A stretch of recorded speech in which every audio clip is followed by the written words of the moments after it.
Good morning, ladies and gentlemen. Coming at you 6:28 a.m. West Coast USA. Happy Tuesday.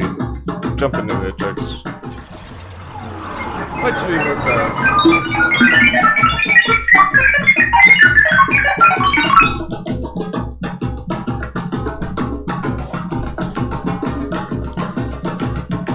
Are you ready?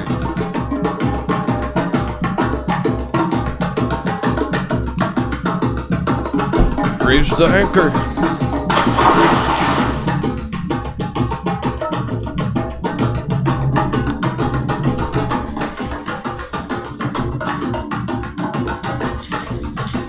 Old Cat says, good luck everyone. Make some money.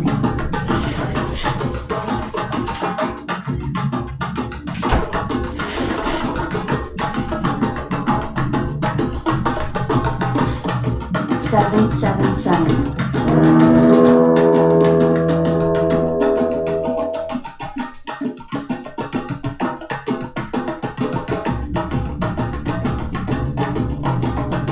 Up.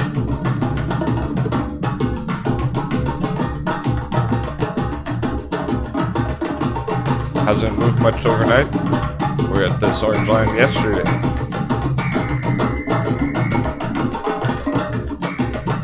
S&P finished the day super bullish. Should open with a bang.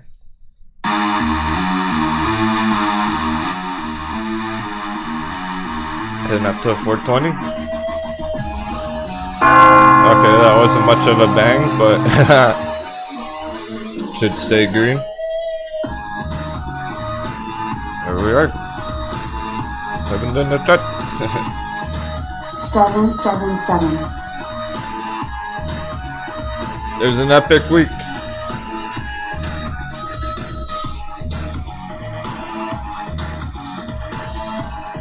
More than you even know.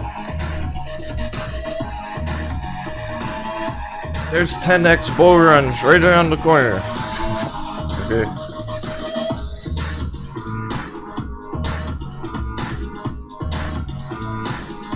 Bitcoin holding the bull box in the middle of the bull flag. Nothing to worry about.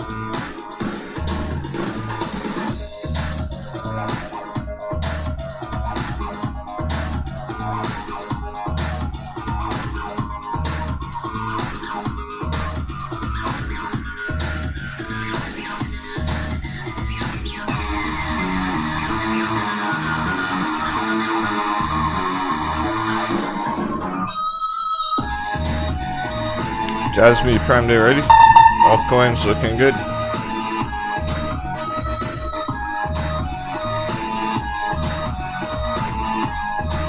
Haven't moved too much either. Just last night. Right where we left off. It's like yesterday never ended. Looks like a stocks opening.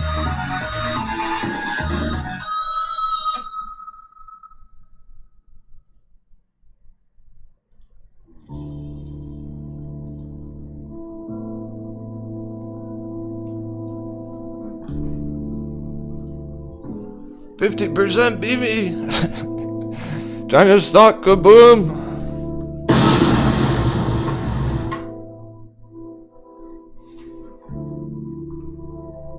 We got another V.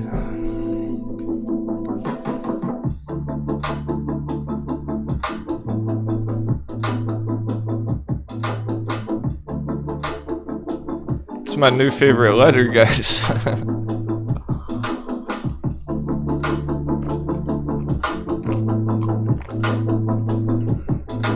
never thought I'd like the letter V so much before.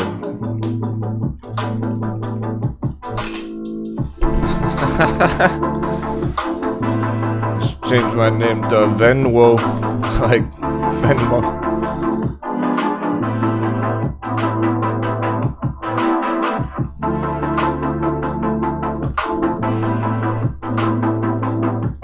Venwo.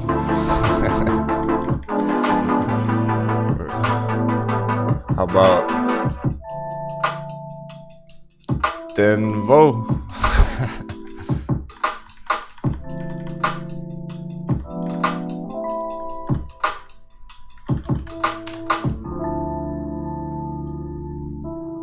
Like how it looks on very. Still, they're just about halfway up. A lot of them about halfway up. We're trying to get up top of the V this week.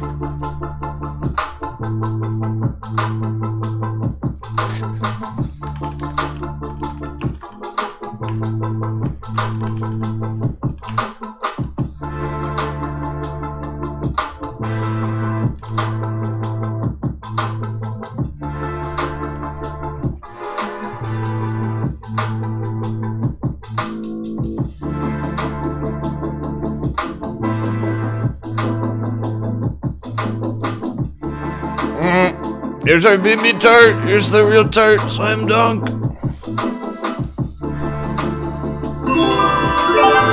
Hot beverage. Look familiar.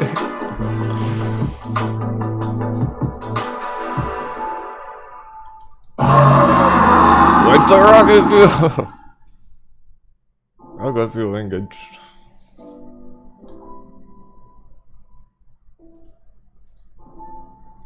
Talk about a hot baby bounce. Talk about slam dunk, not a double dunk.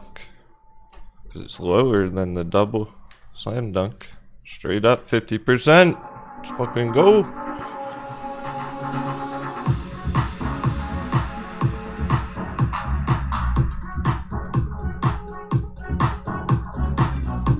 Down with the dollar.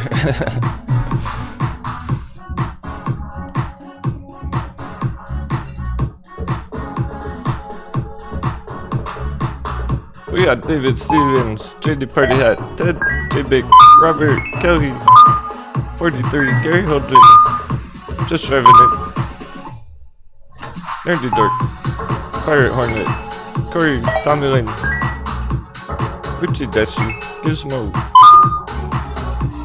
SS, Topet, and for Life, Flighty 420, Drunk Randy, Spartan Fitness, Gen X Gamer, Greenbeard, Showdown, Agro Grizzly, LC, Belos,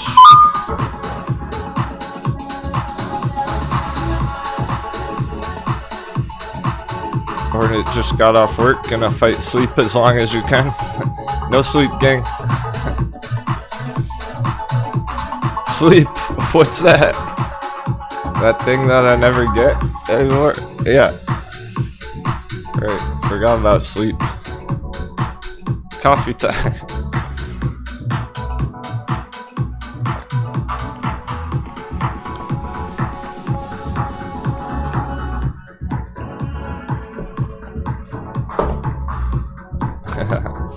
There's Scotty, hit James.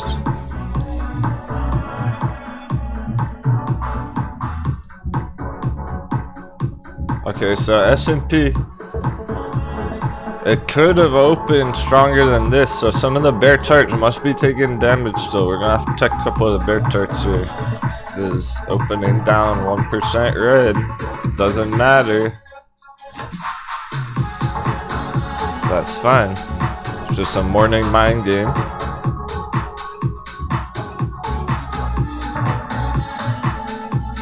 But what it means, since it's not opening green, it means the bear charts must be still weak.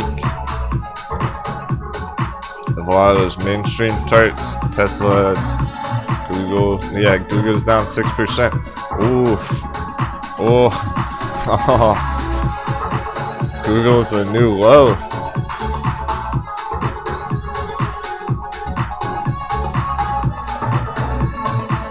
Google's breaking down even further. That's why S&P's red right now. Like, Google's still fucked no matter what, so it's dragging down S&P.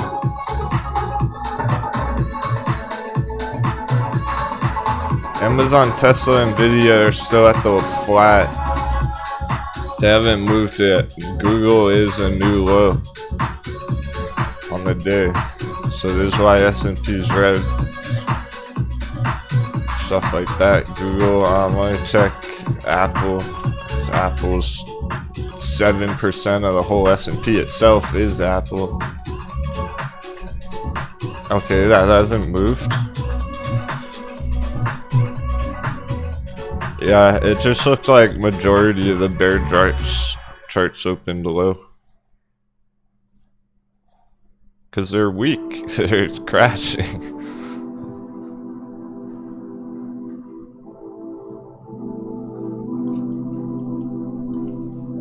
Apple's the biggest part of the S&P, 7% of it, and it's holding up okay. It's still going for coconut bounce.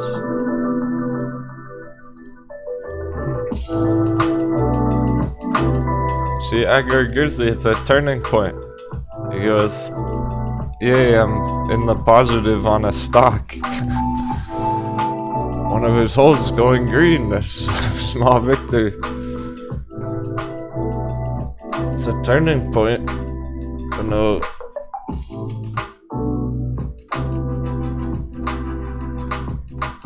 I know he was at least feeling. He wasn't really thinking too much about it, but he's at least feeling like giving up on him. Like, fuck it, just sell them all because market crash.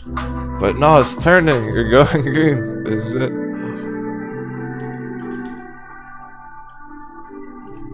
See this space.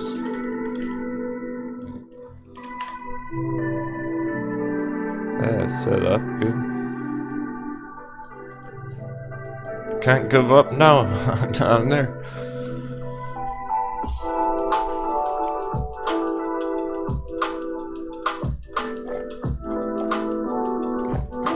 Beanie's still going.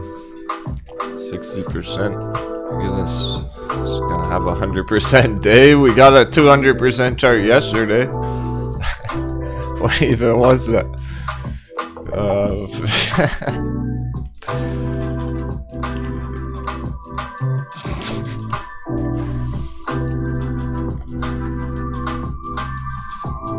It happened so quick, I forgot what it was. Not courtesan. Not cars.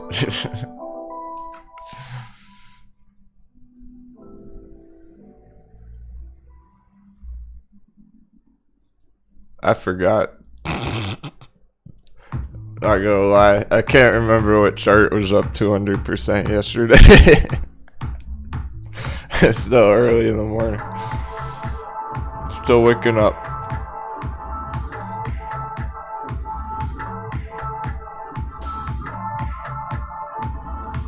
Guys, who remembered? What was the fucking chart that was up 200% yesterday? 250%.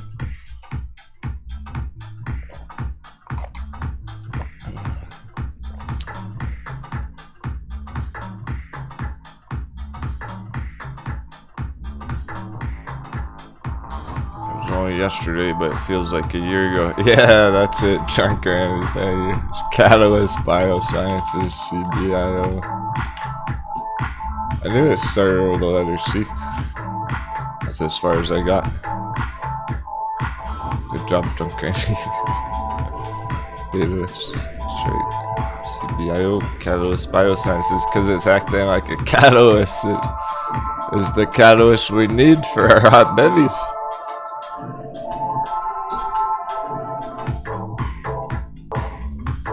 There's BME about to pull CBIO, just like yesterday. It's up 50-60% on the opening. Is it just gonna keep going?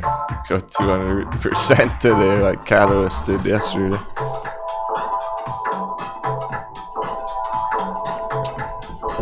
Markets are up.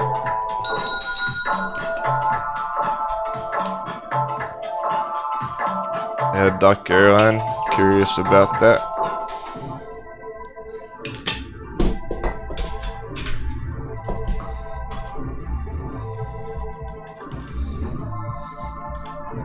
People talking about Snap getting wrecked.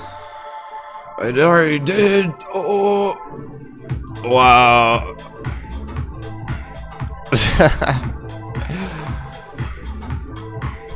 This thing already crashed and we were looking at, okay, wow. This thing had already crashed back here, guys. And we were looking at this area as, oh, it could bounce from around here.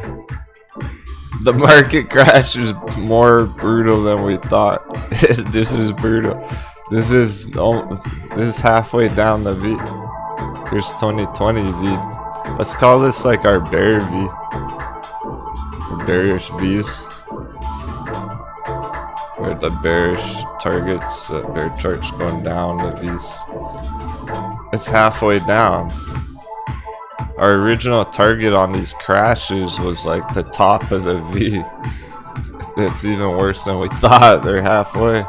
Some of them are going could go all the way to the bottom of the V. These crash charts are brutal. They're getting annihilated. At this point, yeah, go all the way toward the bottom of the V there. It's like $7. Magic number.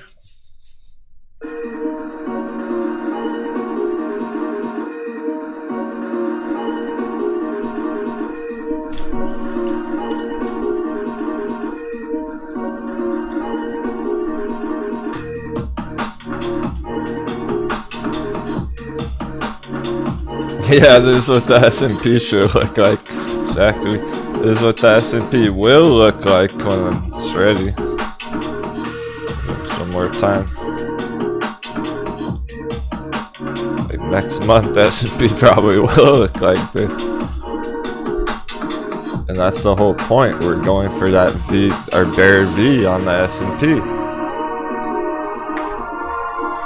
That's exactly, they're showing you what's gonna happen.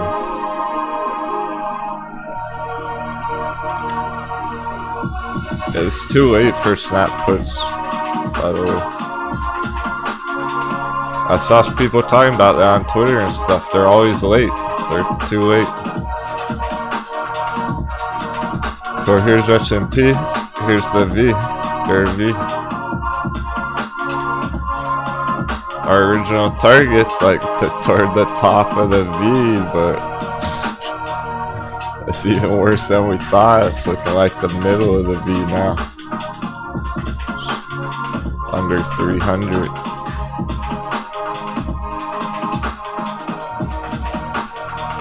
So yeah, it probably will look like that next month, where we got coconut bounce right now, but right after that, straight down, smackdown.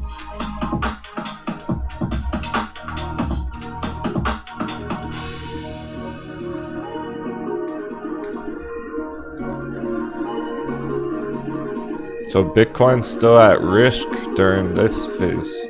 Crypto's still at risk during this section coming up.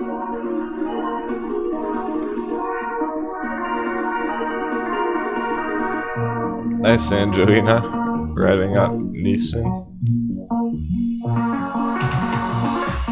The China stocks are lit right now.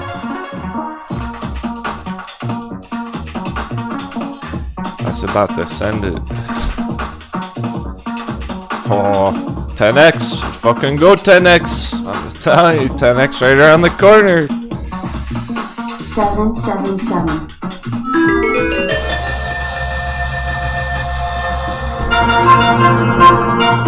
Watch the rocket job. No, the chart's telling you. I'm just reading the chart.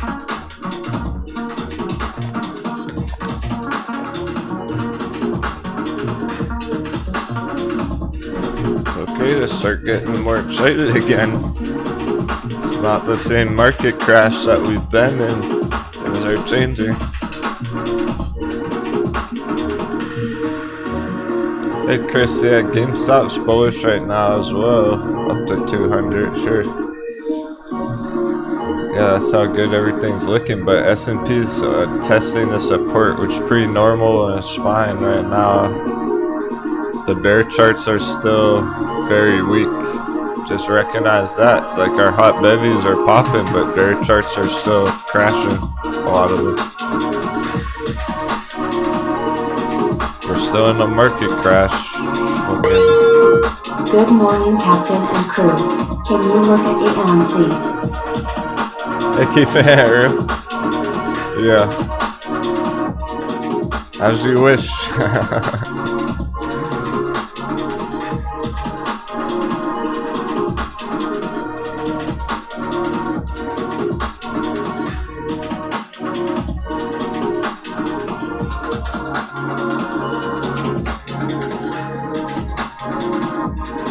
How's Juno doing? I haven't seen him in the chat lately.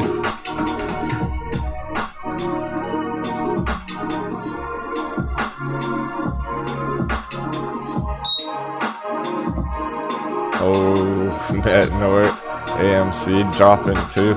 They're opening down like the SP.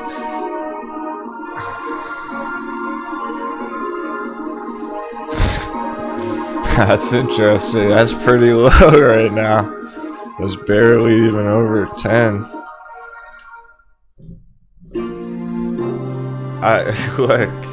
Look, what did I just say like 1 minute ago? What did you say 1 minute ago? The bear charts are still weak. The bear charts are still opening down weak. Like, if AMC is bearish, that's why it's opening so red. Like, maybe it's worse than we thought. It's just straight down to 5 right now. But, like,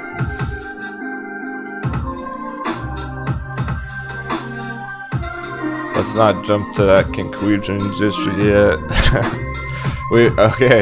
We need to give the markets like a good 30 minutes, a good hour here. It's been 20 minutes. We need to give it 30 more minutes.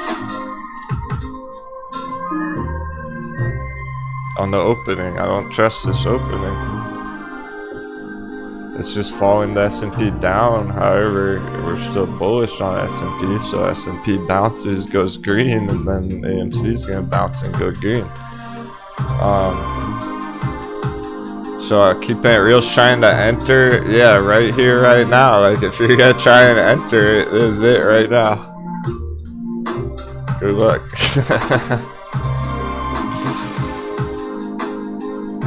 You don't need the luck, it's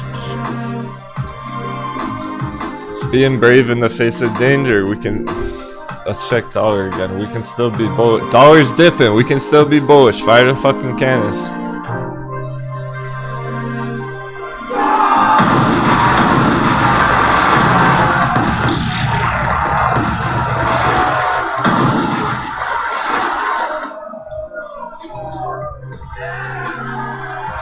We're not scared of a little red opening. We're getting dollar dippy.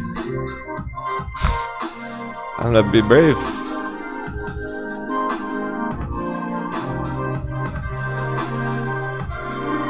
Yeah, so I would say it's just opening 10% red because it's following S&P down, but we're still bullish on S&P because we're getting dollar dippy. All of that. Welcome to real trading. You don't need luck. We're getting dollar dip.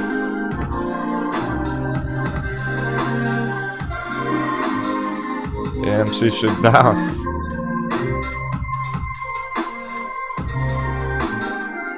I only really see it dropping under 10 if dollar was going straight up. If it was taking dollar damage right now and dollar was doing this, then AMC would be screwed right now. Dollar's dipping, this can bounce it from 10 all the way up to $20. AMC 100%. It's already starting to go. Keep it real. I hope you're pressing those buttons quick.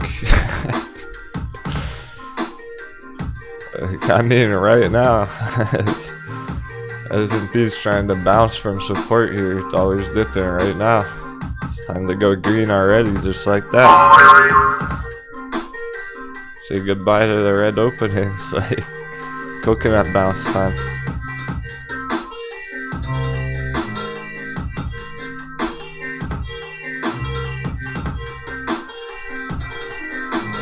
Watch them go nice and green, and I'll go perfectly smooth, and it'll be awesome.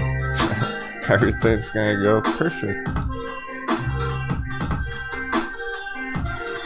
But we are gonna have to take a booty coin bet for S&P 400 again. The robots. The robot keeps planking itself. What the fuck? The robot's too scared of market crash. It keeps jumping off the plank. Turning itself off somehow.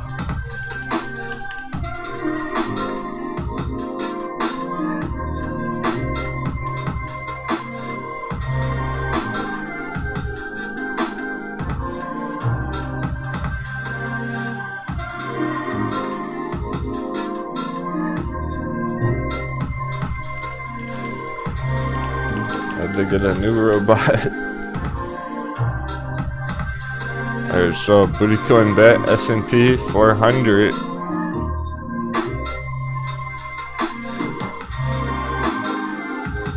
Above or below for the bet.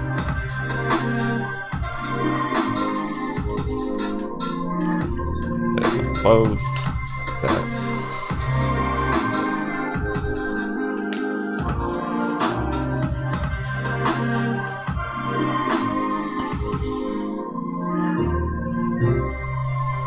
I think it's gonna come down to the end of the day. We'll declare the winner at the bell, essentially. Unless it goes wild. If it just goes straight up all day, I'll declare the winner. But it may turn into a bit of a battle. That's a reasonable expectation. Okay, it's reasonable to expect it could turn into a bit of a battle at the end of the day around that 400 area. Literally, that number will probably be 399.9 at the very last minute of the day. It's one of those days. But not much expectations. We just want to see how the charts behave today.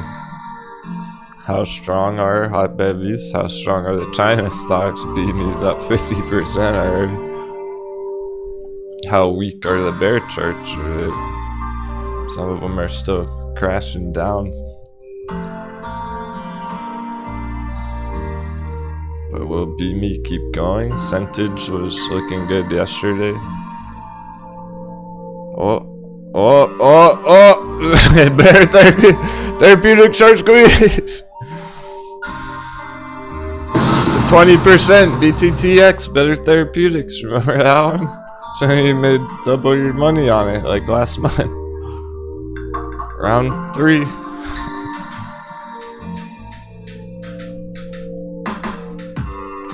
We had 100% swing on it here. Scalp here. Better therapeutics and a slam dunk here. 200%. People crushed it. Round 3. Who wants another 200% better therapeutic? Fucking squeezing 20% this morning. You know how fast those therapeutics go. I can go straight up all day. That's the kind of stuff I'm talking about. Like, we want to see it. Are we gonna get a therapeutic short squeeze again today? Another 100% chart? Like,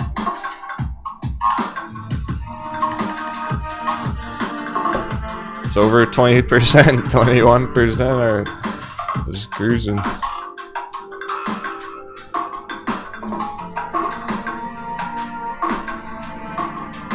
There's the target, so even from here, it's not even FOMOing in, 150% to go. Good traders.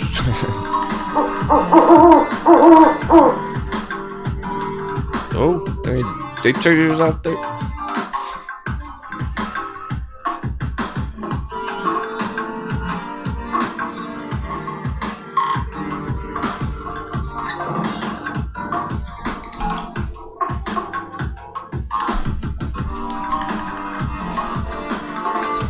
$24%. It's going up 1% per second, 27%. It's squeezing. Welcome to the short squeeze, motherfuckers.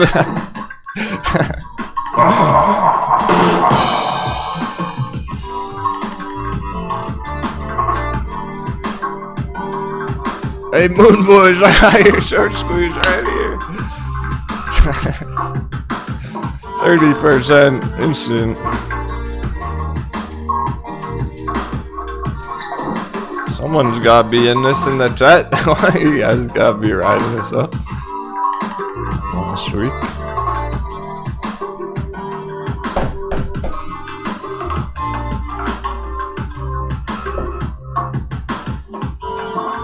I assume there's people in like every single one of these therapeutics plays. They are the short squeeze after all. 32%. Don't blink. Get out of the shower.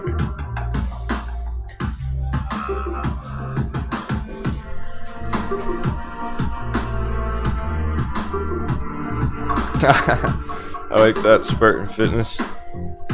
So let's take a fitness break. Everyone do 10 squats, 10 push-ups. 36%. Damn, I think we might be about to witness a trippy digi day, guys.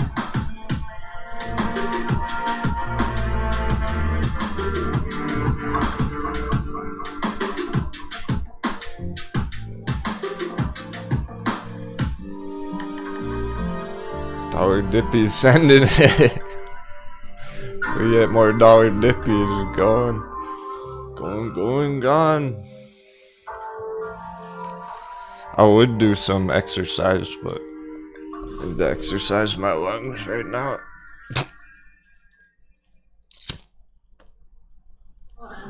I want to practice some breathing exercise. I like where this is going today.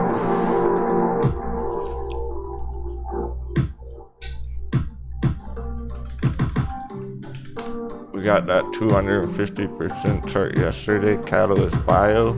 Are we gonna get another 250% chart again today? 2 days in a row?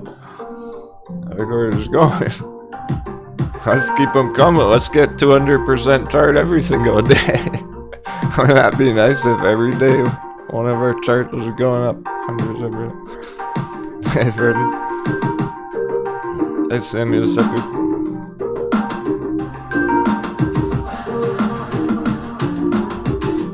Ah, shit. He goes, arg, that was like the only therapeutics play that I didn't get in. Better therapeutic. Well, you know, it's not too late. Like, I just getting started. Saying. It's not like you're FOMOing in. It would be FOMOing in if you were getting in back here. See, that's the FOMO. And it goes down for a month. Still bottomed out. Just getting started. It's not up too much yet, but if it goes up 50%, 60, 70, 100%, then it's too late. 20% down here, it's still just getting started. It literally just happened like a minute ago.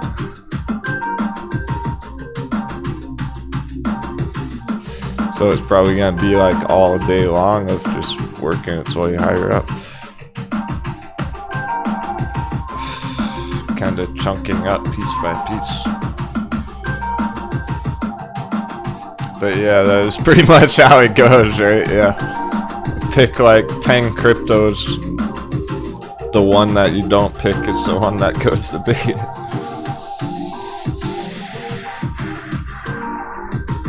Yeah, essentially betas. Good brainstorming. Hey, Buster Keaton. Good job taking some profits on Tesla, bro. Glad dude decided to be smart about that.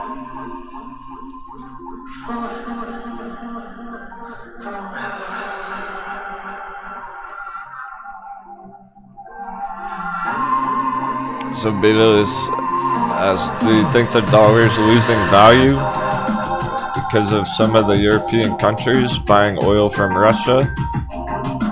Well, essentially, this is a good brainstorming. You got the right idea in the grand scheme, yeah.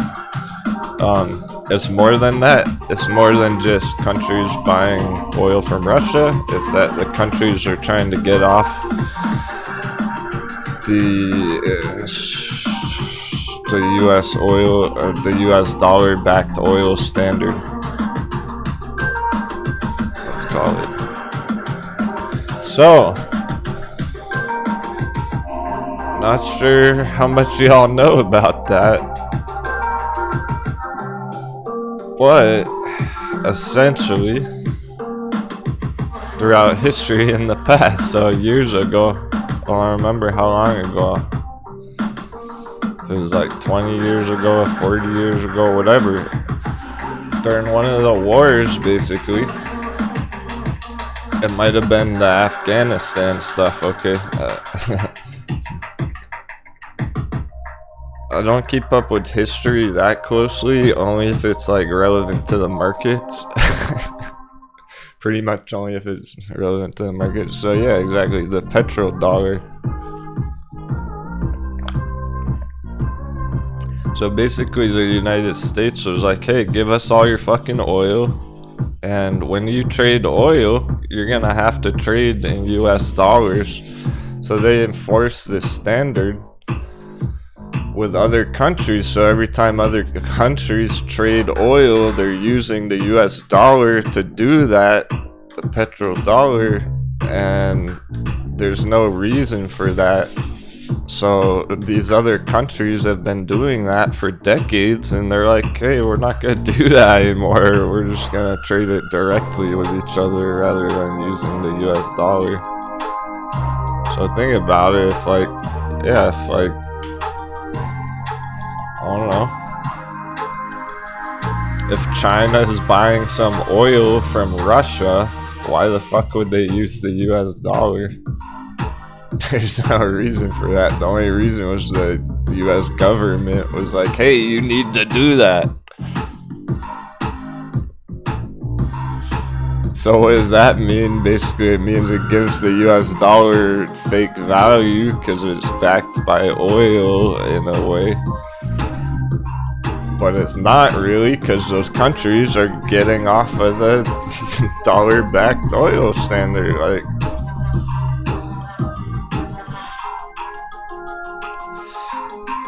so that kind of explains why oil crashed to negative. Why oil went fucking zero negative. Isn't it, guys? It starts to make more sense why it went lower than any other chart has ever gone before.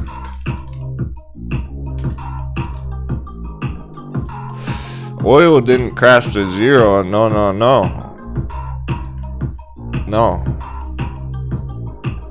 It didn't crash to zero.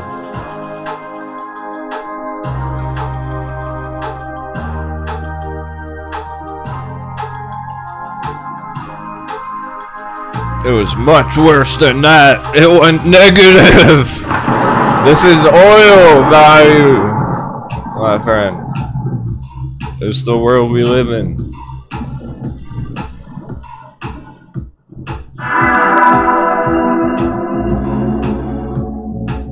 '2020 market crash, 2020 oil fucking crash. There's an interesting documentary on a group of traders that made millions off it.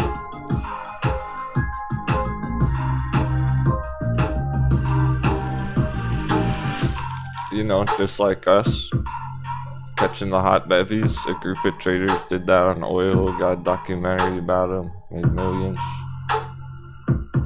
Shit happens all the time.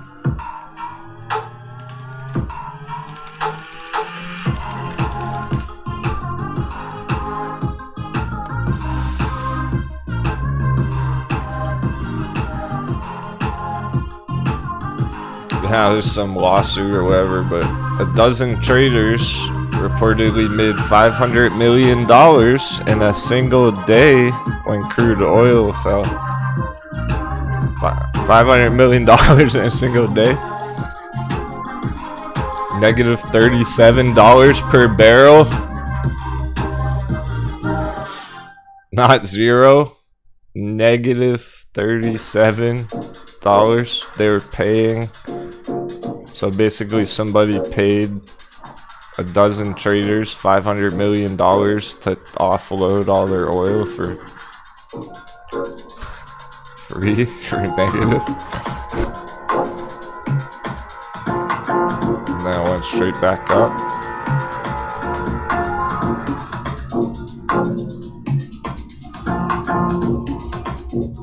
Okay, if fucking oil can crash to negative $37 per barrel, I think Metin will be just fine, alright? I think Metin will be just fine.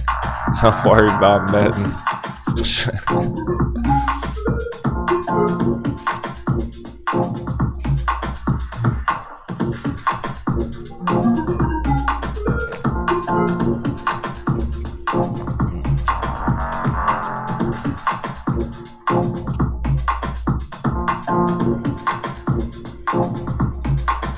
Essentially, everything can recover after it hits its limit. It just has to hit the limit first, liquidate traders. After the traders were liquidated on oil,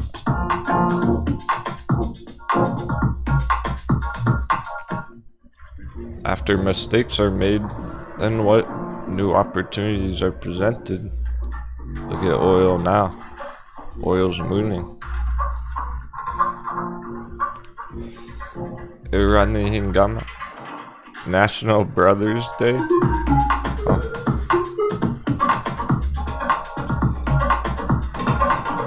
Pirate fam.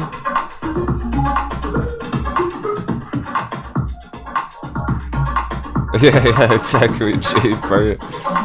Usually when countries stop using US currency to sell their oil, we invade them, pull a coup, or do something else nasty to those countries. Pretty much.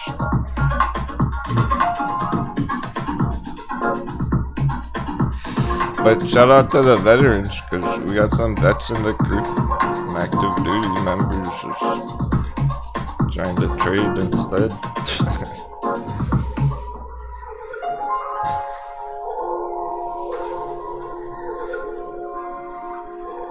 So obviously, like, the politics are far separated from the forces.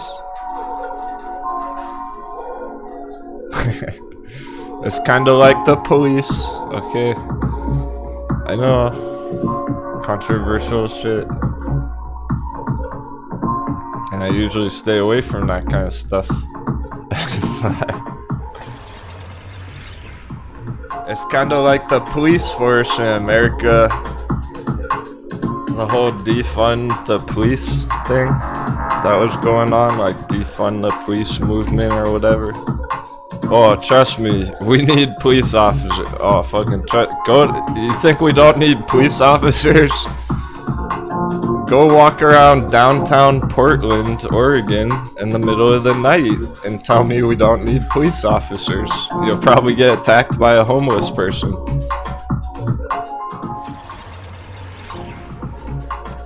So even if you don't agree with like the system, you can be respectful of the officers who are trying their best to protect people. Like any major city, it's like go to any big city right now in the middle of the night. Not a good idea.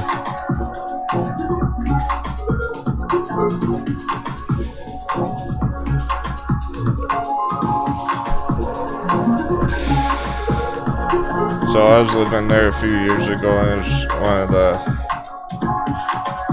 central locations for all the protesting that was going on.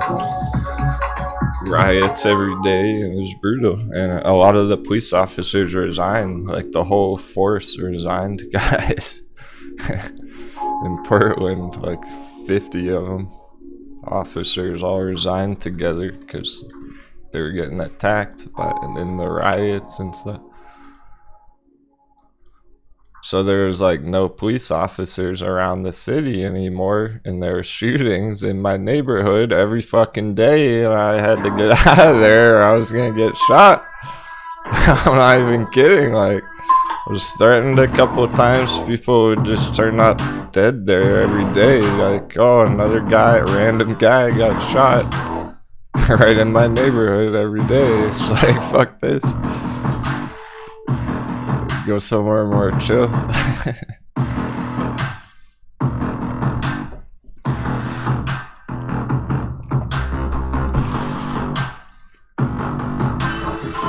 Yeah, that's like where Dopet still lives right now. And I know you're packing heat. You showed us your arsenal before. You need it, like, crazy world out there. Battlegrounds in our own hometowns, like,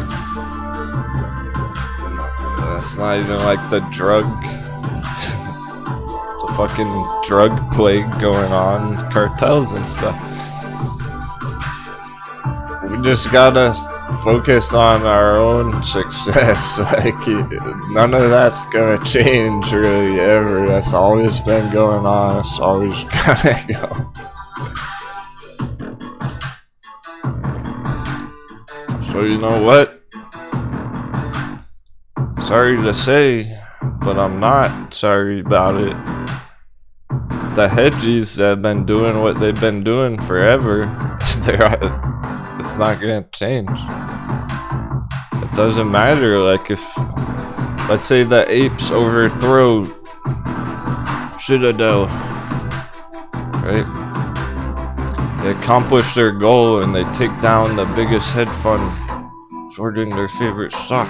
It doesn't matter, there's gonna be another hedge fund that takes its place tomorrow. Then it'll just be like Ding Dong Capital. Then it'll just be Denwo Trading Capital. We're just gonna that's where we're going.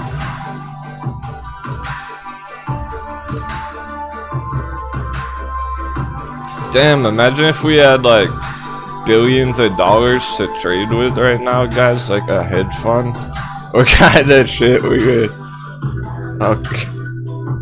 What big plays we could pull. Imagine if we had the kind of dry powder the hedgies had. Damn. Hey, come under, Frederick. Imagine all the crypto we could hedge with if we were the hedge funds.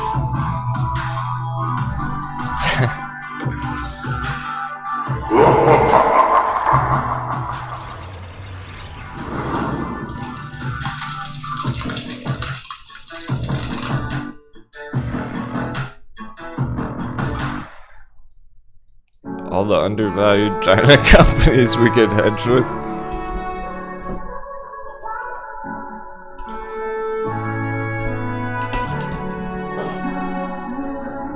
So it's too big of a system, of a complex.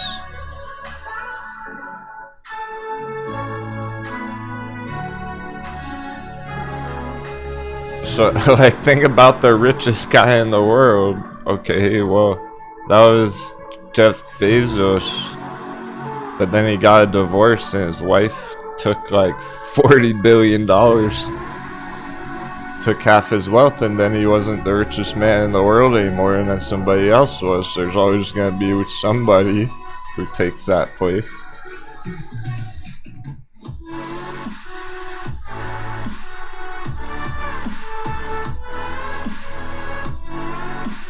But just because they're the richest person in the world doesn't mean they have a fulfilling life.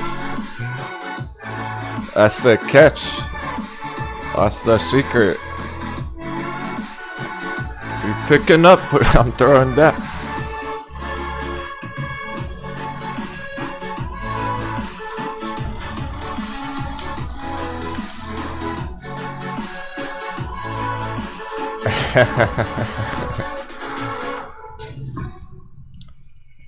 Maybe it's just me, but maybe it's just my opinion. But this dude don't look too happy.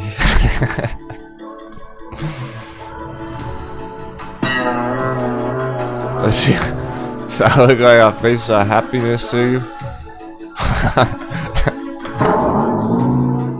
Looks like he's tripping out. He's fucking blew his brain by overworking himself, trying to create an empire.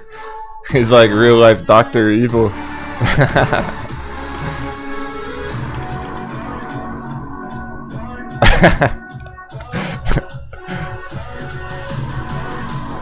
I see no difference.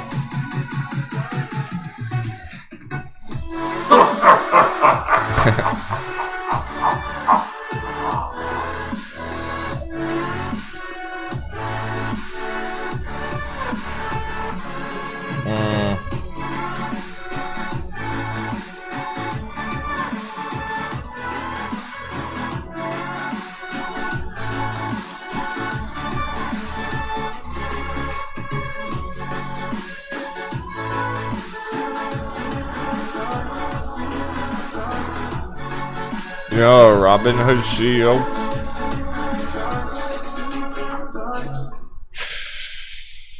What do you guys think? Do you think he's genuinely happy deep down inside? I don't know. You think that guy feels fulfilled with his life of like, yeah, I fucked over everyone on AMC? You think he's... Or do you think he's just more like a fucking robot? Like a psychopath? She's more of a psychopath who doesn't feel much emotions and he just puts on an act and a nice smile on TV, but he's really like evil deep down.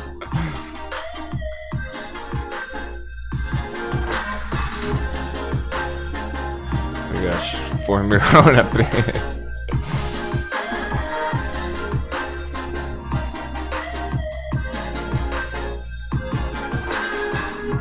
So hot bevies are booming. S&P 2%. Right?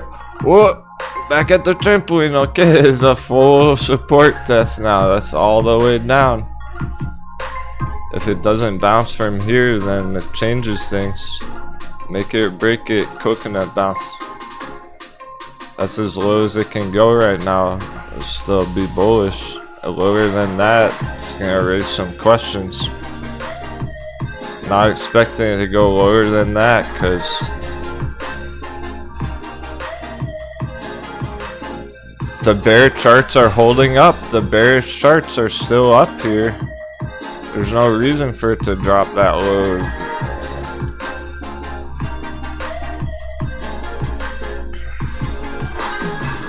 Double check, make sure. Besides Google, it is the only one. So this is a daily candle on Google. This is a lower low, brand new levels breaking down from yesterday. The other ones, however, let's check. AutoZone's still where it was yesterday. Nvidia's at the low, but hasn't fallen down yet. But Tesla, Tesla's right at the low. Yeah, so that's make it or break it for those ones too. It is critical right now. Shit, I was starting to relax, have some fun. Now stuff's getting spicy. Damn, markets are hot. I gotta turn on the hot market sign.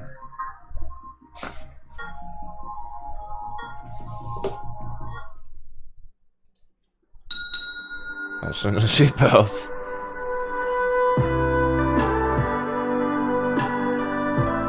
Yeah, that's why it's critical, JD. Good observation. You're learning a lot. Dollar's dipping, but S&P's down too. Like, why are they both down? Dollar and S&P red. Something doesn't add up. So it has to bounce from here. There's no reason for this to go lower with the dollar dip and everything. Critical time right now for bounce, leading to the rest of the week. If it doesn't bounce from that spot exactly, like, it raises a lot of questions.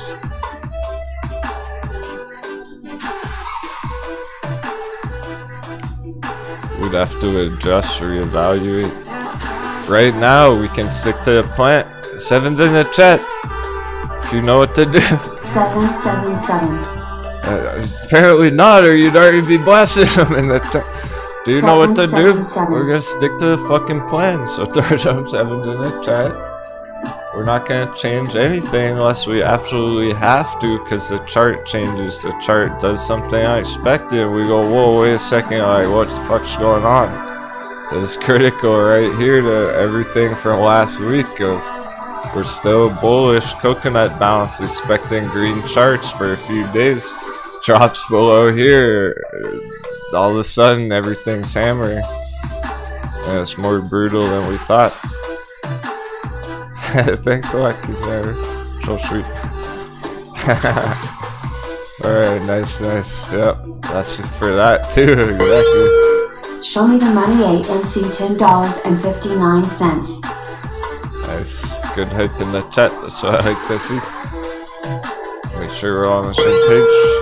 777, 777, 777, 777, 777, 777. That's right. Are you just doing some shares with that keeping it real? AMC. Should go for calls or shares.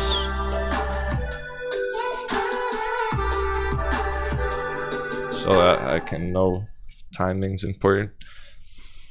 I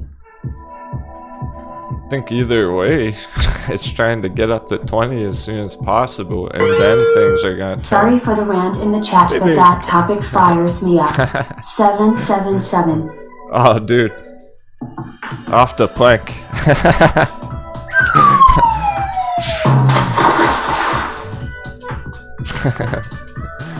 Dude, should make explain. I didn't even see what you said, honestly, in the chat, so don't worry about it. I was going on my own tangent there.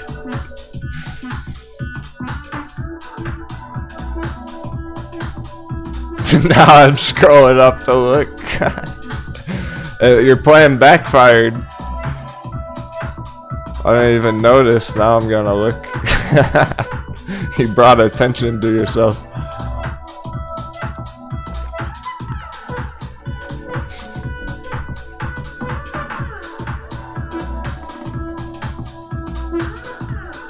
Oh yeah, with the police officer stuff. Gotcha. Yeah, well, I know.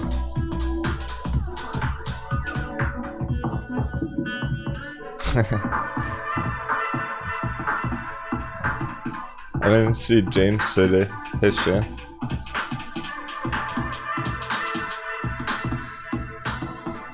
I know they're in the military or whatnot, have some history with that. Not bored enough is as well. So I totally respect that. It's people's life choices, like, do what you want with your life. Hopefully trading can give you a different direction if you want to break free from that one day or whatever.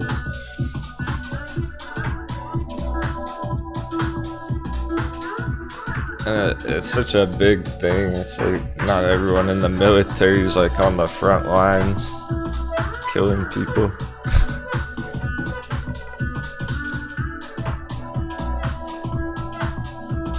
But damn, like, you know what they've told me? Everyone who's been, all the crew who are veterans in the past have told me that trading reminds them of stuff like that.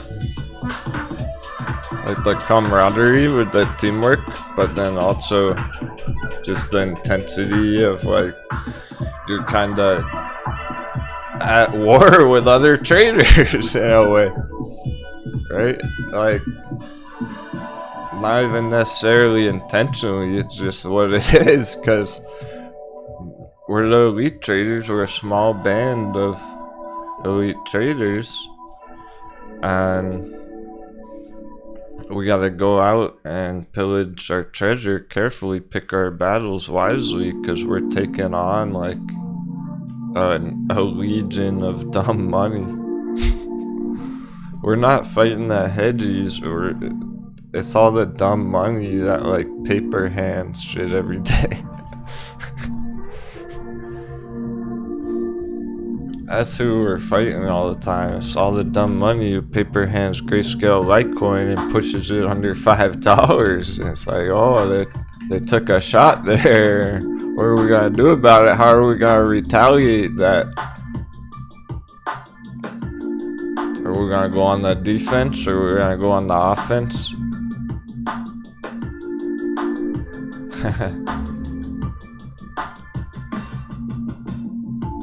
So that's why I take it seriously. Because it's pretty serious. Real money on the line. It can be more important than even like somebody's life in a way. What I mean by that is take a captain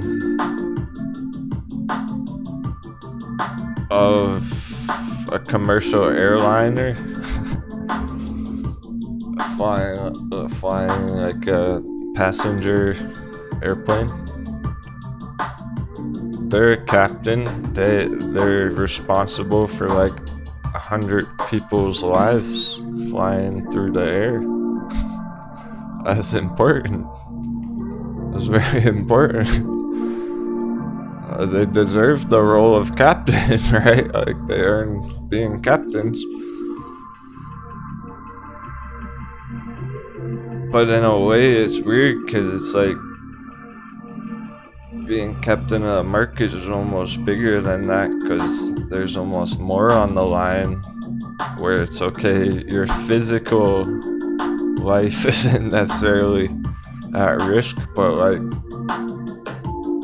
let's say you were like somebody, a moon boy, somebody was married and they had a family and they like took out all their kids' college funds, all their kids' savings, all their money that they were saving up with their wife to like buy, to get married and retire.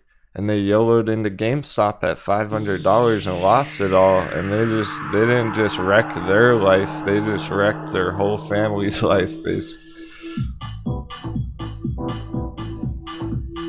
So it's even more important than like one person's life.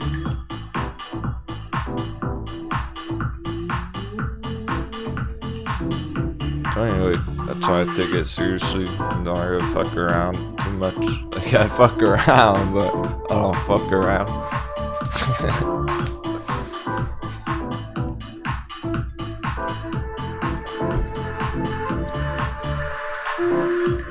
We gotta have fun while we do what we do.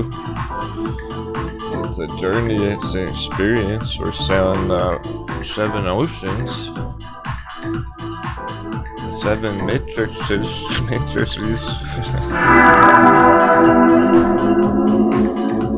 So we gotta enjoy ourselves while we're cruising.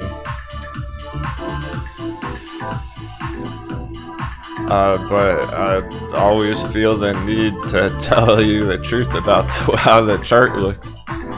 I'm not gonna sugarcoat it because I don't want people to get blindsided.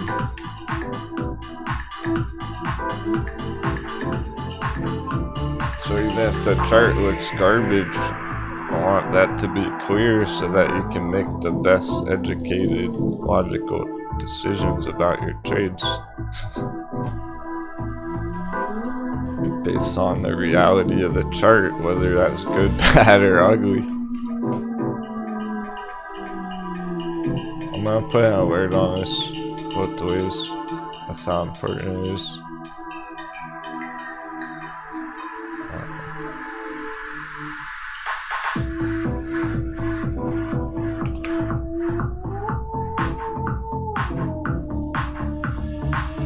The best part about it though, that was all the intimidating stuff. That was all the hard reality of trading, and it's not talked about that much.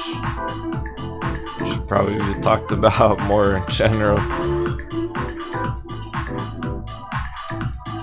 But it's not really talked about, and you just have a bunch of new traders FOMOing into all this stuff without even thinking about the reality of it, what they might be risking.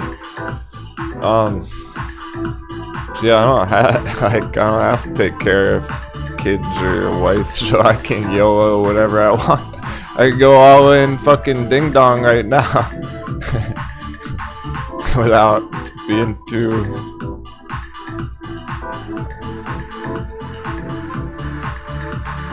I could recover even if it went to 0 after, like.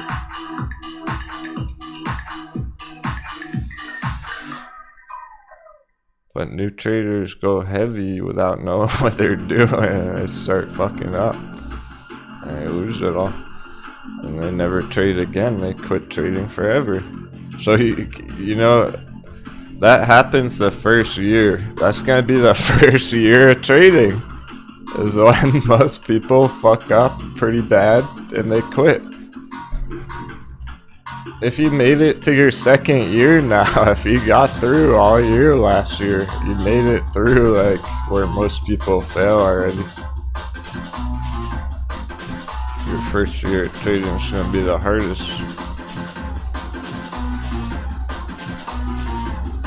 In a lot of ways. At least with the mindset and the learning process.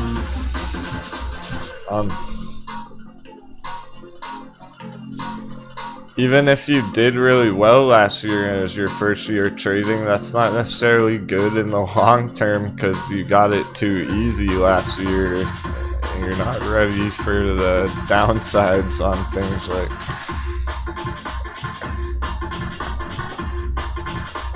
it's better to just dive right into the most intense, craziest markets ever. Get the hard stuff out of the way, and then markets will be really easy next year. It'll feel that way after all this. That's how it's gonna feel after everything you've been through to this point. So you'll be ready for that. You'll know to take profits when they go up a good amount. Like, if you never go through stuff like this, you're not gonna know like you need to take profits when you win the trade, lock it in, make it a win. Because otherwise, a lot of new traders, they'll enter something like Kavl.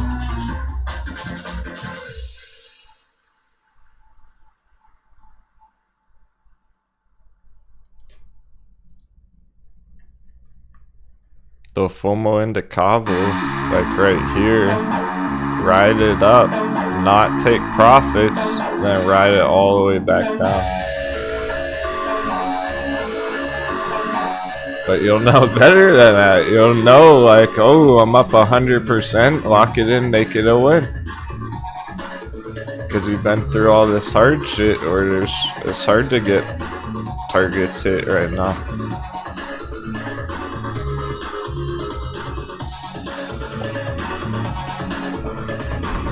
The crew's ready.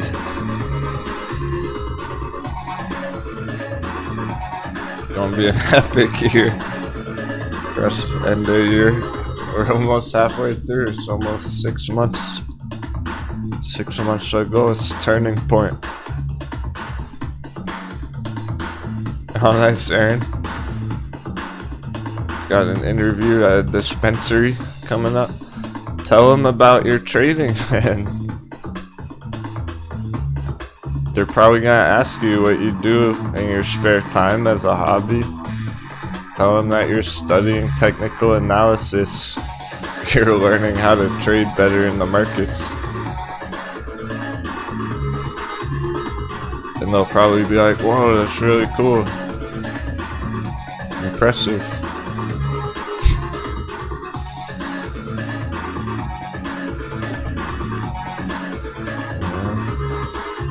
And they ask it, they'll be like, oh, like, what are you learning exactly? And be like, oh, I'm studying the Fibonacci right now. I'm studying Fibonacci retracements. And you'll sound super smart. Because you are, like, you are if you're learning about that. Common folks just drinking beer, watching football.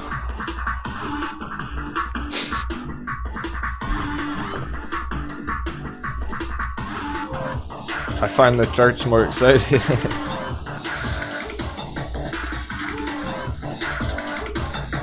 Yeah, I mean, that's good too. Drinking beer and football is good too.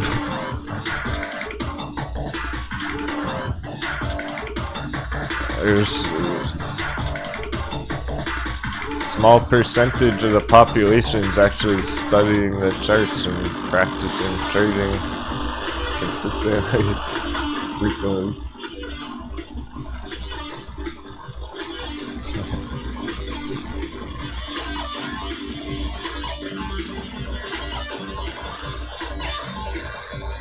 So it can get pretty brutal, like when people over risk themselves and then the trade goes wrong and they get liquidated, and that's what's been happening in a lot of these charts.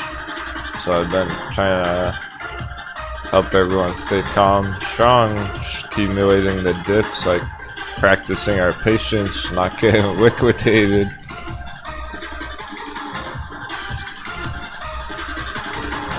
Alright, we got a new goal. Here's the goal of the day. Don't get liquidated. No margin calls. If you don't get liquidated today, you did good. You don't get wiped out to zero today, you did good, because there's going to be a lot of traders who are.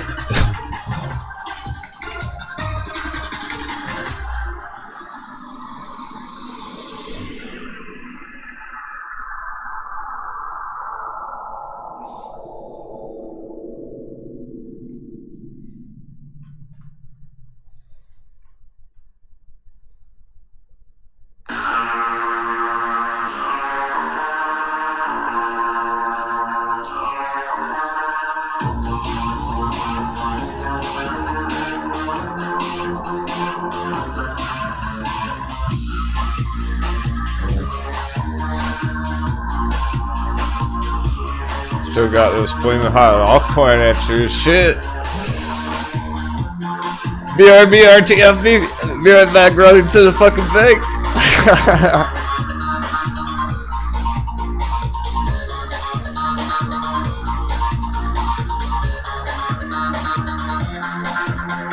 All of a sudden, I'm getting excited about the altcoins. I have to go FOMO some.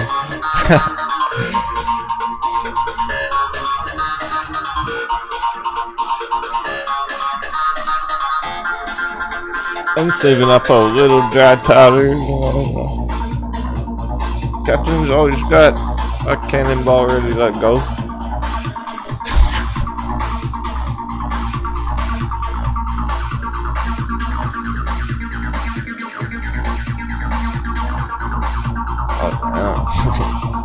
Starting to get excited, remembering that I kind of want to scoop up a few more shares of Grayscale Litecoin at $3.50 before that bounces today. Before everything bounces later. This is still projecting 5 end of week. We can still. It's only Tuesday. We can still hit 5 end of week on that. Keep getting dollar dippy. Okay, Bitcoin bounce over 30. A couple hours later on.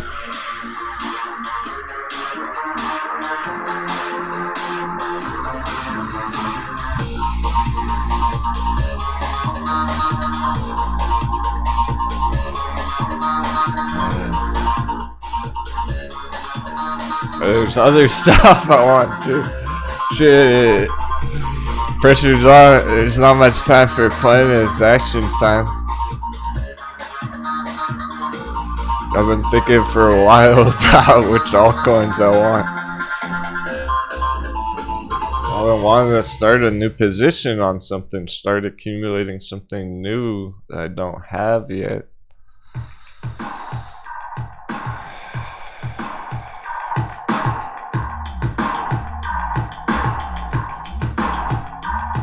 What Grayscale Litecoin? What Grayscale Litecoin, guys? It's irresistible. They all are.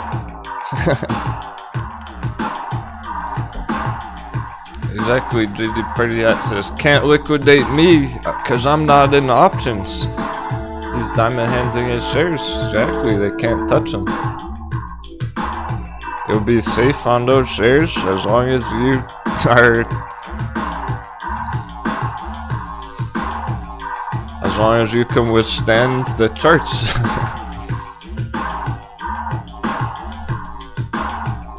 The only way to get liquidated out of your shares is if your emotions get liquidated.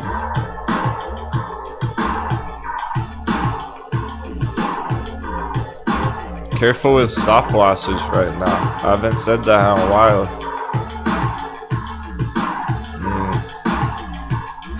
Remove the stop loss.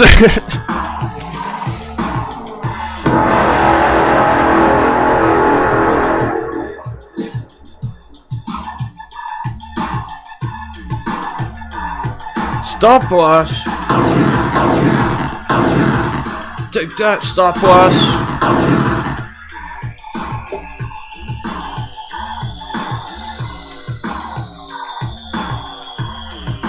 Start gain. More like start fucking gain.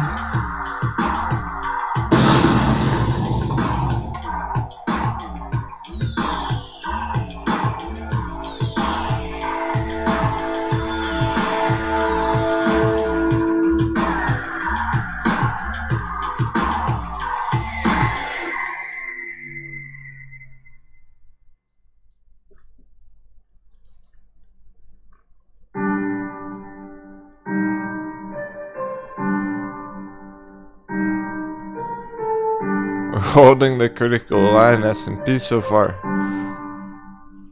No alert. Dollar's still heading down. Still good shape dollar. Double digits maintaining.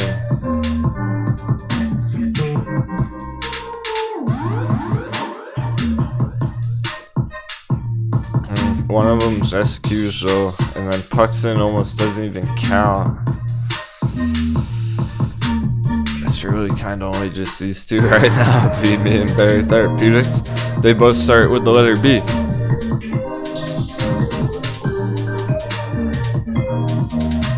Just saying. I do. That's like every day. That's right. If you watch frequently, you will see that all the time. 25%, 35%, they both start with the letter B. Why? How? Well, if you always are seeking answers, you'll never get the answers you seek.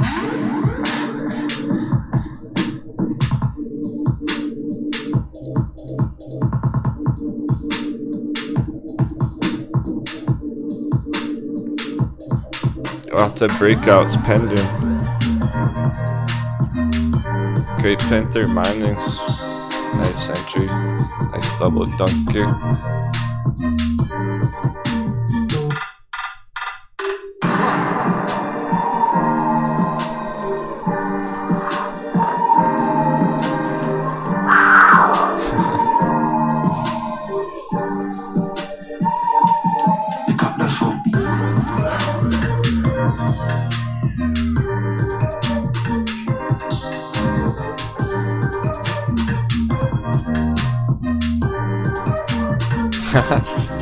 Other Donald.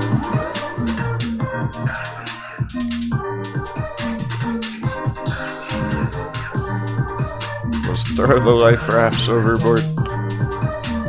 Hey, Crypto Cross. Ready for some 10x crypto?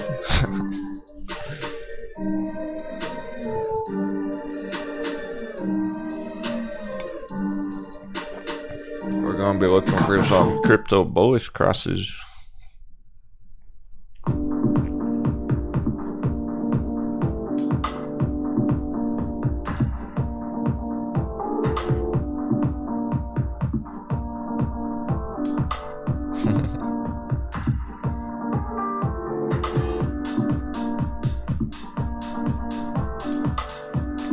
Tina.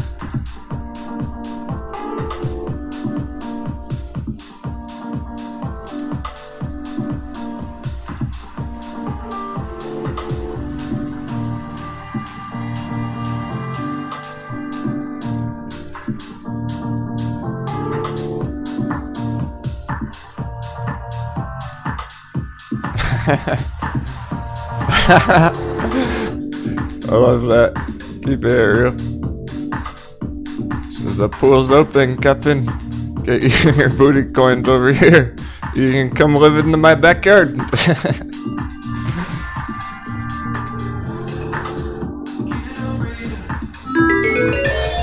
Yeah, you know, that sounds incredibly tempting.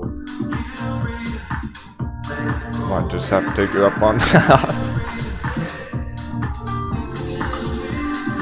Pool is open. Hot tub's out.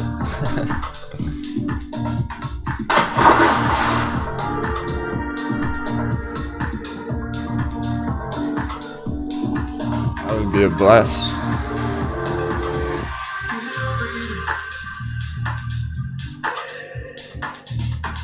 They just raised my rent too. Goes back. Landlord over there.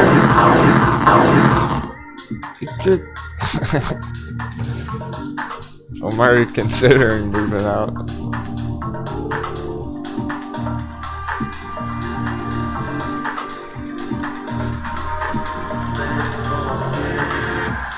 I'd rather go than keep that in backyard.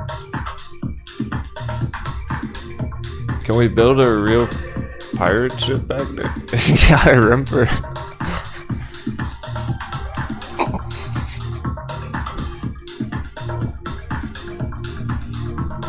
Oh, nerdy dorks went up $300.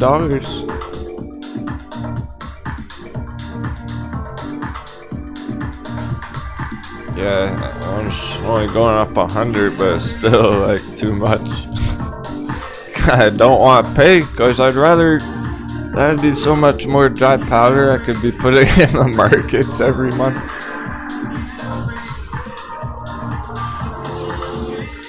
Not just at 100, but if I live somewhere cheaper, I could pay like half the rent I'm paying right now. A lot more dry powder. That was pretty tempting.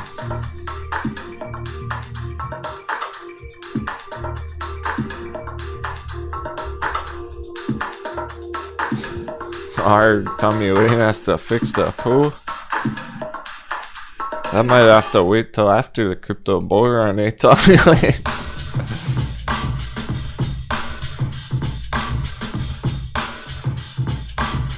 I'm gonna close the booty coin bet, so last call on that. Except I'm gonna change the stipulation. Alright, so we're not gonna do the end of day close at 400. Are we even gonna hit 400?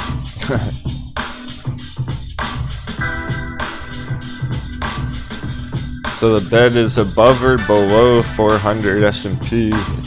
If we hit it, then that's it. That would be progress, that would be a development. So will we even hit 400 today? Now that it's down that far. So that would be a big bounce to get all the way up. We would need a good dollar dippy. So far it's beginning, it just hasn't made it anywhere. Alright, here we are on the hourly charts, on the kind of more midterm charts. Here's the dollar dippy. It's in progress. It's set up to get more dollar dippy action. Just hasn't made it too far yet. So we can definitely get that. And then it hits 400. The other Donald says he doesn't think it's gonna hit 400 this month. This is the last shot for it off this trend line right here. If it, yeah, like I would agree if it doesn't happen right now. If we don't bounce from here, S&P, then I agree it's not gonna hit 400 the rest of the month. So it's like now or never on it. Today is very important for that coconut bounce situation. If it doesn't, then all those bear charts, all those mainstream S&P charts are just gonna get obliterated today, tomorrow, every day. Which they have been doing, they just might coconut bounce, so. They're dangerously close here. So Nvidia, see how that's right on the line at the bottoms. It's dangerously close to getting hammered again. And it can just keep dropping down, down, down every day from here. So it's critical right now for them to bounce from here if they're gonna have this coconut bounce still. The only reason we would is because we're getting dollar dippy. This is the only reason they would get the dollar dip. It's gonna last a few more days. This could last the end of the week here, dollar dip.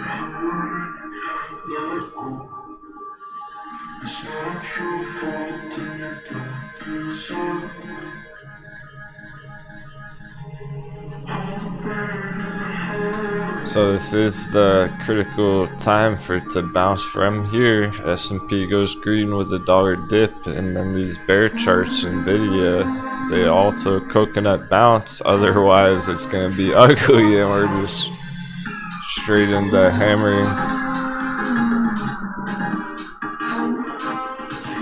That would mean we're not gonna get many hot heavy bounces today. Not many double digits in that case. That's what it means for our bullish charts. Like, if we get coconut bounces, S&P coconut bounce, we're gonna get nice double digits going into the end of the week. Some nice rallies on our bullish charts. If not, then they're gonna be flat. They're not gonna go up much, and the bear charts would be getting hammered.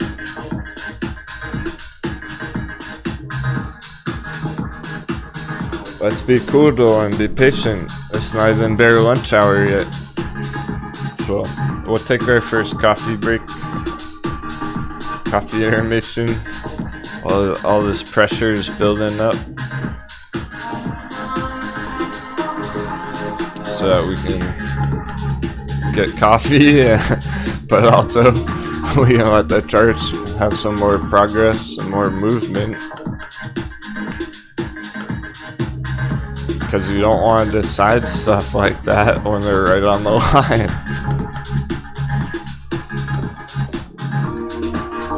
Still leaning bullish. I will say we're leaning bullish. Overall, that's the plan right now, is coconut bounce. That's what we've been expecting, because dollar dippy. and that's still happening, so we're still going to be leaning bullish, thinking that most likely things are going to balance with the dollar dip. Happy Tuesday.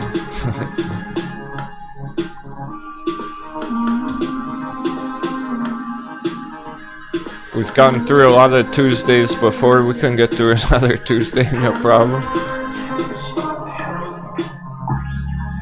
It's gonna be fine by the end of the day. It's probably gonna be nice and green, dollar dippy, everything's going up, turning up. Like, don't sweat this morning mind game red opening yet. That's nothing. That happens every day.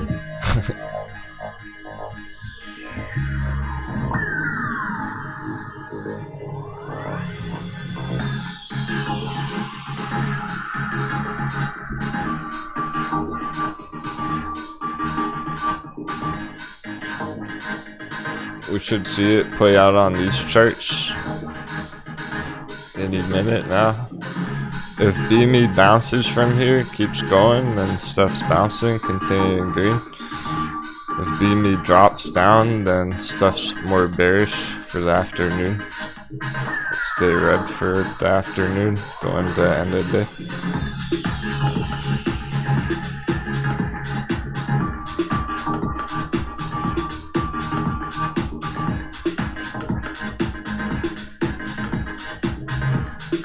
Stick to the plan right now.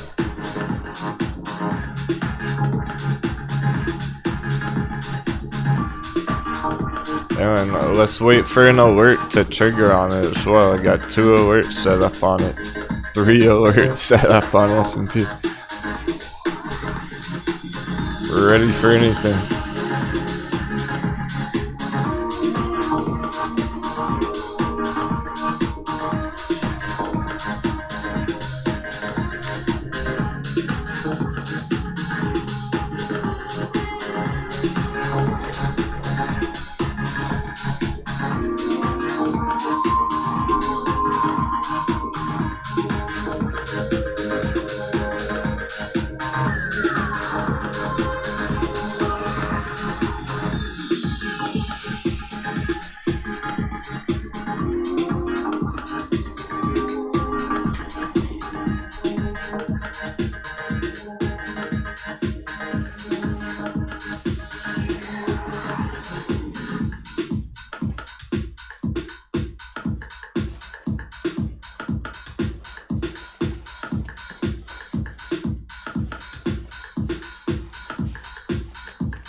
You're jumping back in the trench.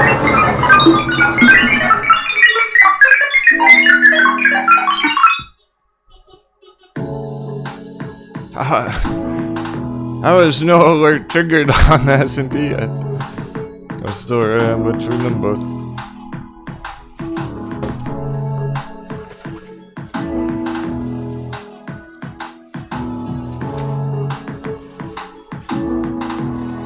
Catch up with that.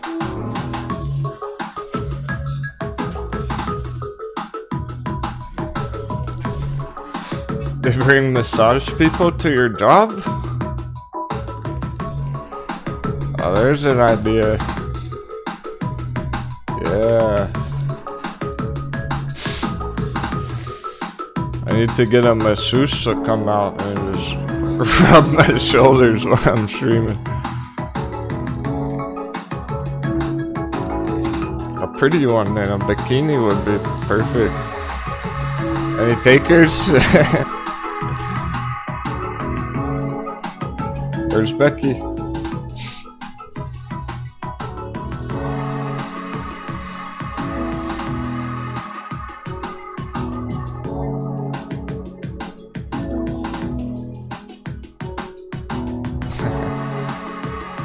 That's why we need a hedge fund office.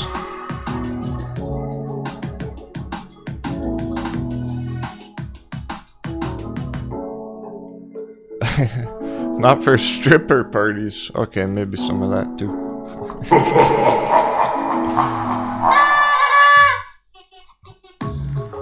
So, have a chef, have somebody cooking in the kitchen for us while we're trading.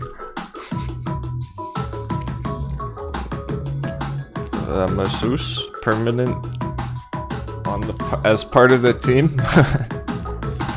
So a valued member of the community.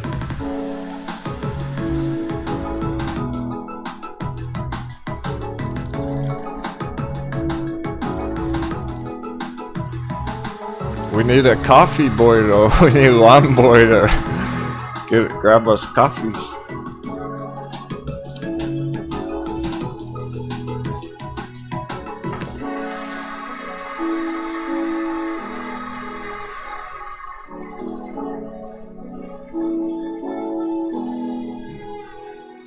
Me trying to bounce here.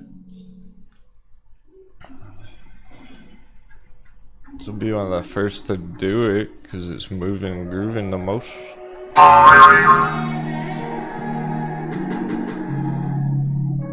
Better therapeutics holding halfway.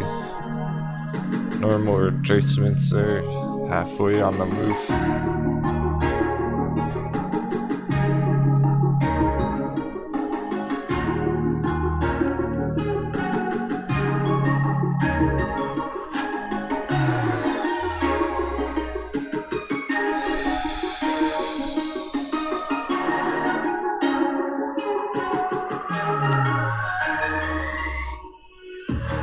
Not too many green charts overall.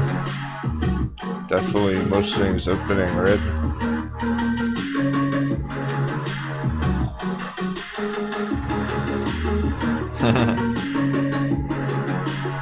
Suave. When I said I wanted a masseuse in a bikini, I was talking about a girl. I meant a woman. Suave says, I got you, Captain. Let me get my banana boat on.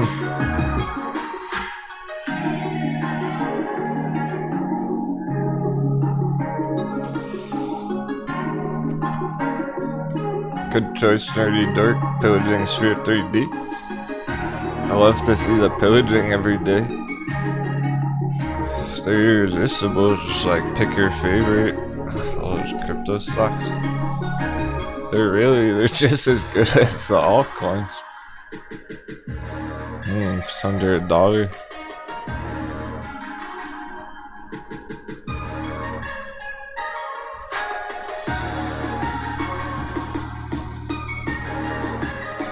I can't imagine it going all the way. That doesn't make sense. It's stupidly low. It shouldn't go all the way down here because that's 30 cents. I don't see Sphere 3D dunking down to 30 cents. That'd be stupidly cheap. Stupidly low.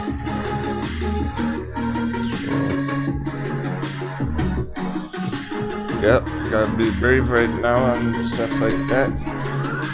Because they're perfect spots to accumulate.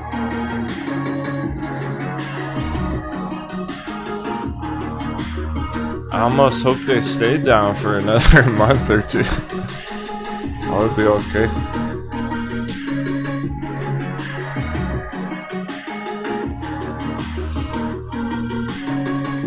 Yeah, J-Big says, I have so much more Sphere 3D than I ever dreamed. I love that this is taking so long. Glad at least one pirate's enjoying the potion.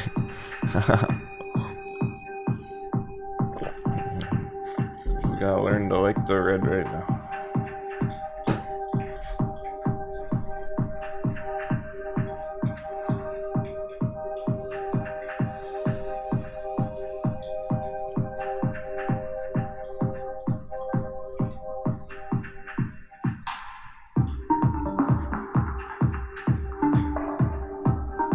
We can bounce up pretty quick to 5 grayscale Litecoin as fast as Bitcoin bounces.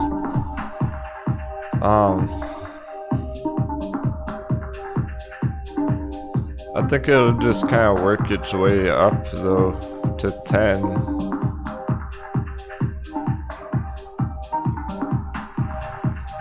Over maybe a month or two. I don't think it'll really just shoot up straight to 10 and then stay up there.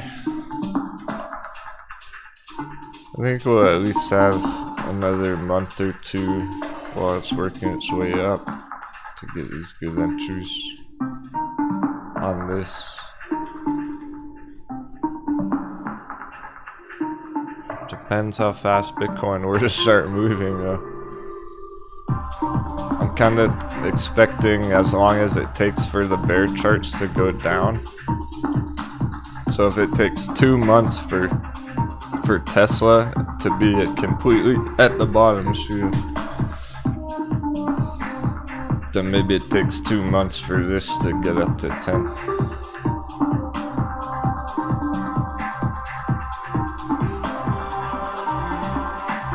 Starting now, like starting down here and then just hitting 5, retracing, hitting 7, retracing, hitting 10, retracing, and then really breaking out after that.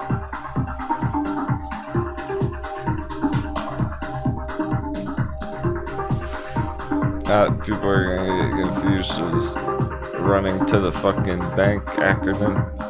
Just go see a Litecoin chart. Yeah, sure. Turns out I don't have enough dry powder right now to make it worth it. You know that feeling? It's like not having enough money to buy the dip. No. I was getting excited. I was about to. I'm gonna have to wait. So it's like that's part of forcing to be patient. So I wouldn't mind if they stayed down at this $5 area for another couple months. I could finish my goal on that. Because I upped my goal, I raised my goal. So I have a new goal how many I'm trying to get.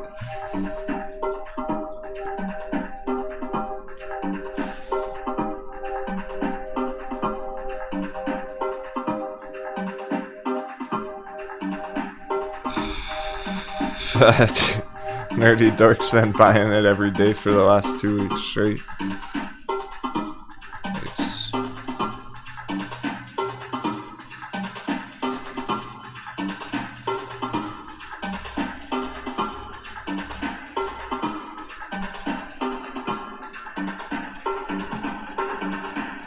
The point is, there'll still be good entries in a month. Like, they'll still be good enough.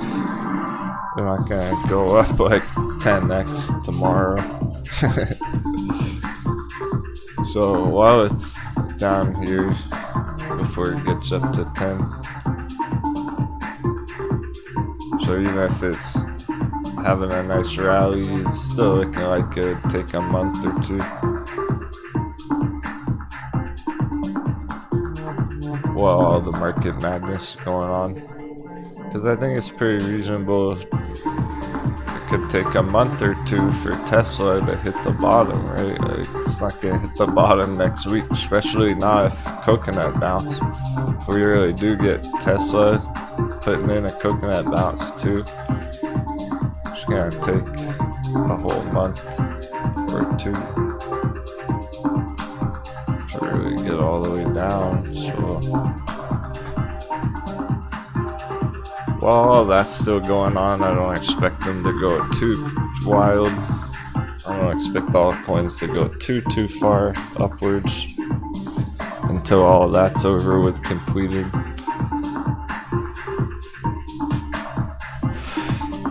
But they're probably gonna start working their way up. They've definitely bounced. They were all bouncing yesterday, all coins putting in the V-shaped recovery. So Dash is still holding up here. More than healthy. Powerful. Any day, like Dash wants to rip up to 100, so this can still happen real soon throughout the next week. Get 100% altcoins, but I don't expect it to go too wild. Like, I don't expect it to go to like 250 right yet. Not for like, even best case scenario is probably gonna take a month or two trending up to get up to bigger targets like that. So we're gonna have some time here, at least another month or so, to get pretty decent entries. Even if Dash is $100 holding next month, that's still pretty good entries. We liked the $100 Dash last month. I'll like a $100 Dash next month too. Opportunity right here, right now. It's still a flaming hot entry, flaming hot baby.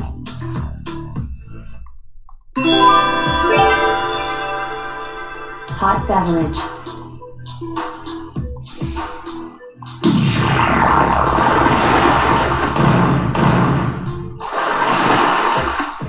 Do it, dude. Slam dunk.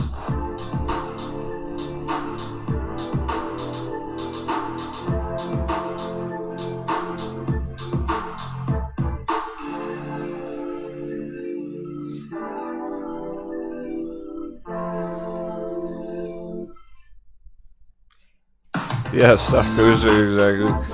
You gotta get your car's air conditioner fixed, so you have to hold off on the dips right now. That's worth it. Definitely do all that stuff right now, because we should have decent entries next month too.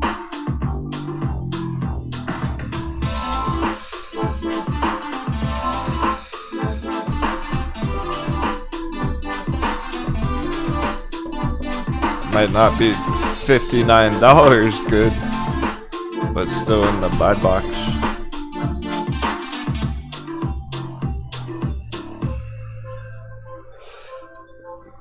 Ideally, just getting Dash under 100 while you can, and then when it's breaking out from 100, you're just riding it upwards. Oh, Angelina.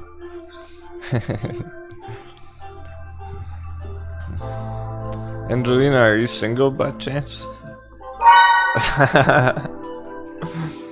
I need a new internet girlfriend.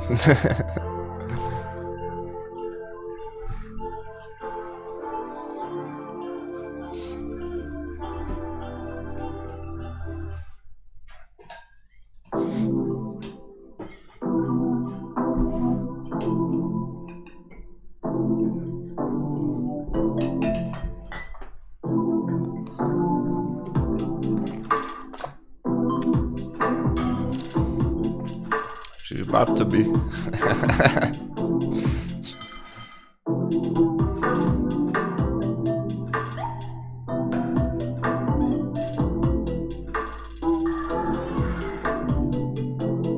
I got an offer you can't refuse.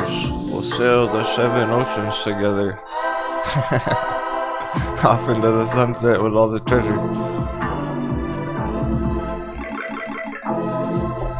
Yeah, Corey. Crickets. Crickets in the chat.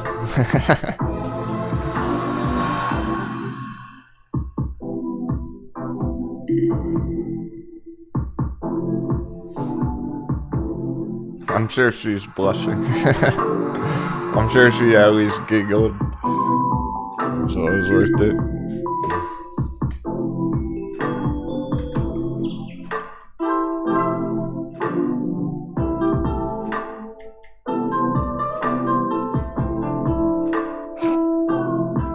Corey, starting to think you're a robot.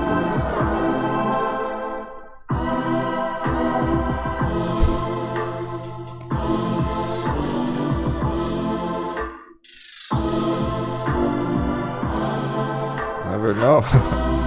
Well, may or may not be a robot, right? Sundial's kicking in. Speaking of sundial, or the MM, please. Right in the dump.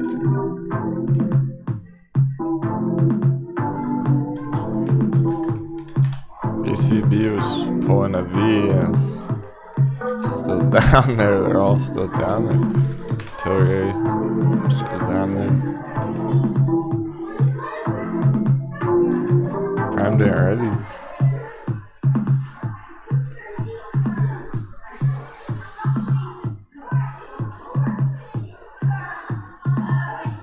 I don't down one bit. The reason I have a giant green arrow pointing up on that from the double dunk 2020. Look where it is, 2020 crash prices.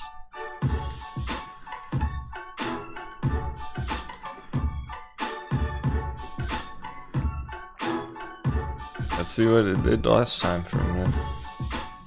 Just right here it now. 1,400%. Last time Tilray was this price, it went up 1,400%.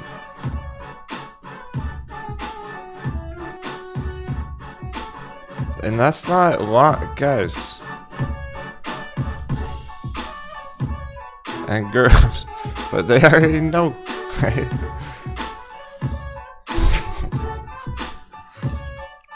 Alright, man, we like to get instant gratification. We like to get our big bucks right now. But I mean, waiting 2 years, it didn't even take that long to go up. That's 2 years full complete cycle from the last dunk to this one. It's more like 1 year bull run, 1 year crash. 1 year bull run, new cycle. 1 year crash. So there you go, that's Tilray chart like 3 years into the future. Oh, let's go further out, let's time travel. Let's go 5 years out, boom. There's future Tilray like 5 years out, 10 years out. Moon over there, whenever that is, 2025. But damn, you know what 2025 is? Oh. Do you know what 2025 means?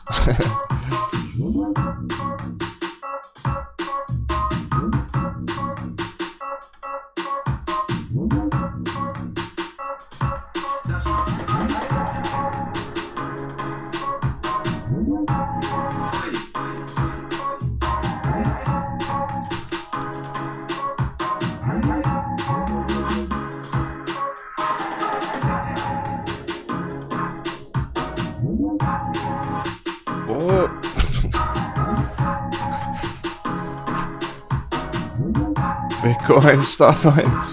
What the fuck happened there? Bitcoin crashed to 0 on that exchange. Guys, 2025 Bitcoin. Fuck whatever that shit was. Whatever that other chart was. Tilray 2025. Who cares what Tilray 2025? Bitcoin 2025. Fasten your seatbelts. $1 million. Bitcoin $1 million. 2025. Let's fucking go. Tilray, whatever price Tilray is by then, Bitcoin's gonna be $1 million by then. Send it in the chat.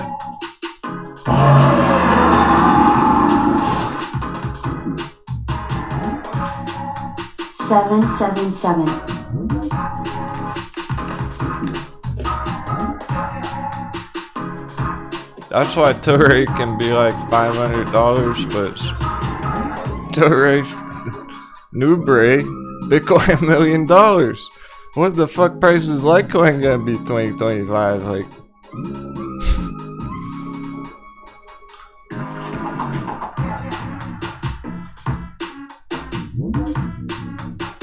see that date? 2025. Just follows the logarithmic projection. Follows the exponential growth.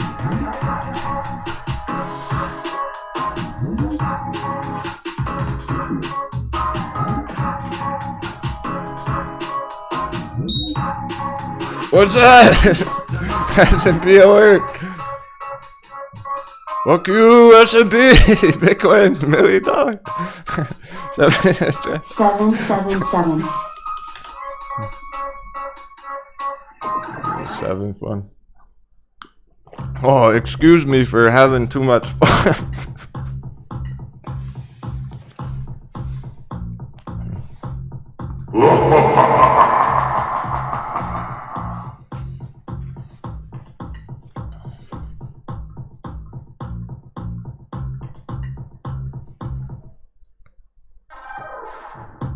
Damn, it could have $1 million before.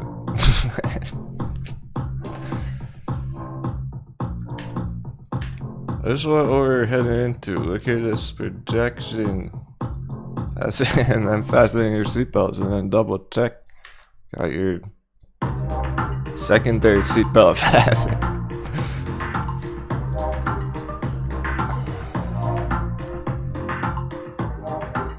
Look what crypto might be heading into. Bitcoin $300,000. 100,000. Fuck 100,000 too. Are we clear?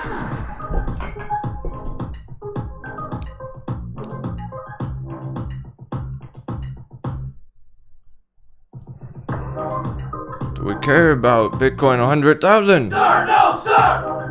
Are we gonna keep our eyes on the price of Bitcoin 1 million? Sir, yes, sir!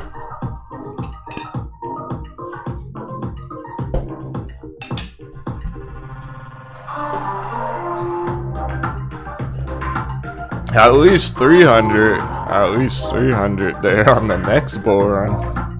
And then, oh no! Oh no, we crashed down to $100,000. Uh-oh.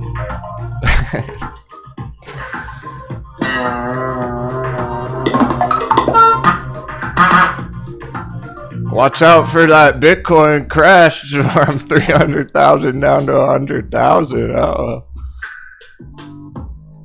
Check out all the 2023 moon boys.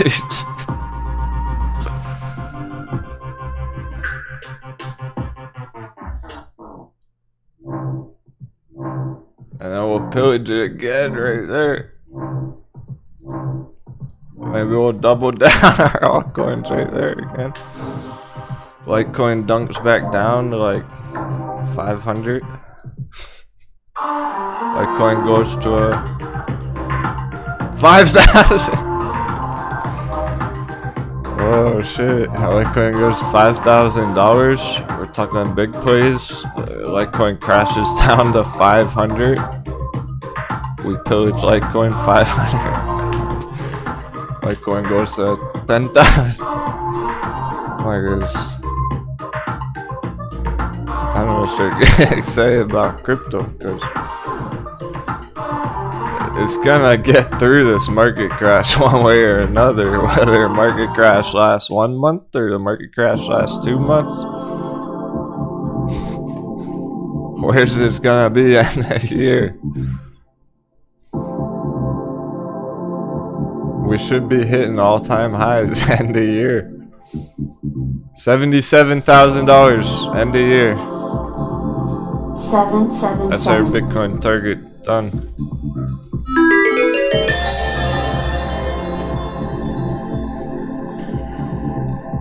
The puzzle pieces are falling in place. The stars are aligning.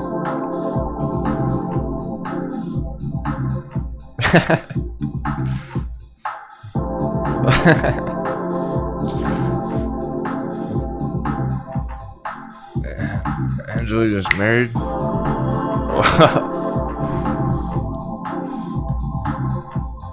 A search continues for the internet girlfriends.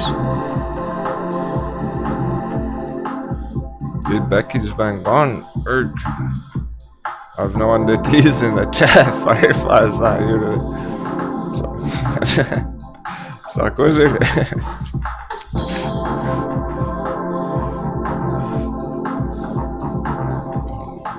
All mine are missing in action right now.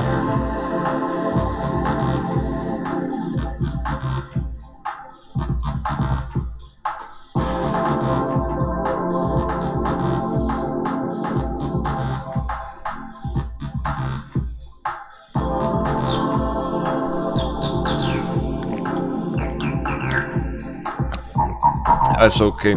You know why? Because I'm married to the charts.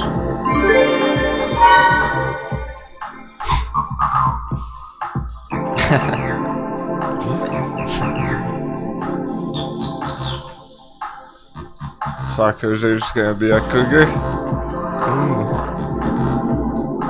Yeah, I like the mature women.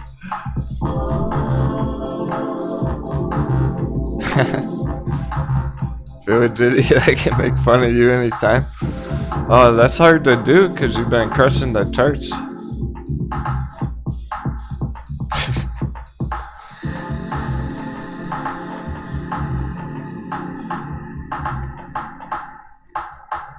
You gotta give me a reason.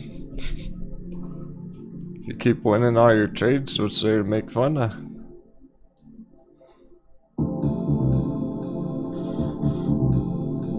Just make fun of your old village that banished you. They didn't know who they had in their village. See, the story goes, his village idiot's origin story. Back at the Moonboy village, not with us, we were sailing the oceans. We're back at Pirates Cove.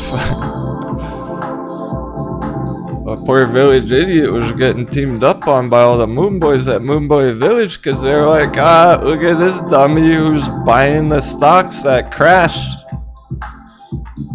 Look at this village, let's call him the village idiot because he's not FOMOing into Tesla, he's buying all the red stocks. Little did they know. So they banished him from town. Picked him up on the beach. Saw him on the beach, like, hey, hey. Save me from the moon boys.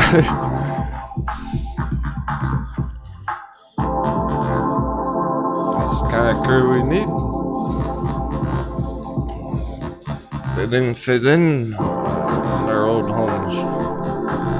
Bunch of pirate orphans.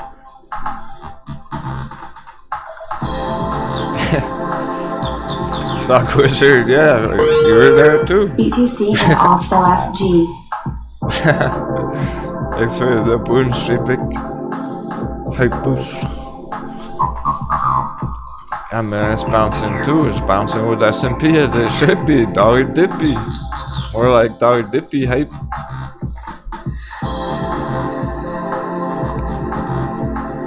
We've got the refueled, re-engage the rocket fuel. Dollar Dippy in action. Sparking the fuse.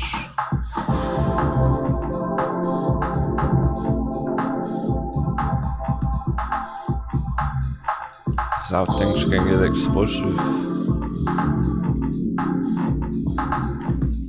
There was a lot of pillaging this morning. And some AMC scalping.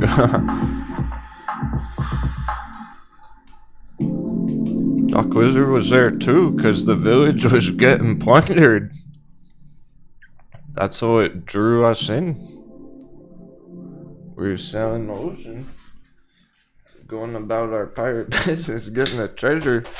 What was that? Moonboy Village is on fire! Holy shit! The hedgies are attacking Moonboy Village! There's a guy on the beach! The Stock Wizard was fleeing town. Stock Wizard was throwing fireballs back at the hedgies. Oh, there's a wizard. Let's get them on the crew too. We need some more spellcasters. We're up the buffs.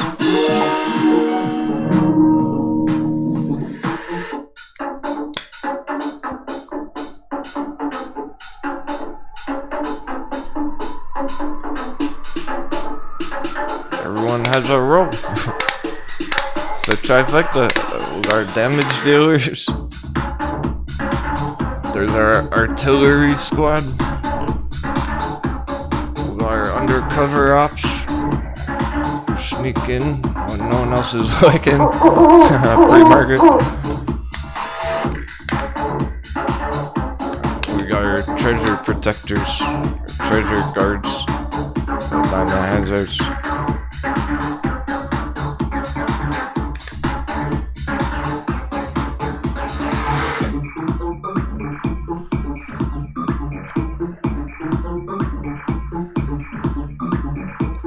Trifecta, tank killer DPS.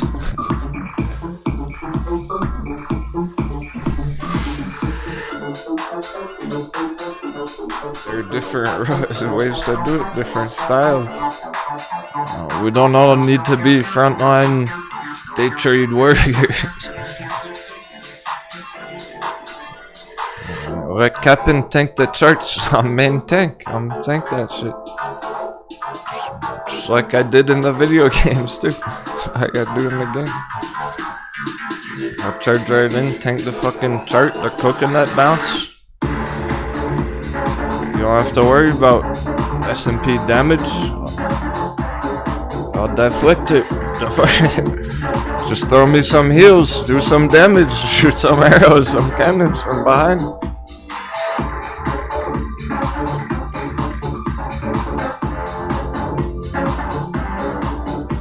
Make sure the ship, we avoid all the rocks. We don't hit, our ship will never sink. We can't shit, we can't fucking sink, because we're ghost fighters.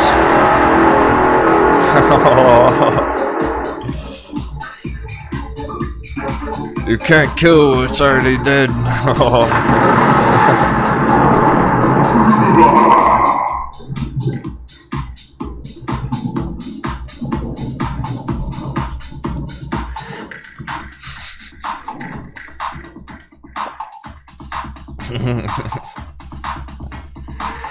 I've lived many lives as a trader.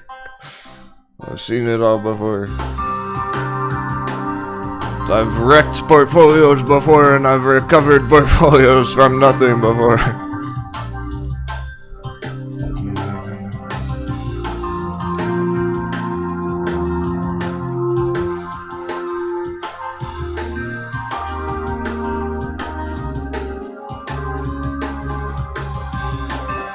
Nothing can stop me now.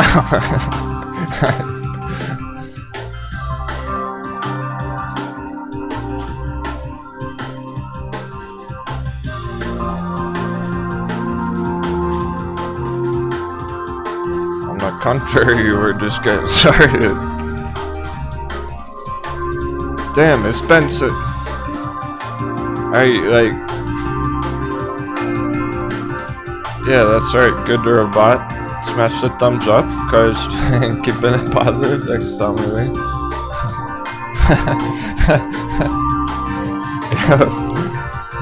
Cheers, Tommy Lane. My soul has been dead for a while already. Keeping it positive.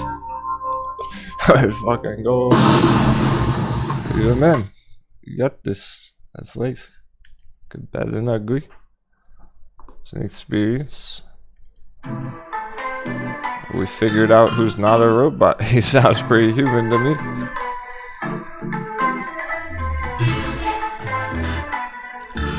That's relatable.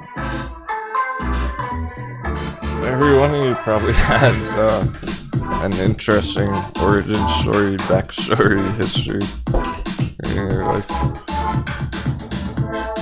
So you became a fucking stock pirate. Normal people don't become stock pirates. You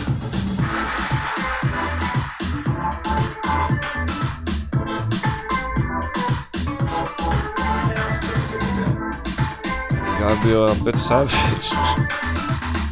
You have a free thinker, not get shaken out by all the noob talk on Bitcoin panic. All the Bitcoin crash FUD talk.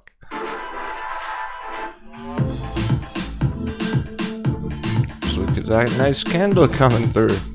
Instant turnaround again. Just like yesterday. Just like every day lately.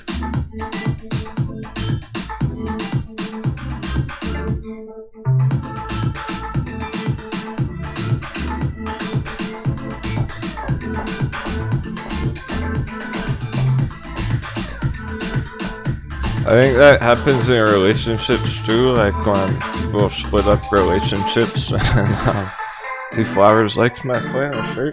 It's green. I was feeling green today.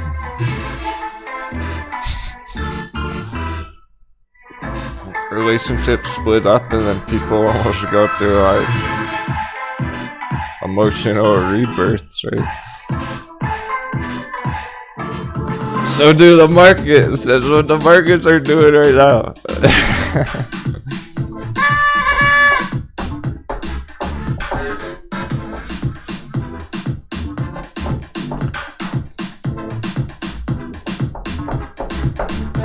But we gotta keep cool.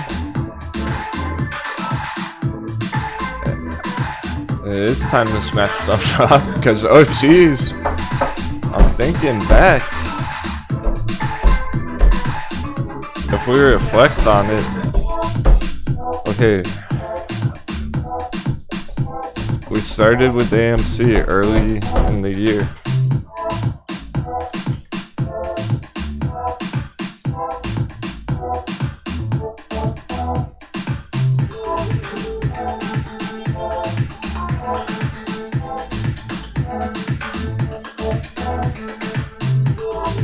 We began our adventure when we left for pillage all our treasure. This is where we set sail from the docks from Pirates Cove. We left the safety of our base to adventure, to journey through the oceans. Go island hopping. So that was back here, right? And then okay, let's be let's say 6 months. 6 months later, we were way up here pulling out profits AMC.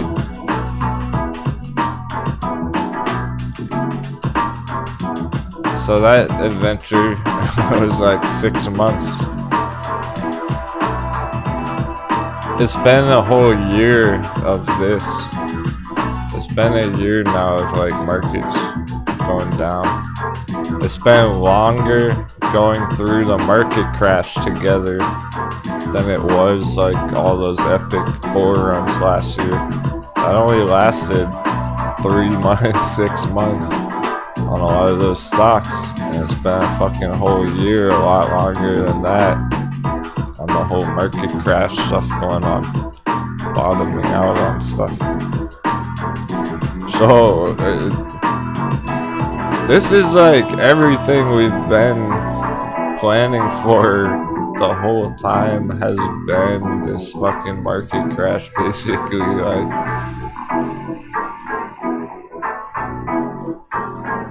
and it's finally getting to its conclusion. It's really wild. Things really are changing. Even AMC is very close to the ultimate bottom there. It's been long enough. It's been selling off long enough. It's come down far enough. Like, things are gonna change real soon. Going into the end of the year. Even AMC can be like $50 end of year. 6 months from now. So think about it, if AMC is going to be $50 6 months from now, and it dunks down and it slam dunks to $5 next week, like 2 weeks from now or so, in between, just like hit 20, and then right after, just quick slam dunk down, $50 target after that end of the year. If you can catch it down at 5, that's awesome.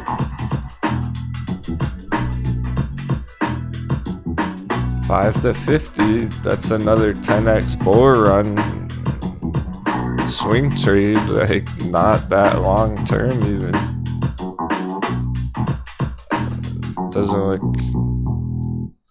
it's not quite ready. It's clear that we still have like a couple of months of a month or two of fuckery here. Some of these.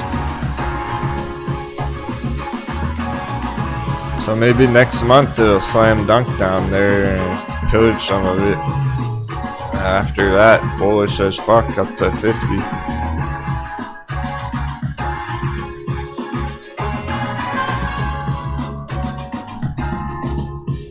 Right now, short term, 10 to 20, one step at a time.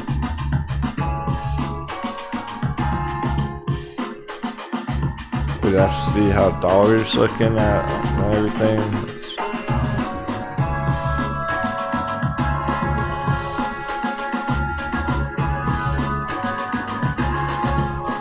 We're on for coconut bounce, so we're on for the green. It's Tuesday. It really can go till Friday. I'm suspecting we could go bullish pretty green here for all week. And then next week with the end of month, dollars down here, right? Next week. Then dollars bouncing next week. Market crash next week. Because that's a new month too. Going into a new month.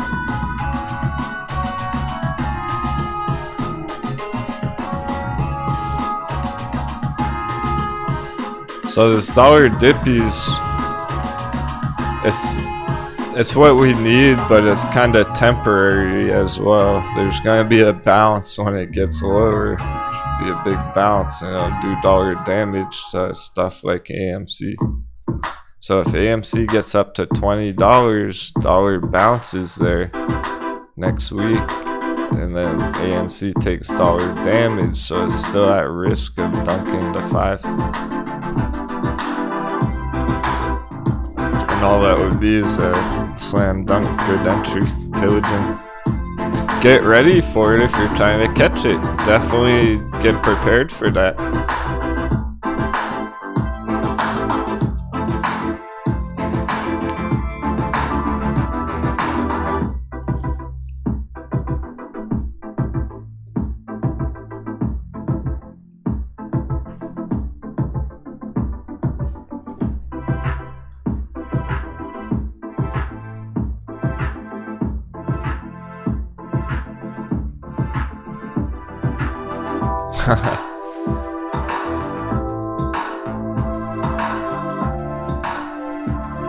Stuff's going. Alright, we should be getting more double digits. Altcoins turning up.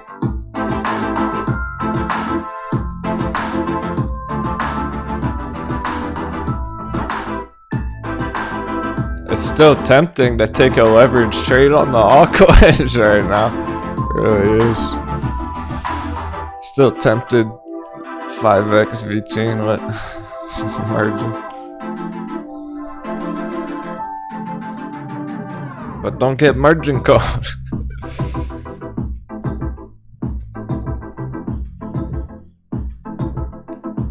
So it's not really worth it. It's not. It's just tempting. It's tempting. I probably would if I wasn't streaming so much.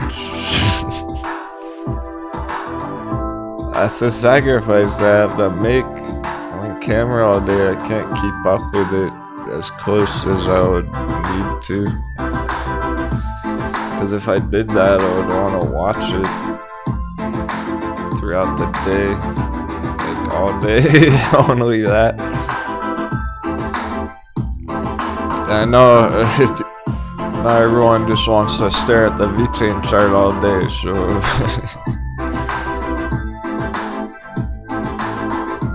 can't really keep up with the chart that I would need to be making those kind of moves anymore.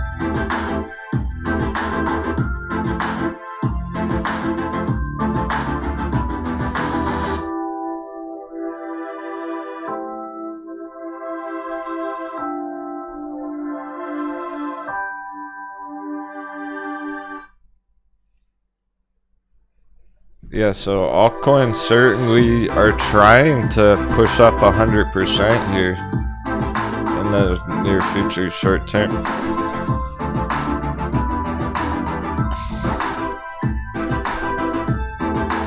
However, even if they're going straight up, in like a month from now, it'll still probably be around here.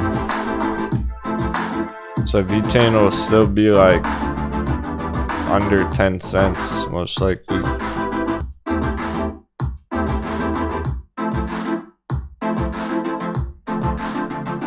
At least have a bit more time to get some more accumulation while there's still good entries. Because if it's when it's breaking out at 10 cents, then it's you kind of stop accumulating. It's the idea, because we don't like to raise our cost average. You get the low entries under 10 cents and then just ride it through 10. So even if they go up a lot, it'll still be good entries for a bit longer before they really go crazy. It looks like all end of year. $77,000 Bitcoin target end of year. That would be a new all-time high.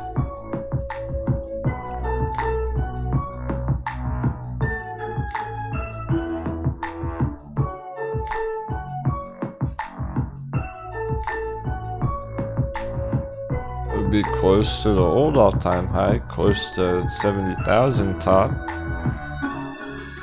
Just slightly above that. 77. Get a breakout from that. Be a big move like this coming up. Huge waves, huge chop. That looks pretty reasonable.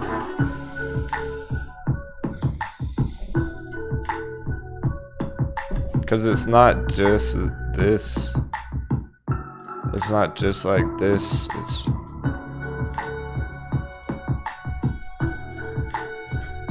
just two. And that's a breakout box.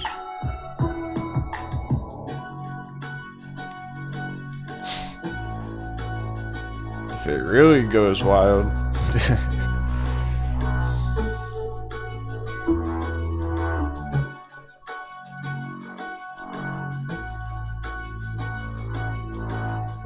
But likely to retest the bull flag, just like Lucid.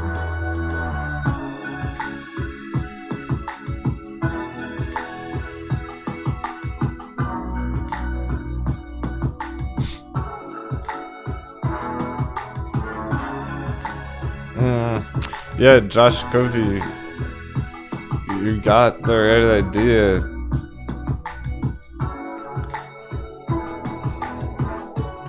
Our traders are recognizing, alright, we got dollar dippy, stocks should be popping, they should be nice and green. Wait a second, S&P's 1% red, how's dollar down and S&P down at the same time? Exactly. It's morning mind games. That's not what should be happening, so here we go. It's happening now. It's doing what it should do now. That was just morning mindfuck. You know how it is lately during the market crash. You wake up and morning mindfuck.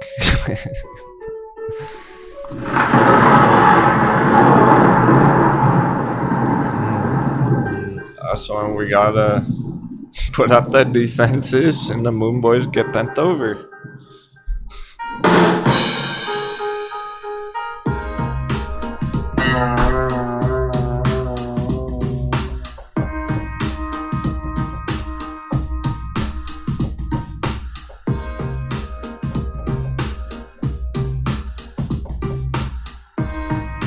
I'm saying it bold like that because it's serious. Any of us could have just felt weird today and you're having a off day, you woke up on the wrong side of the plank. Careful you don't get drunk and sleep on the plank and you roll overboard.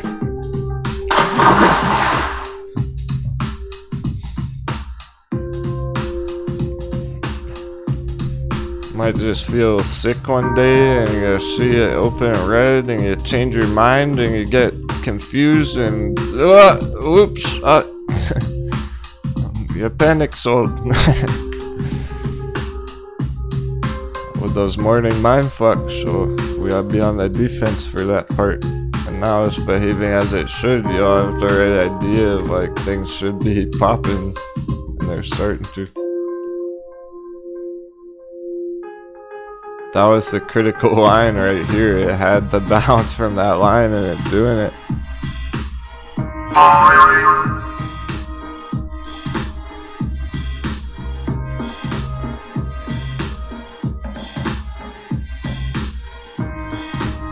So as long as we get dollar continuation downside,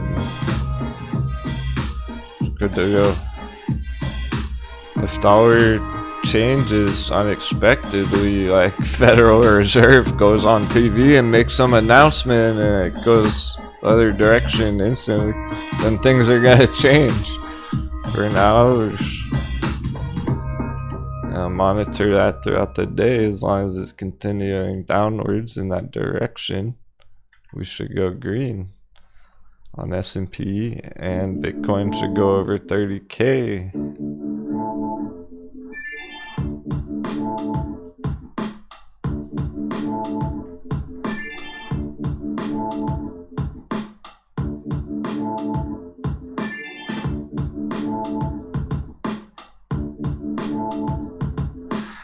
Again, every day 30K.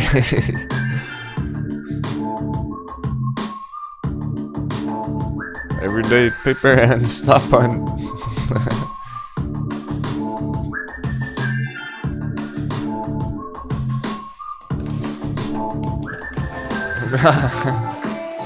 It's not.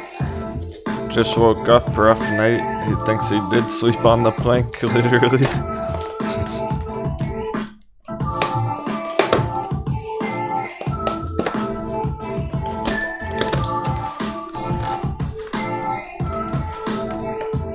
As long as you didn't plank your charts, as long as you didn't squat on your positions, on your treasure. Is your treasure still down there below the deck? You better check.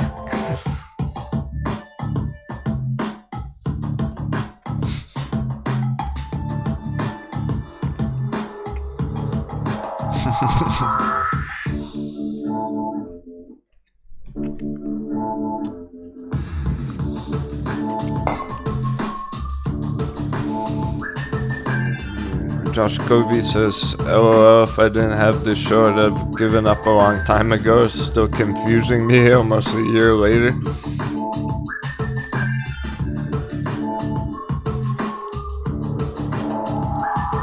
Yeah, you're just making good progress. You're getting the foundations right now.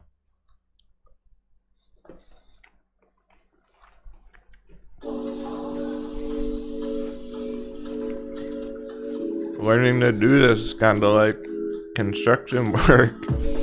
Yeah, I'm going there. Remember our old construction analogy? Can't resist.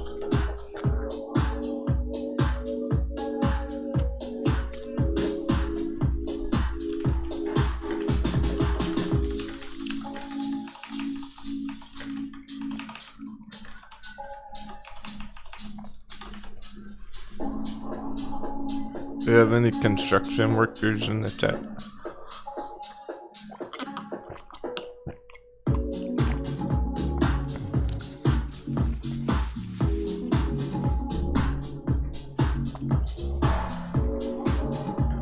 It's a good analogy because, alright.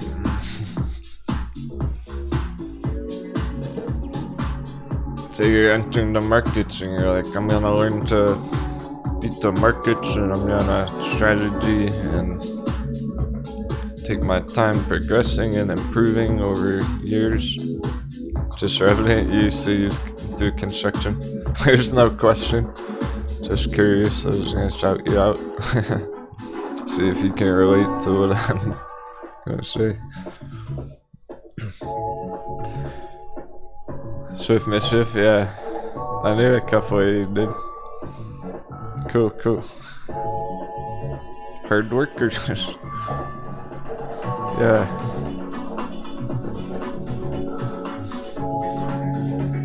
So I think it's a valuable perspective of, imagine like you're entering the markets, you have no experience and you're willing to go the mile and take your time and learn and improve, and you're planning over a long time to be successful at it, make it a real part of your lifestyle, not just a quick win. Like the Moon Boys wanting a quick win on everything, that's why they don't get the quick win, because the markets don't give you what you want, you see.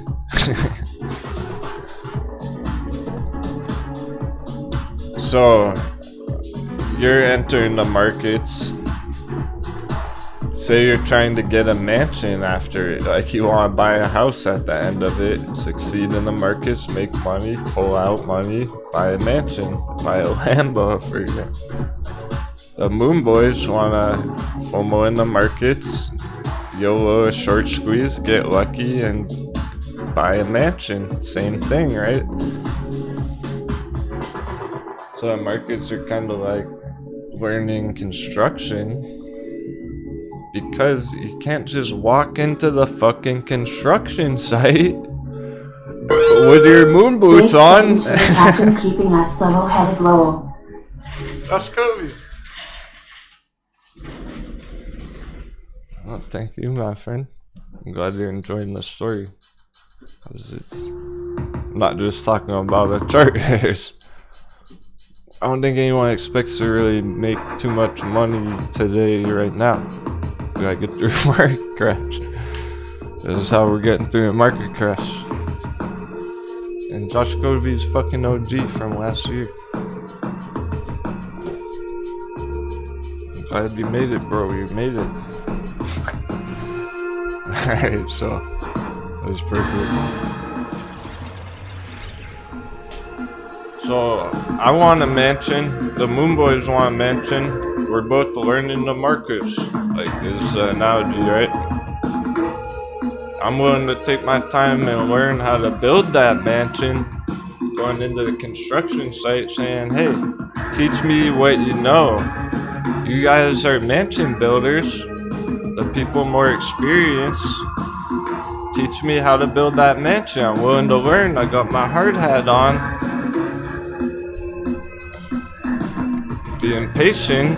Okay, You want to build a mansion? What do you gotta do? You gotta clear out the land, and when the land's ready, when you till the land, then you lay the foundation. That's what you guys have done last year.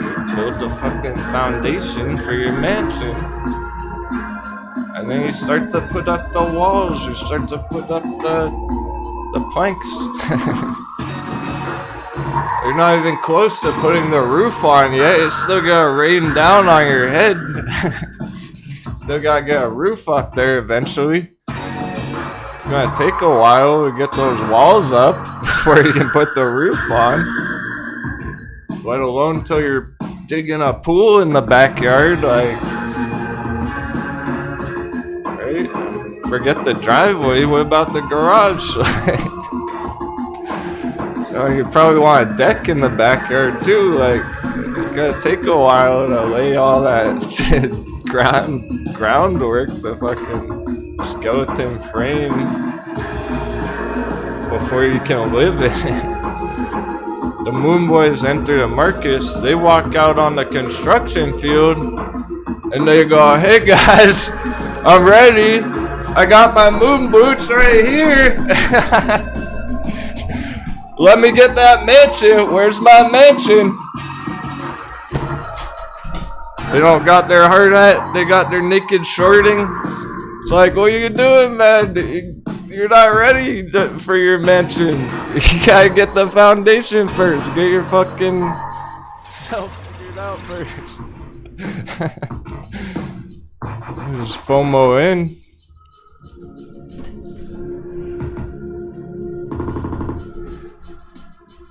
Is destined to fail. It's the wrong approach. That's how most people go about it. They go, oh, markets are like fucking fucking the casino and just get rich quick.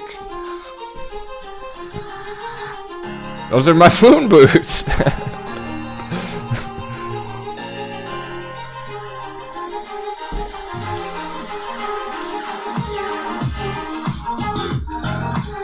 You guys still have your moon boots ready? Oh, you're fucked.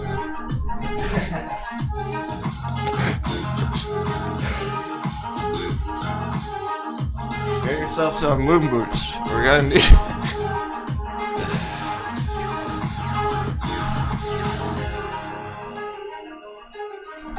I'm even putting them on.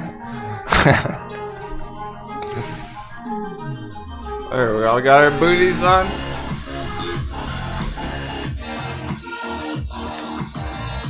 Let's fucking go.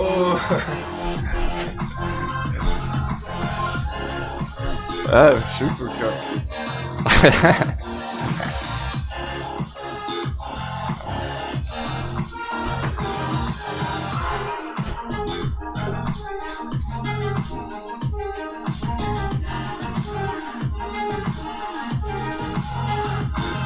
Made her go a bit carried away there. But the point is,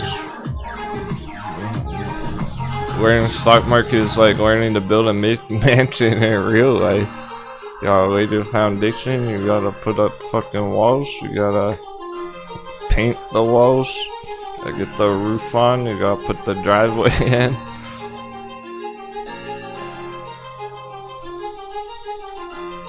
Can't learn all that in 1 year.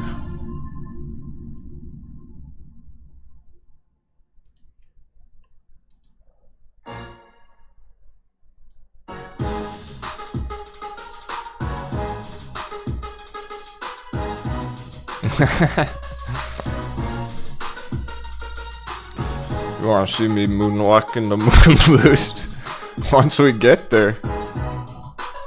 Remind me next time I pop a bottle, I can't fucking wait to use my captain's flask. Saving it for a special occasion. I have to just pop it in. We need something big to happen. Either market crash or we need a 10x chart. I'm gonna pop a bottle. It's been a while. I think the last time I drank was on camera. I don't always drink, but when I do, I'm on camera.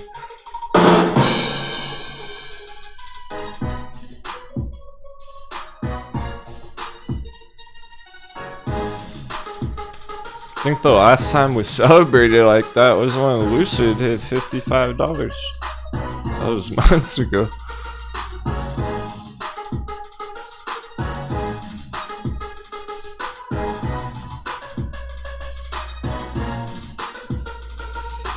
Yeah, it's true. Over the weekend too. Well, I mean, celebrated.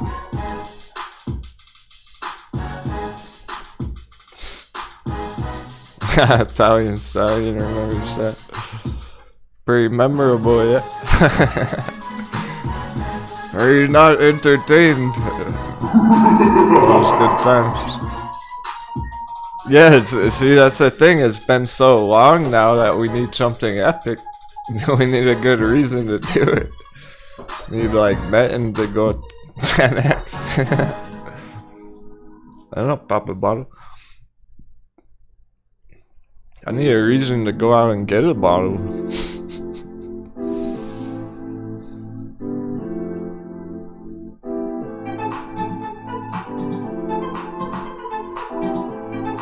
When stuff gets, when stuff's booming, I have a bottle ready to go. I haven't even picked one up from the store yet, cause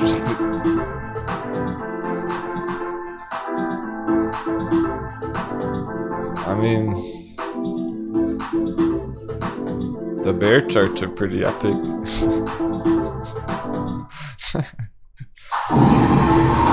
Besides that,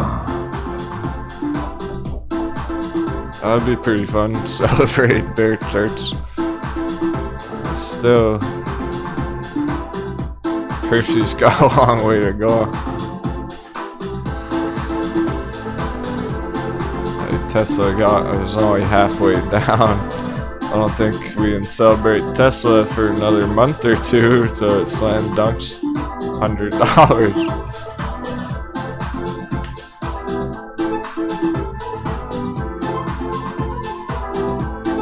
Oh, that's awesome, Italian side.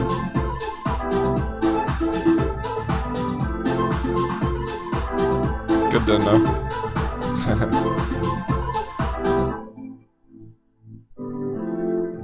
Greggy, the last two. Yeah, I see. It feels like you guys are here a lot. So it was nice showing you pop in once in a while. Doesn't get to chat much, but usually watching in the background.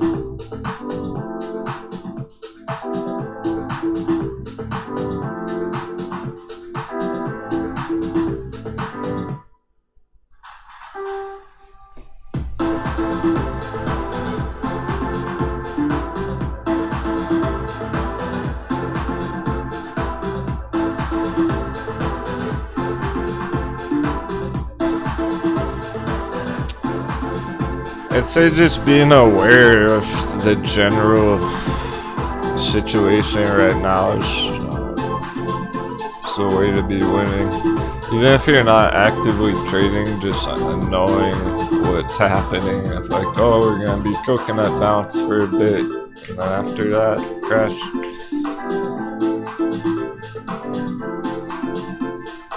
That's gonna help you see ahead, and if you can't watch the charts that much or whatever. I know, right? Those are crazy targets. I almost didn't want to show them. Because why don't we take a poll on it? Look how low this slam dunked. All those bear charts, they're in for a rude awakening.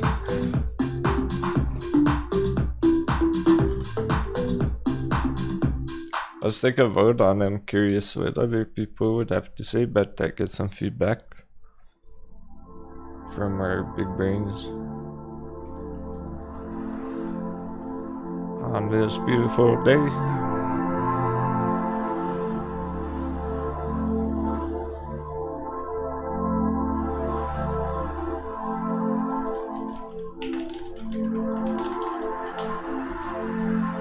How low do you think Tesla's gonna dunk? I put a few choices here.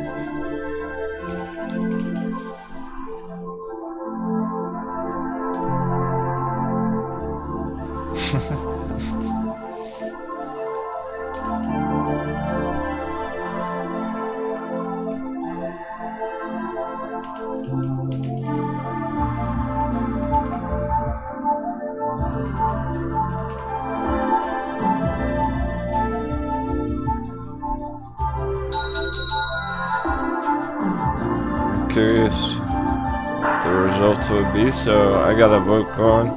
Tesla dunk. How low's the dunk gonna go? 500, 400, 300, 200, or 77?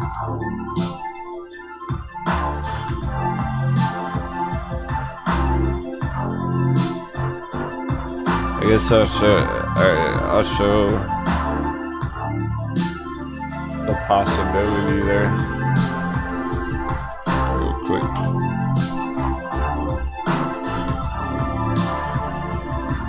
Because I know those are pretty extreme prices. Targets here $77. Do you think it's possible to smash all the way down to the bottom of the V? 77. Is it gonna be that brutal, like the worst case scenario or extreme market crash all the way down bottom of the V? 2020. Because remember, they're all going down to the V. It's gonna go to the bottom. Is it gonna go to the top at 200, the top of the V?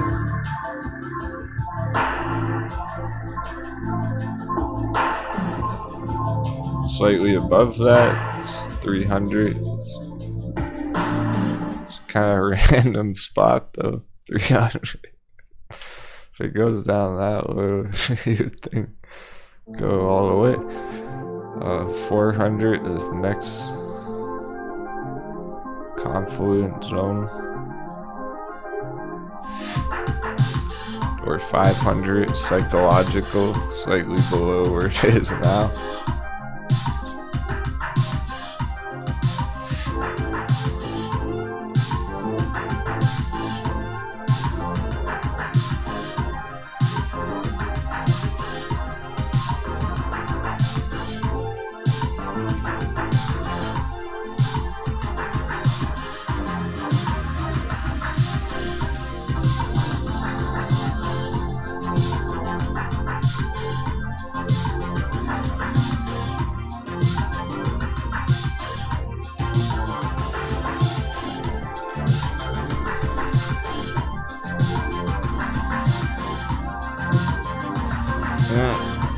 Hardly any green charts still. House dollar hasn't moved.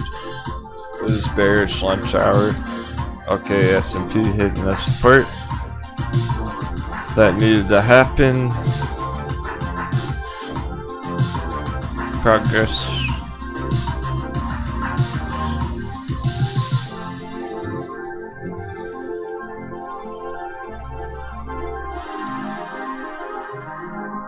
Yeah, we'll just vote whichever one of those numbers that you think that you would guess, even if you're not trading it or...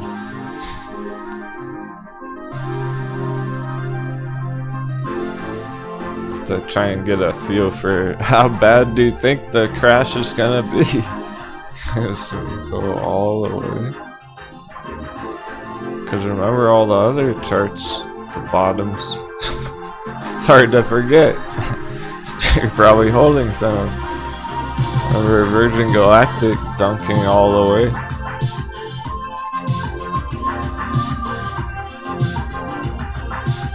Is Tesla gonna do this too? To the bottom of the V?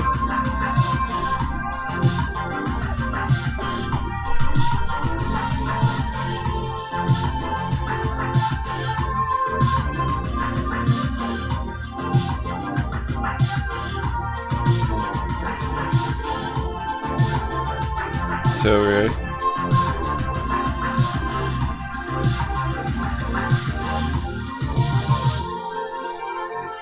long-term double dunk to which Tesla gonna do that too, all the way back down.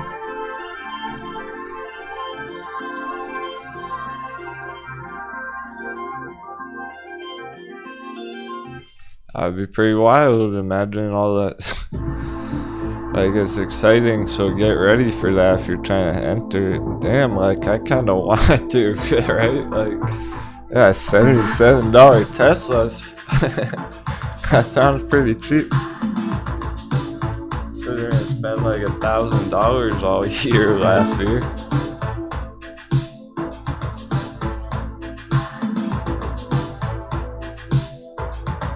That's probably worse, Pillager.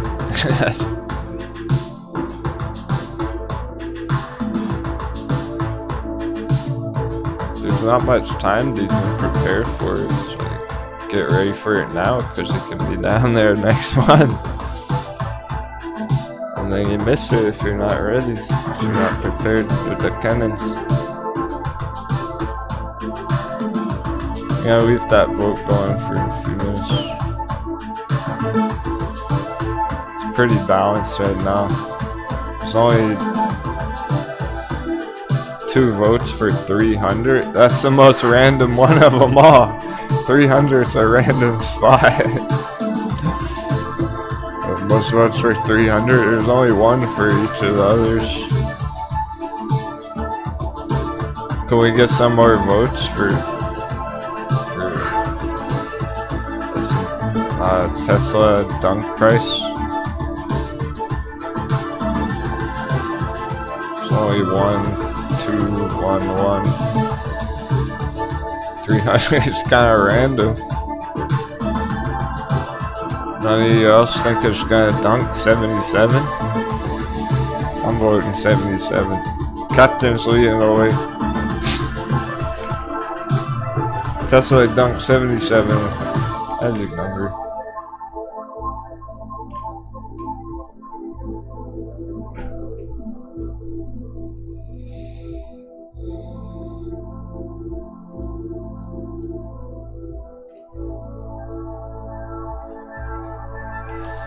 We're gonna manifest it.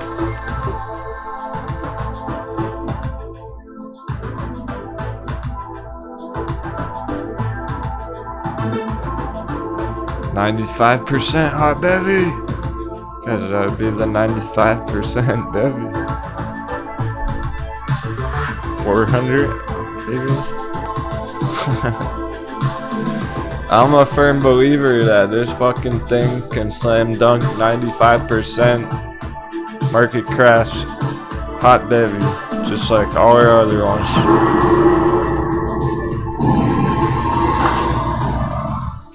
I know it can go that low. I know it can go that low. And it might. Starting to think it's quite likely. Cause imagine it dropping to 250. Now it looks very low. First of all,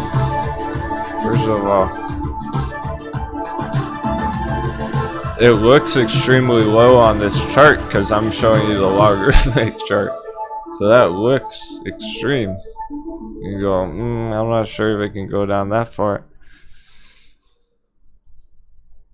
And 250 is up here, so maybe you're thinking like, yeah, 300, 250, halfway kind of area. That's not halfway. Alright, this box, right? Now I'm going to show you the linear. If Tesla slams down to 250, imagine all the panic that would be going on. Like, Moon Boys would be freaking the fuck out. They would be saying Tesla's crashing to zero, Tesla's dead, Elon Musk sucks.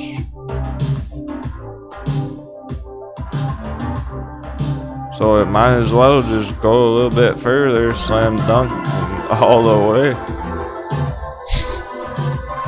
It's gonna be so extreme, it'll probably just blow right through that, blast right through that. With all the panic going on at that point. That's what you have to consider is like, if it's already crashing like 90%, it's probably gonna go 95% at that rate. 80% is probably just gonna smash down while you're doing one step lower there. So that like 250 area, that's essentially the beginning of the accumulation spot. Like maybe you could start accumulating under that, under 250. But I don't think it'll really bottom out to 100 area. Stop hunt to 100, hit magic number. Yikes.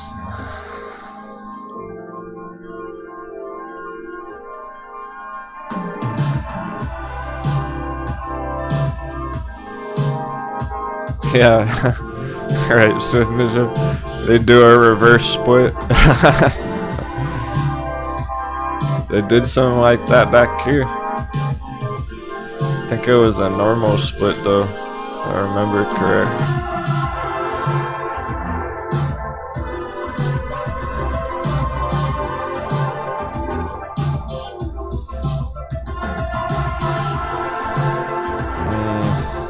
Okay.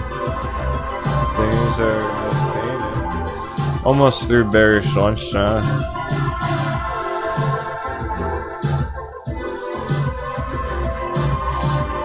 Altcoins starting to turn up. Altcoins flashing green. Litecoin. Dash.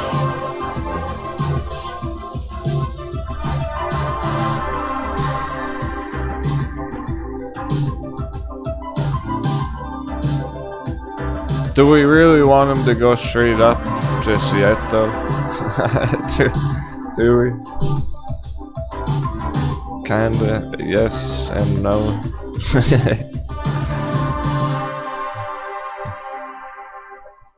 I'd rather stay down for a month and then go straight up.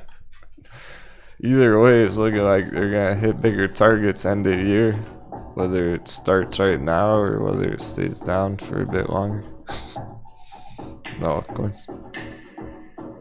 As soon as Bitcoin's making a real rally over 30k, it's been a bunch of volatility above and under 30k.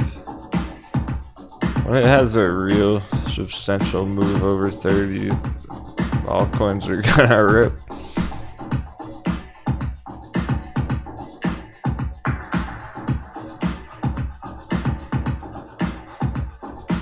Huh.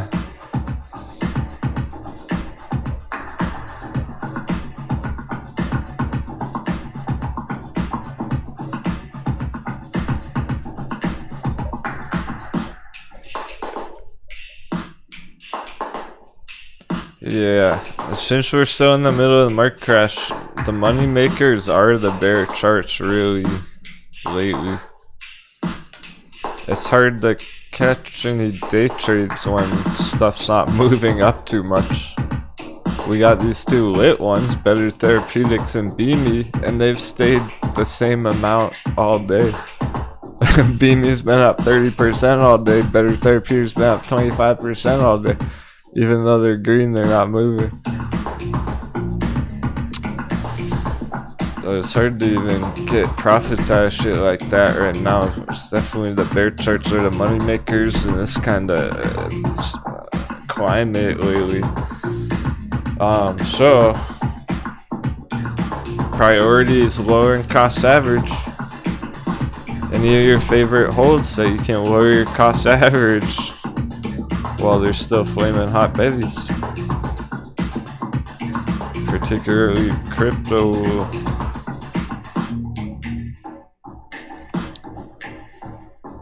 Maybe that's grayscale Litecoin, maybe that's even net in Sphere 3D. Same. It's the master plan, it's the grand scheme, the same plan as always. Sphere 3Ds. It's not any worse than it was last week. Still good to go. Oh, if you're holding Sphere 3D, priority is like trying to lower cost average if you're able to while they're in the slam dunks right now. Particularly crypto, because like why more so crypto right now though than even the stocks? Because the altcoins had that flash crash. Like, that was pretty severe flash crash.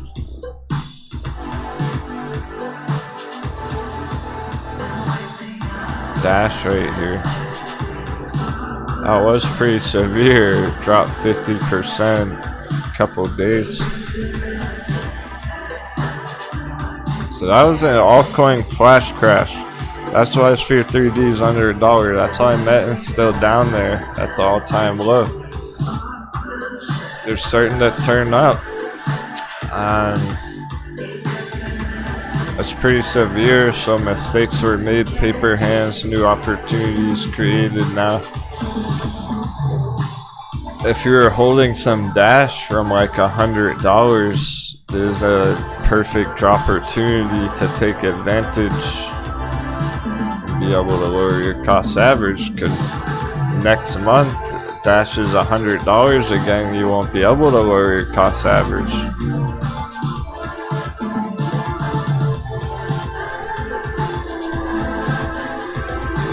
Definitely stick to that strategy rather than opening up new positions. Rather than opening a new position on loopring,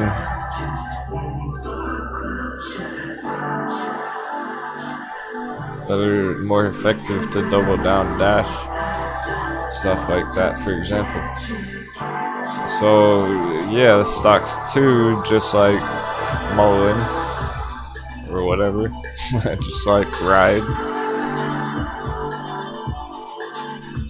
Alright, the vote's closed. Let's see what the results.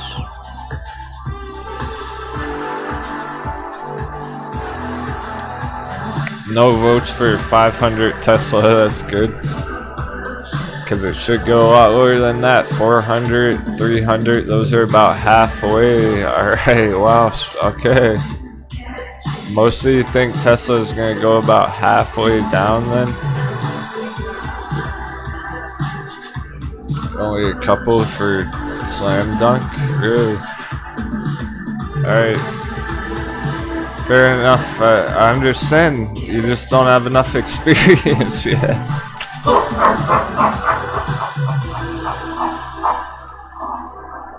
You just don't know any better. I understand. That's okay. I'd be ashamed of. It tells me a lot.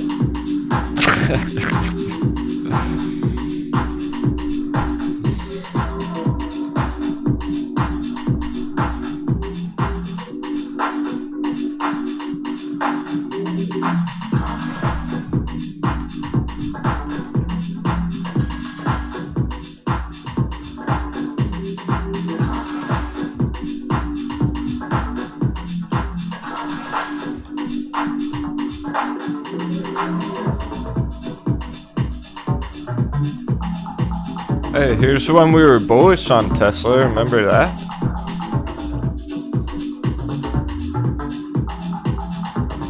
We didn't want to be, but the chart was.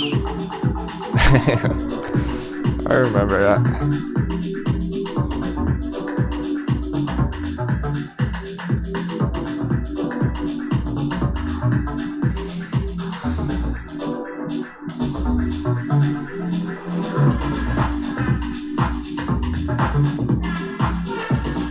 So most of the votes were for 400 and 300. Guys, wait a second.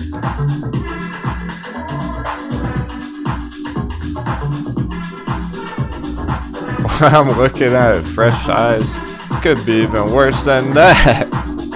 Damn, we could go fucking $50 actually.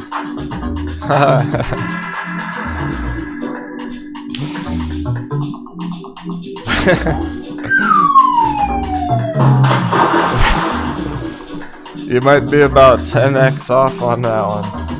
You might be about 90% off on that projection. Damn, guys, like $400 isn't even close to the bottom on the chart. 300, maybe like halfway down. Like, really? You think it would just go halfway down from this?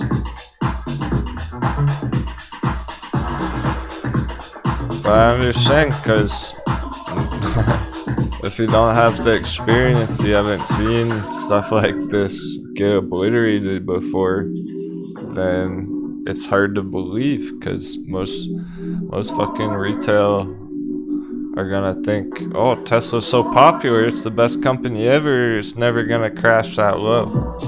They refuse to believe it. They're blindsided. That's what makes them a fucking moon boy, because they buy it at the moon, $1,000, and they crash on the moon. It's gonna go to $50. Not kidding.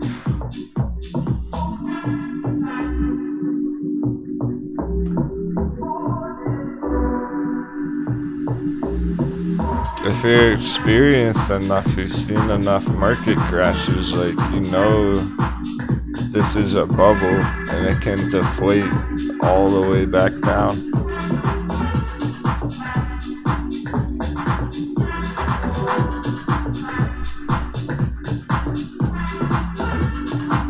I've seen it all before. It reminds me a lot like AMC last year. Remember that one?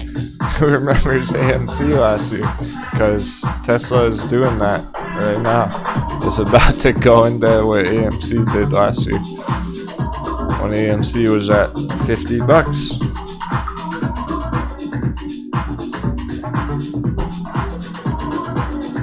I know it's hard to believe. It's just, that's what the chart says. I trust the chart. I don't care the company. I don't care Elon Musk can suck my coconuts. I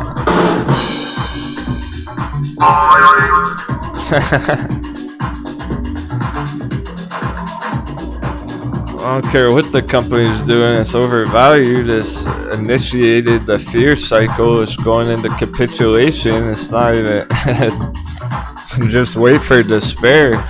Just wait for fucking despair on Tesla, it's gonna be brutal. Probably will slam dunk all the way down. The full way. Be careful. A big part of why I'm saying all this about it is not because I have like a vendetta against Tesla. I don't really care. Well, first of all, Tesla puts. Of course. Just been valued from $1,000. You'd already be up a lot if you fired them at 1,000.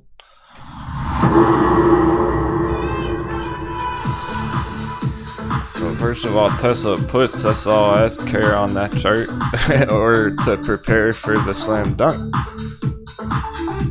The reason I'm really trying to help you see that is because I've noticed in the chat, pretty much every time I mention Tesla slam dunk, I'm saying like, oh, get ready for that. Then I see comments, oh, I'm gonna buy Tesla when it goes to $500 here. Or, oh, I can't wait till Tesla hits $400. I'm gonna buy all the Tesla at $400. Oh, don't do that. Fuck that. Wait till it really comes down. Get it down at 100. That's like buying AMC last year at $40, $50, $30. Buying GameStop last year at $400, $300. And GameStop slam dunk to $77 fucking dollars. In the chat. 777. Yes, it did, exactly. Like, GameStop 300 wasn't good entries. The Tesla 300, not good entries. GameStop recently just bounced from 77.77. Like, I'll see you there on Tesla. Like, that's where Tesla's going. Magic number leading the way. Way down. It's gonna be brutal. For Tesla lovers.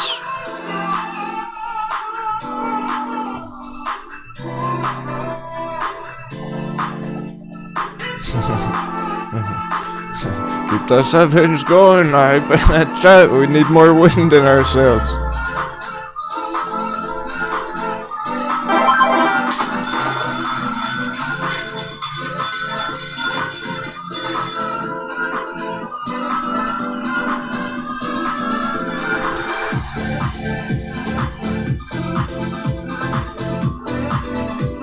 That's where I get thanks, guys.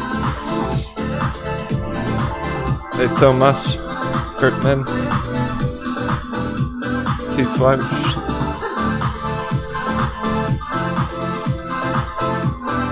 Because it's the psychology, it's the whole process behind the scenes, behind the chart, behind the company. The company doesn't matter when we're in fear capitulation on it.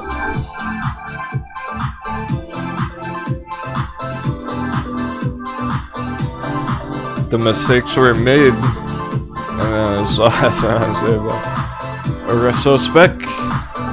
Need healing. Go down the healing totem, Super Sean.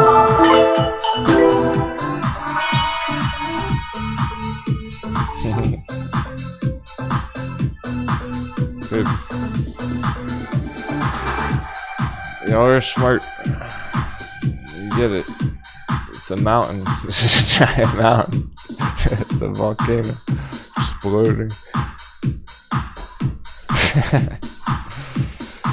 Blow off top. Bubble. Pop. Hey.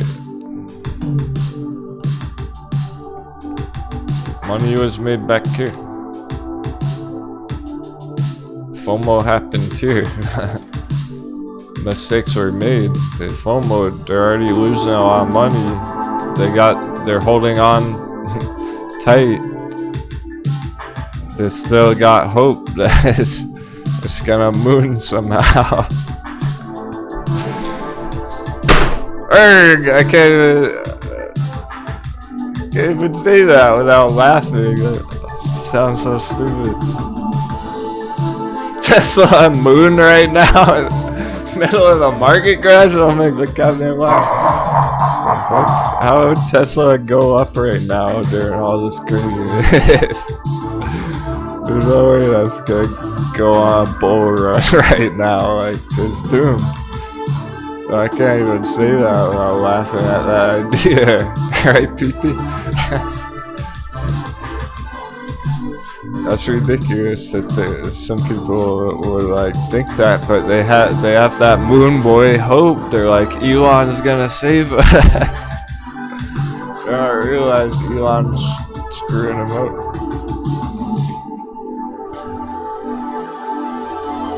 Their hope's about to get shattered. Like, end of story. Except I have one more side story. There's one more side quest there. Just because it's kind of funny. It's a perfect example of who those moon boys are. My dad was telling me he was like talking to one of his neighbors. And the guy's like, oh yeah, like I'm in the markets, like I bought Tesla a couple years ago and I made a shit ton of money on it, and like I sold a little bit of it and I'm just gonna hold most of it, all of like he took a little bit of profits, like a tiny bit of profits. He's like, I'm just gonna hold all the rest of it because I'm not worried about it. It's so green. They're complacent. They're too complacent. They don't even know it's about to hit them. Like, if you're up that much on Tesla for 2 years, fucking take profits. You've won the trade. Trade's over. Pretty straightforward, but they don't even understand it. They never looked at a chart before. So I guess that's who they are, guys. It's like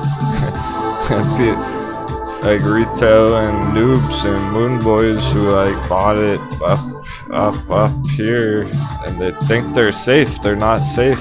They think they're all good. They're not good. They're about to go red on it for the first time in 2 years. Can they take the heat? I doubt it. No, I don't think they can. Probably like 99% of those people are gonna panic sell when they're going red, losing money on it.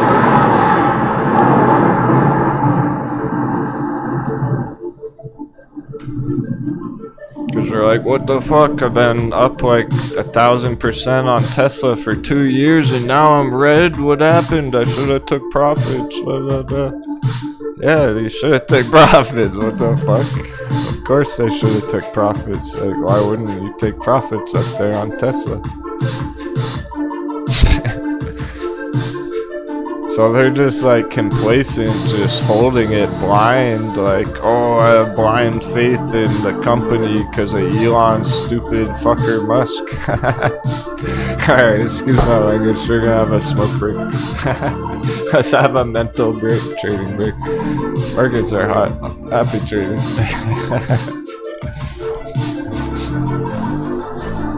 That's all about Tesla. That's all I see. That's all I think about when I see the Tesla chart.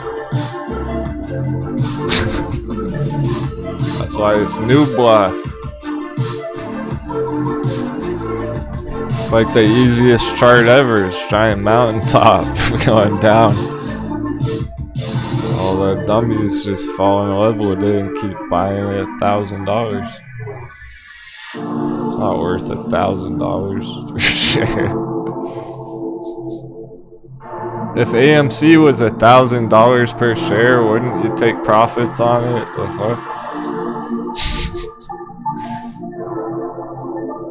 I hope so. I hope if GameStop goes to $1,000 next year, you'll take some fucking profits.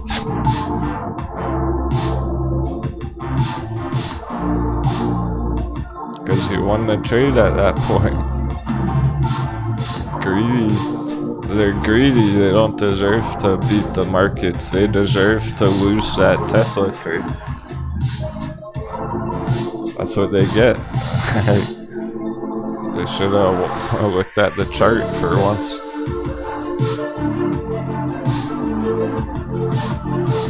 That's where all the hundreds of billions of dollars are gonna come from to pump up mullen. So you get that, right?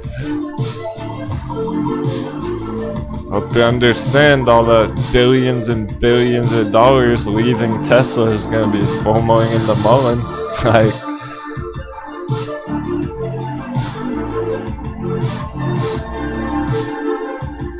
after they panic sell Tesla, they FOMO in mullen. Starts all over again.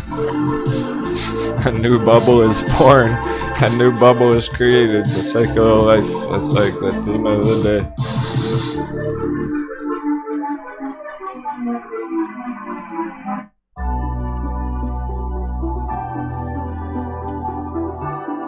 Oh, it's a Topet. Sounds like a trap.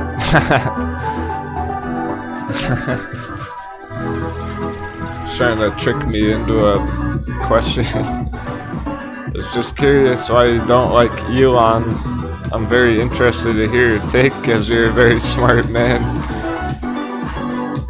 Dude, it's not really that I don't like him. I just think when somebody's in that position of power and he's kind of making himself a global figure, I don't like the direction he's going right now. Like, he basically abandoned his company, and he's not so much a businessman anymore. He's more like a fucking global figure guy, like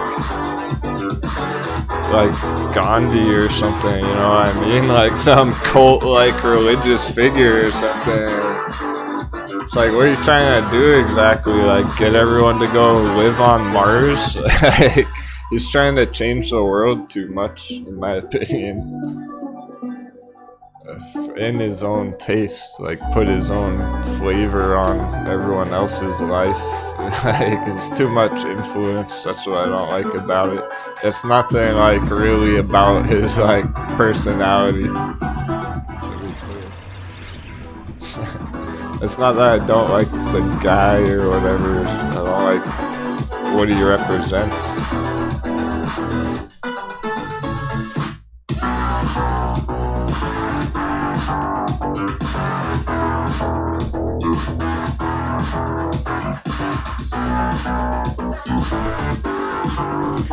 I just don't like the idea of one person having that much influence over an entire culture. Because it's beyond the Tesla chart. Like, the Moon Boys would, like, if Elon Musk jumped off a cliff, like, would you follow him? Fuck, right? They would, like, jump off a cliff if he said to do it. Literally and metaphorically. Living on Mars sounds like the worst thing ever. That would be terrible to live on Mars. There's no food, there's no water, there's no oxygen, there's no women. Like, fuck that. There's no sunsets. Like, oh, living on Mars would kind of suck. But, oh, Elon says living on Mars would be cool, guys. Oh, boy. Everyone go live on Mars. Oh, thank you. I'm good. I'll pass. Hard pass on living on Mars. I've been to Mars on the charts. So you don't want to live up there. Just visit. Come back to Earth. The party's down here on Earth.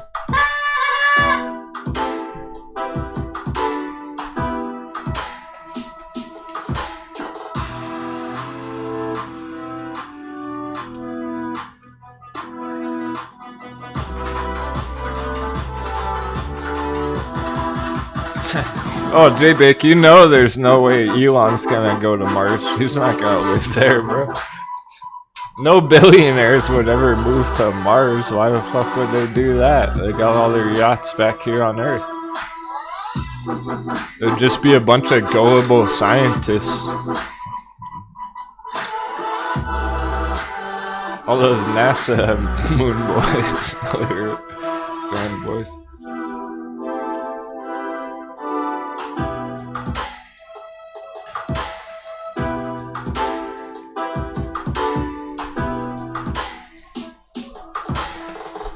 Okay, because radical take on it, I would say that it's not really gonna. About to walk away. Maybe it's radical take, but I would say like going to Mars right now in the year 2022 is not gonna do that much to progress humanity.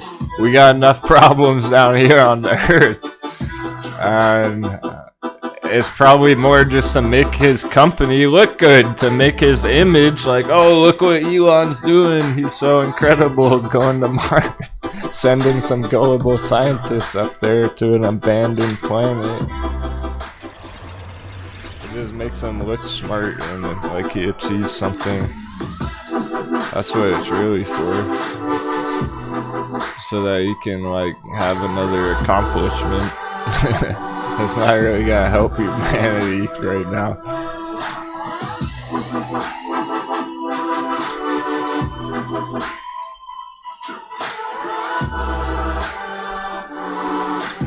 It's like the space race, fucking Russia, all over again. Billionaire space race.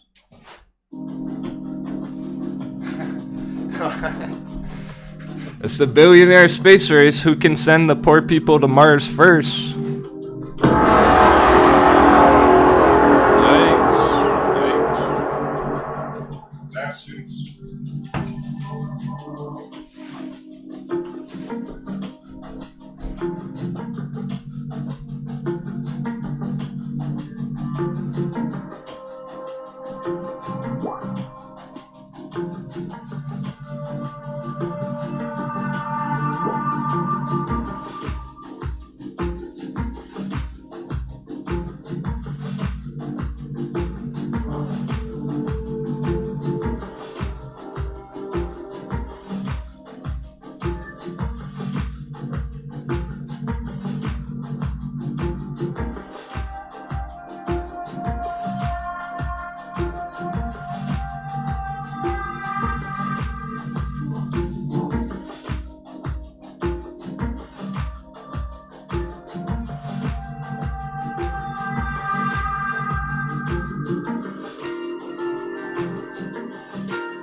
jumping back in the church. Alright. Welcome back, traders. Cassie pulling double diggy.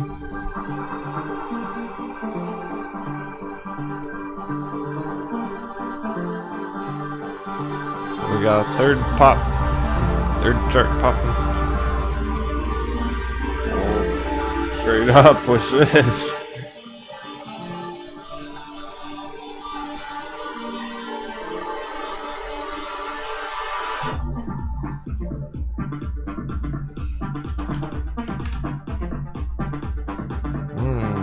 Slam dunk down here.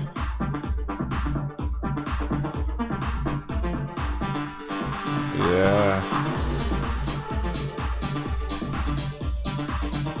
Okay, so this would be the double dunk, slam dunk.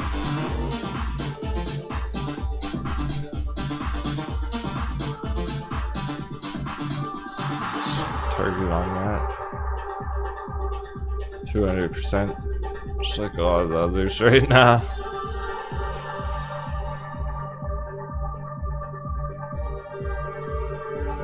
All-time low, let's fucking go.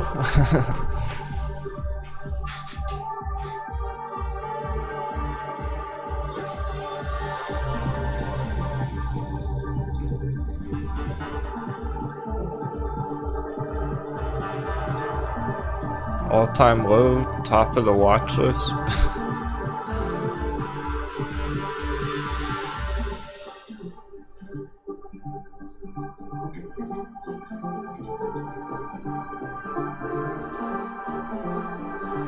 Which Better Therapeutics is, which BME is.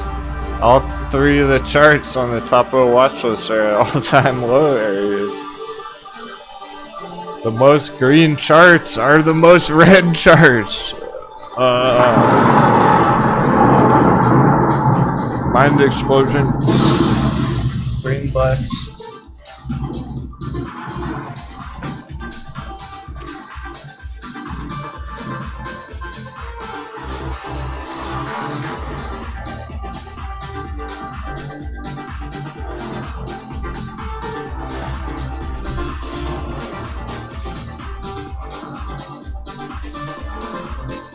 Tomato, chicken lunch break. Not good enough.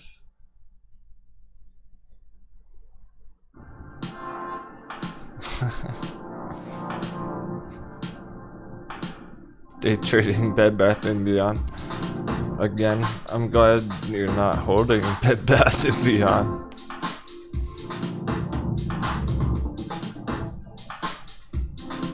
It's not that exciting of a company.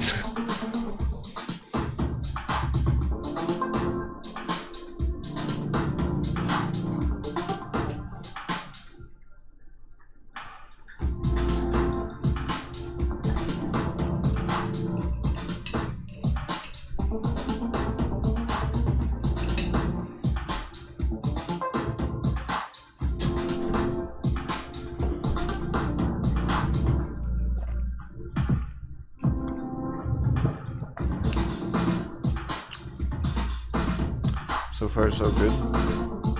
We're in real bearish lunch now. Okay, 2.5 hours. They over objected. Still bullish today.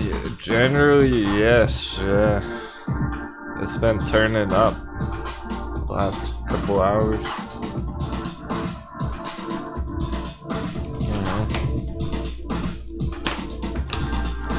So now we have Cassie at the all-time low, starting to pop, up 10%. Still on track for more green than today. Like, we should get a lot more charts turning green. Let's make sure we get more dollar dippy though. If dollar bounces, then stuff's gonna stay flat right now.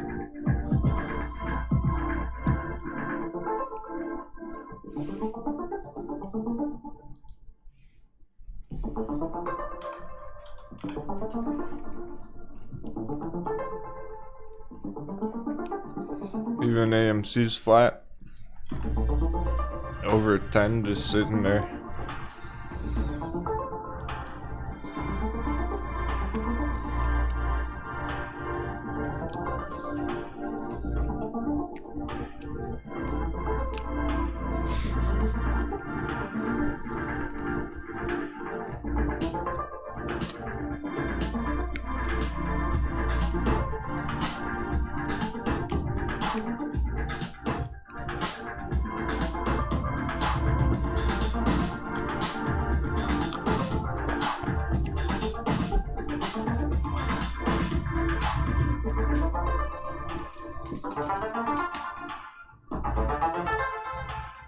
Lucid right in the middle of the bull box on Lucid.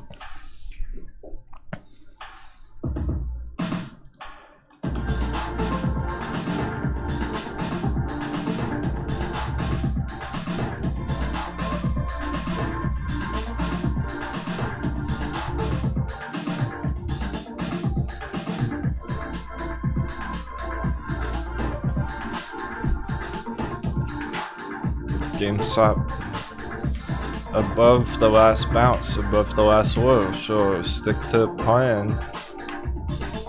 Or I gotta change it if we have to.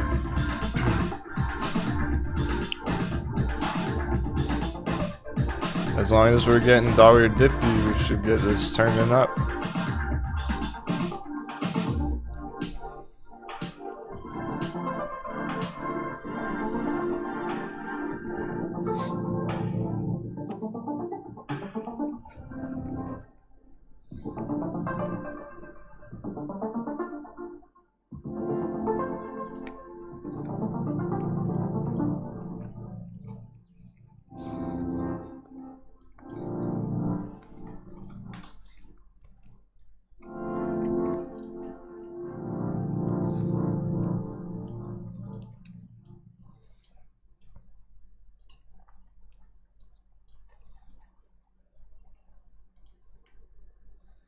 Now that it rides down here, I'm gonna put a parallel channel.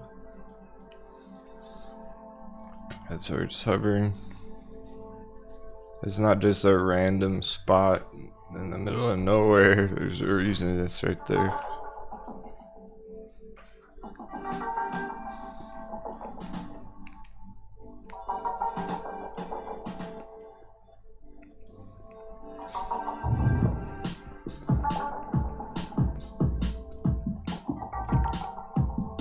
There's no reason for it to go any lower though. That would just be a stop hunt.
Since everything's red, gotta check the bear charts.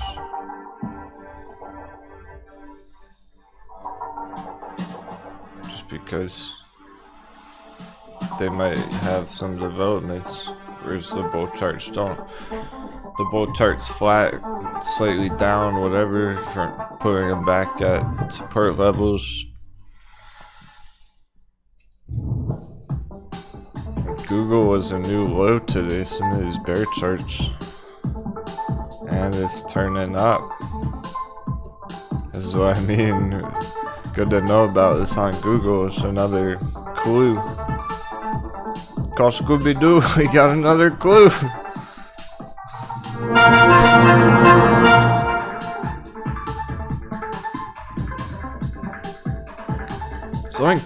Let's get some Scooby snacks.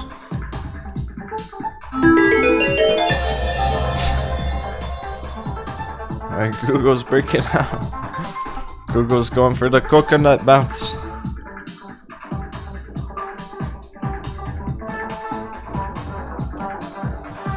That way they're trapped for the villain.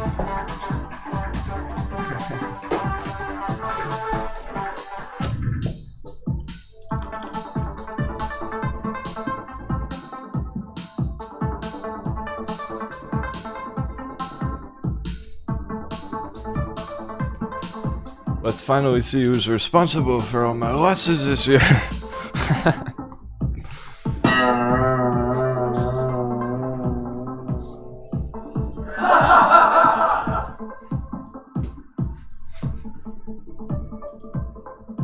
Mystery solved. Nice job, gang. Mystery gang.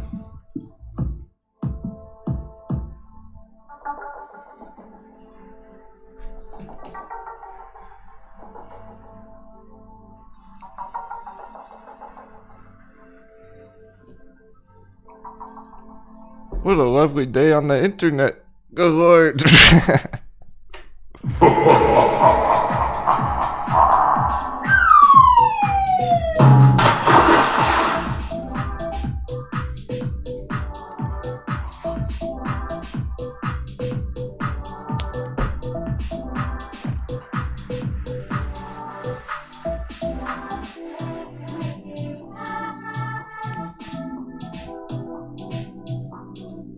When you get a 3% raise, but inflation's 5%, 6%, 7%, 8.5%.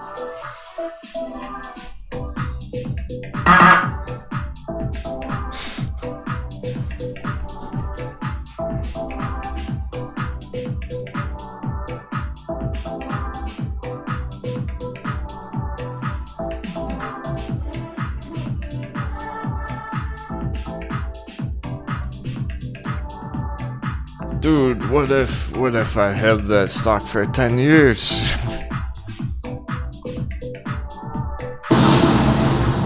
They all love him so much.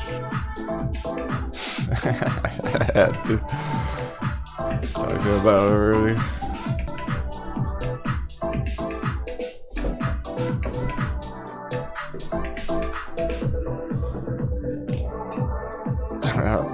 I should change that to crypto. Dude, what if I held that vechain for 10 years?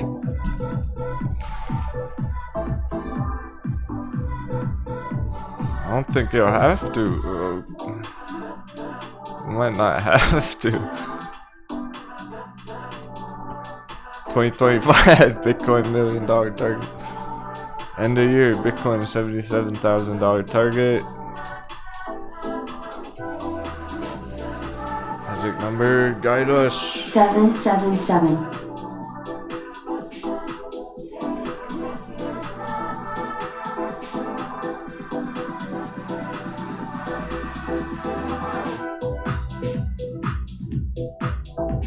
Bitcoin end of year magic number target.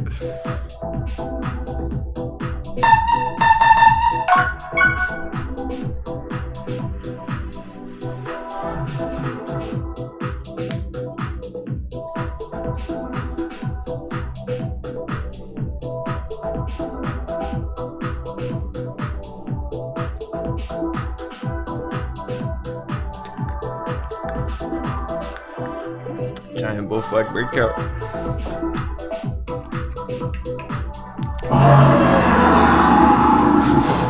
Yeah, and the rent's too damn high. Birdman's rent went up. So's mine. I'm like, fuck that. Thinking about moving somewhere cheaper. I'm gonna go move in with my brother for half the price. He's got a nice big house. It's half the price where I'm at.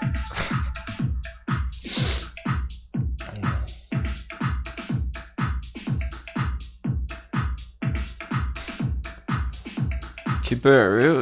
Offered me to go camp out in her backyard, which sounds pretty appealing. I'd rather do that than pay this rent, pay this kind of prices.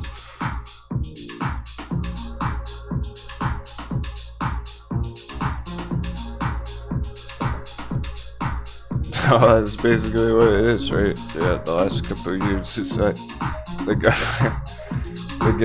they gave out a couple of stimulus checks. Like, here's $600. And meanwhile, price of housing gets unaffordable. Food costs go up. Gas prices go up. Wages stay the same.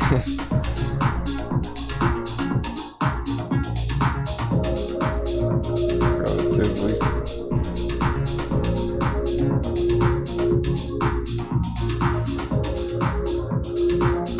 The stock market crashes.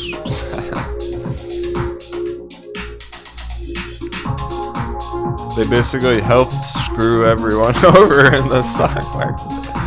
They're like, here you go, have fun in the stock market, so just stimulus checks.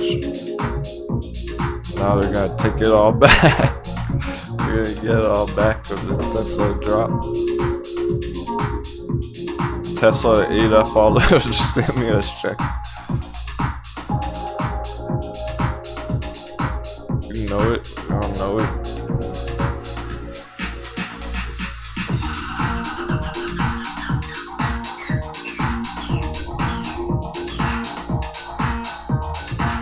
It's getting spicy. Ain't good end of the day. But we didn't hit 400 yesterday, we should hit it today.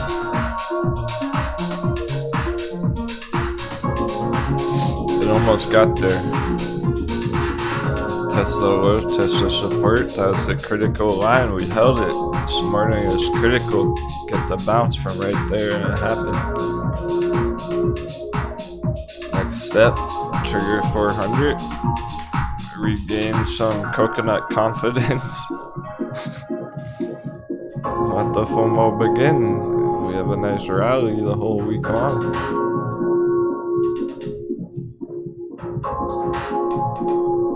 Almost don't want crypto to go up just yet though. There's such nice dunks right now, it's like might not have much time to take advantage of those crypto dunks at that low. It's kind of surprising they haven't bounced right back up all the way yet. I'll go as far as say they could already be up there.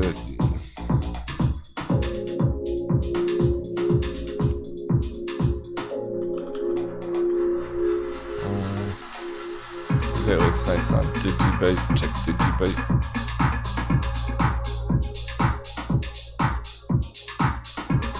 I'll go as far as say it's surprising DigiByte's not already up here at the top of the feed. They haven't recovered just yet. Been a few days. So they bounce like 50%, 100% even. They're trying to get up here. The fact that it's still down at a slam dunk, take advantage of that as long as possible, ideally. Because they're trying to put in V-shaped recovery, so it won't stay down there long. We won't be able to pillage the dirt cheap crypto. Now's their chance.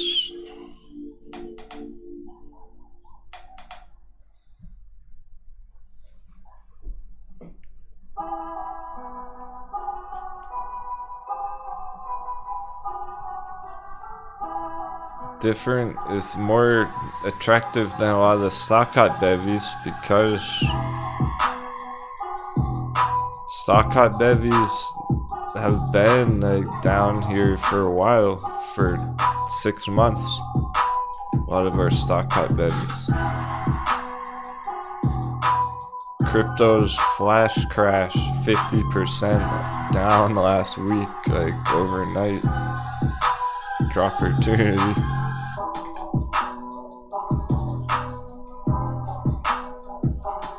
That's brand new.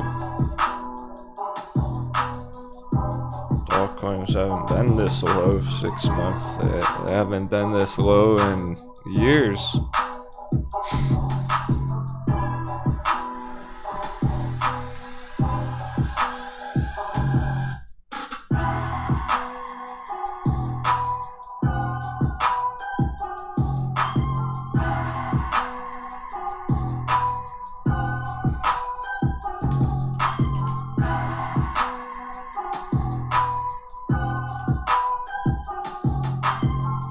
Here's Steam. It was already decent entries here. Flash crash slam dunk all the way down.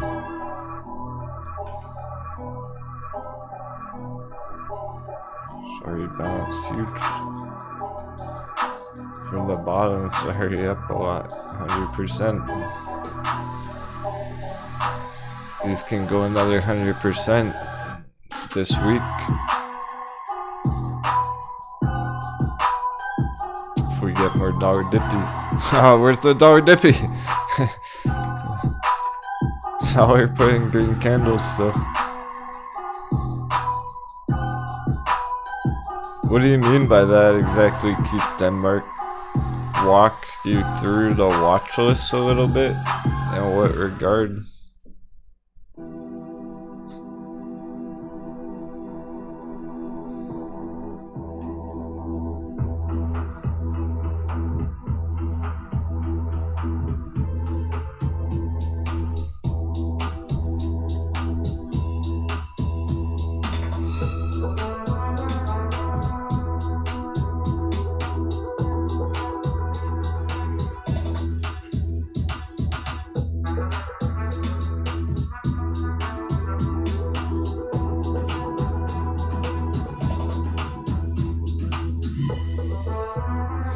I was starting to make a swing trade watch this on Discord.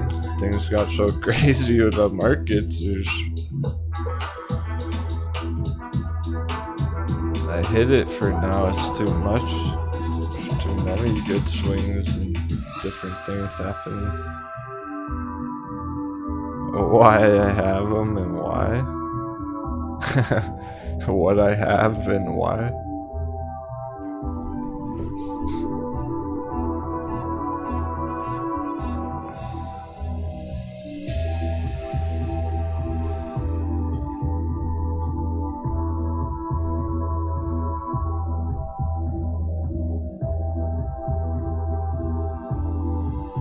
Whoa, the bullish watch lists are all hot bevies.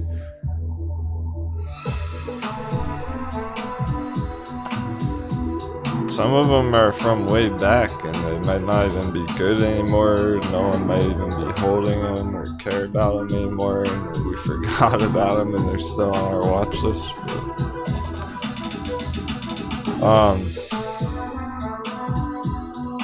I think the real answer to that question is that we didn't start with nearly this many.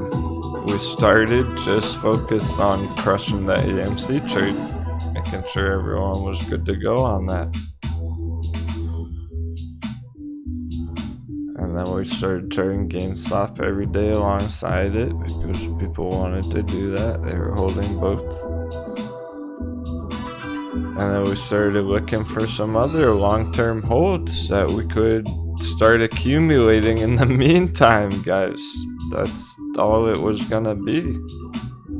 We're looking for other long-term holds like Casher Maritime and shit like that. Sundial, where we could just accumulate them for a while and go for the gold on those.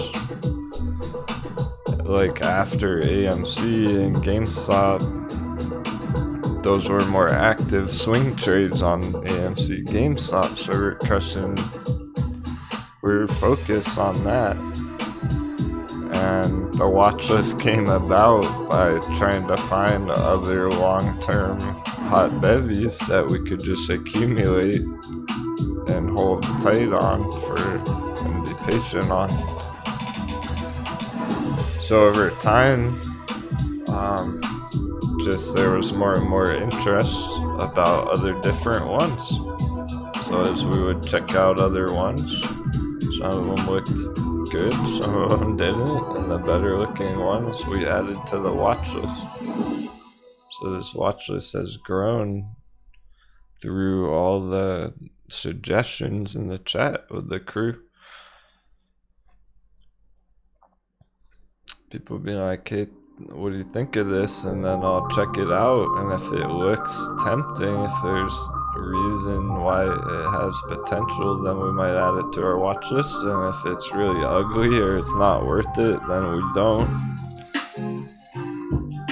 So now we have a ton of really attractive charts on our watch list because we've been scouting out so many fucking good entries. Beamy's going 45%, it's turning up.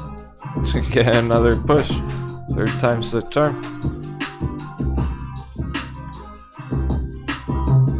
This thing can go 200% today right now, by the way.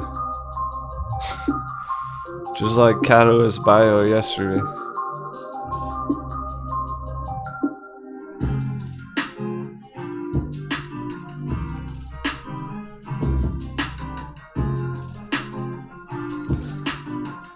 So yeah, like really the goal of the bullish watch list was to find undervalued long-term holds, and hence all the hot bevies. And it's just kind of like coincidence that the market crash lasted this long,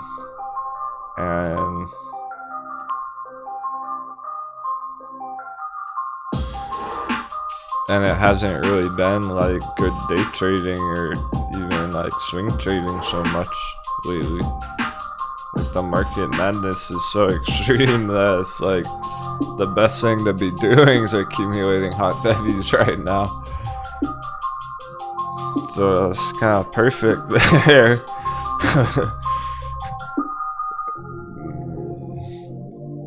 We knew there was gonna be a market crash eventually, so we figured, well, the undervalued ones will recover, they'll hold up pretty well, and the overvalued ones will crash. And now we're seeing the overvalued ones crash, and our undervalued ones are holding up pretty well.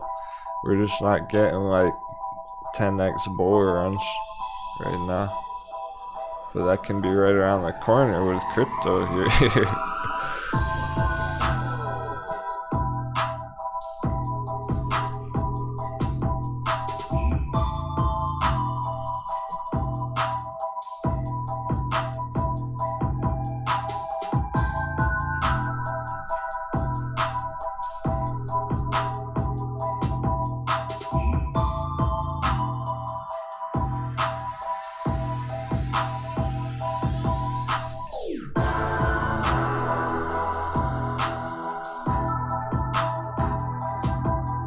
I'm enjoying the beats, but I feel like we listened to this yesterday.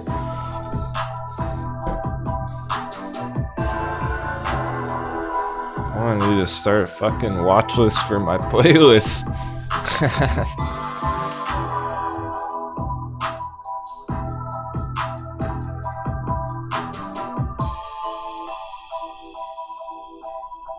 Keeping track of hundreds of charts is hard to keep track of thousands of songs on top of that. The Benz, yeah, Sesson's getting ready too. A lot of those trades from like 2 weeks ago. Oh, giant candle session.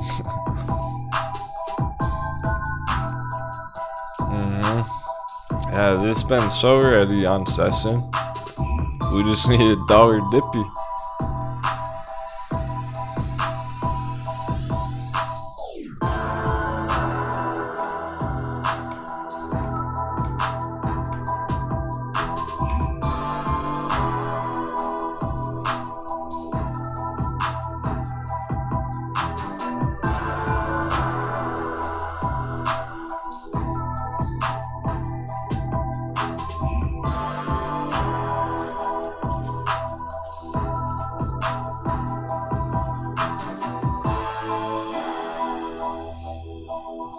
Come on, Session, give Captain a reason to go get a bottle of rum. One of our charts is about to go 10x. I know it. I can sense it. Spidey senses tingling. Session senses. Feeling it. One of these charts about to go 10x. Is it Jasmine? One of the therapeutics, perhaps. Camber Energy all over again. Mullen? Maybe it's Mullen. Mullen was one of the first to rally on the new year. Mullen already went 700%. That was the biggest run so far this new year. Maybe it'll be Mullen to be the first 10xer of the year. It's a hit from $1 to a $10 target on Mullen.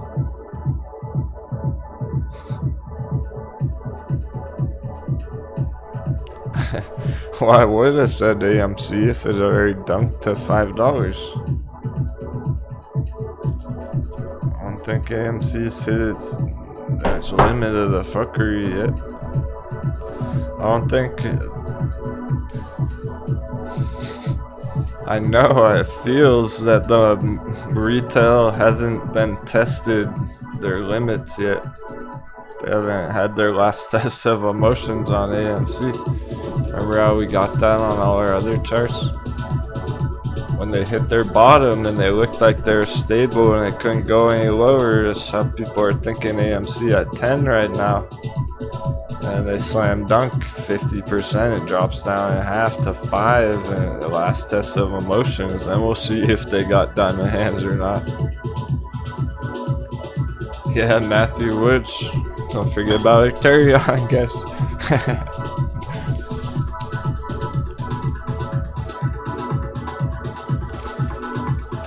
Awesome, so we got better therapeutics, some BTTX hype,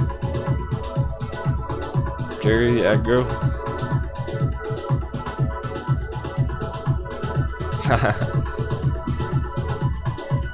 Yeah, looks like the chart's getting excited too. I need to lick that head water right here.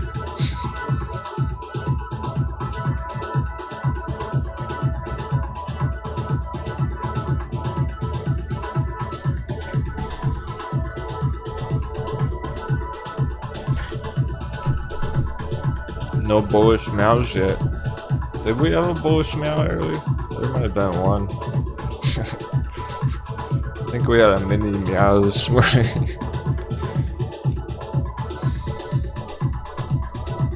Ooh! Archie blows. That push right there. That'll do it. That's clearing through completely now.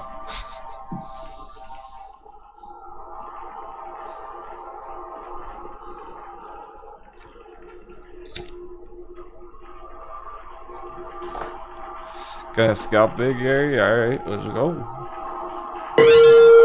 BTC over 29k DX cat the Illuminati 777. SHIBA. 47s. For another day, 30k. Staying combo strong.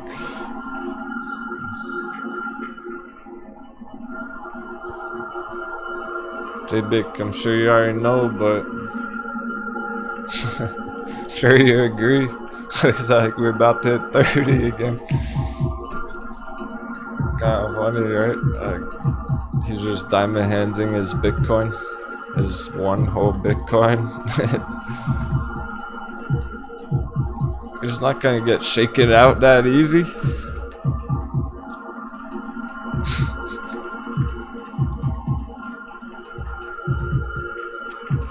It's laughable when it drops under 30, and then when it goes over 30, it feels good. It's like a win-win.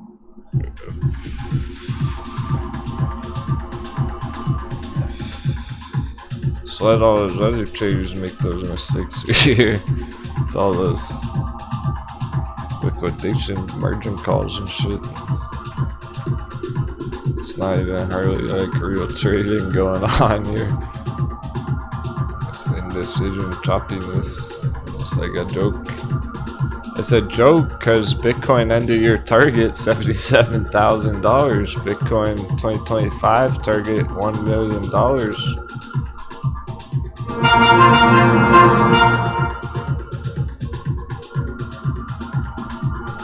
So this daily 30K business is kind of a joke.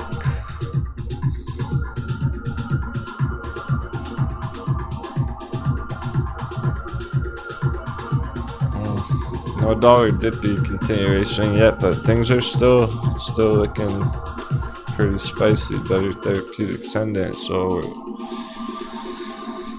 where would you get out on a day trade?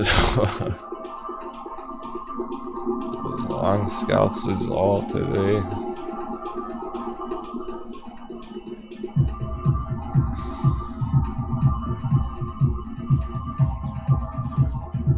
Over $2. Can't go 100%. Can't go. Yeah, I think this one can actually. Therapeutic short fucking squeeze. Let's go. 777. Hey, better therapeutic streakers. You ready for 100%? What's wrong?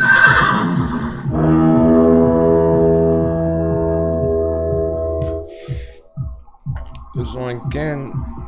Therapeutics is lit. This last month. Not even. This 2 weeks ago. Boom, 250% 2 weeks ago, and it slam dunked back down, and I was straight up. Go 250% again. Send it.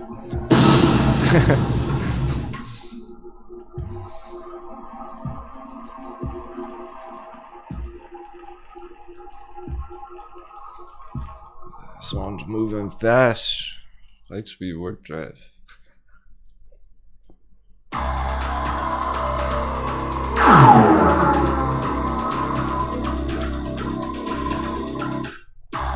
Imagine what it'll do if we get a dollar dippy. There's not even. It's fighting dollar. There's not even dollar dippy, so it's doing it all on its own. Imagine it gets lit with the dollar doing the fuse. Oh. See, that's the fuse.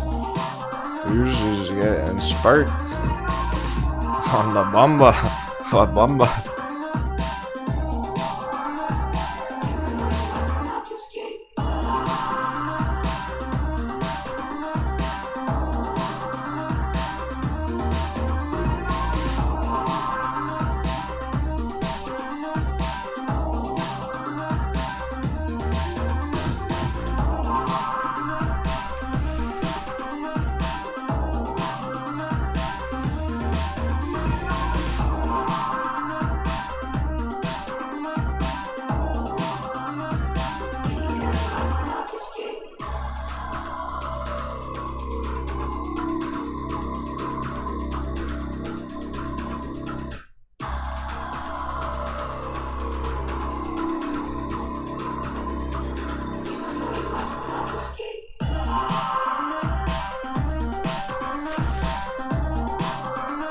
NFT.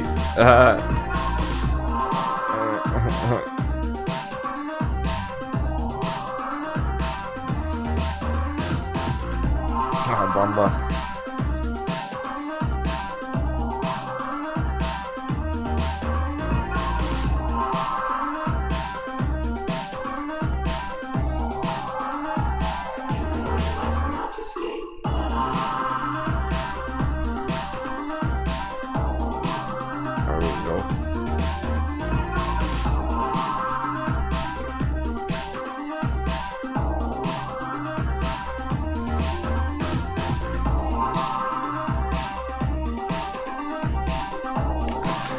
That's how better therapeutic sends it 100%.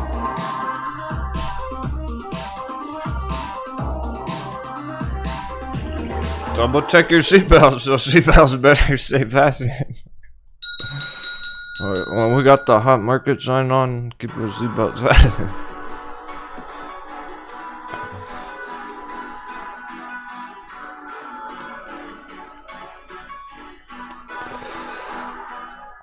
Even Great Panther mining had a decent bounce. Top of the watches seems to have hit its limit. Bottom of the buy box. Last time it was down here, way back, 2008. Was the last time GPL was this low. Holy cow, 2008. It's like we're time traveling.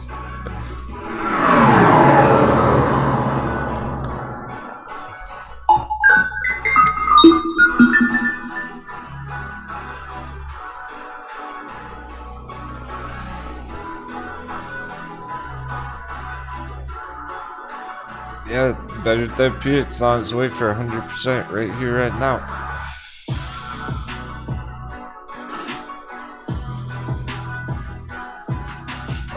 More 100%. 100%. We need more hype than that. 777. At 300%, $5 target, $5 Friday.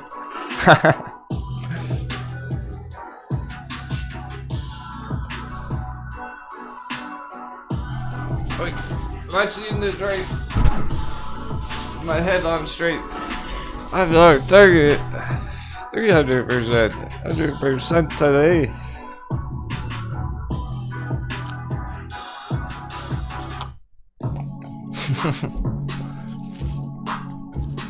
$100% appetizer.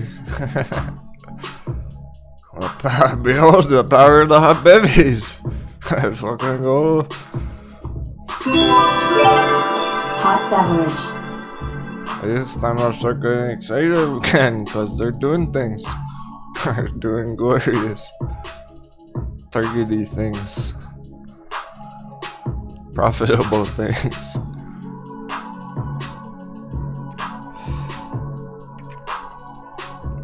This is the third time on it. We got it back here. Lock it in, make it a win, 100%.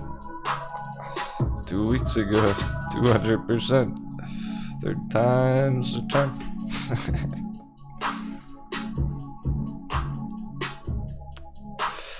No tea flowers. Why did it stay clear? Did it get blurry when I pulled up the hot baby?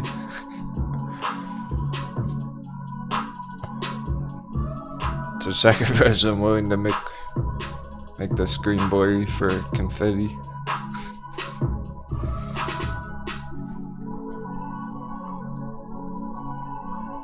Well, I made everything as smooth as possible. No one's mentioned any disconnects lately. Of course, after all that edgy attacking a couple of weeks ago, there's no coincidence.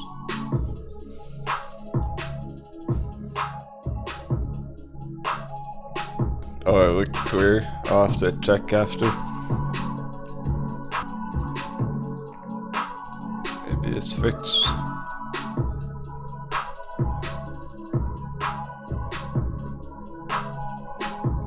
And Beanie is still maintaining 35% right on the line. This was up a lot more this morning. It was up 70% this morning. It's up 35% right now. This can send it too. Can keep going too. Like Better Therapeutics. How cool would that be if we got two 100% charts, two triple digit charts today? Especially after yesterday.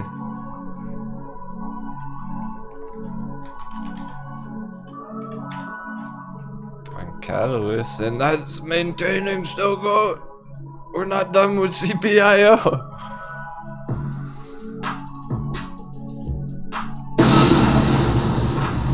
That's what dollar dippy means. That's what going green means.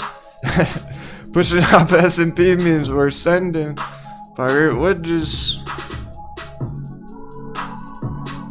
I mean, if it's not done, it's only halfway.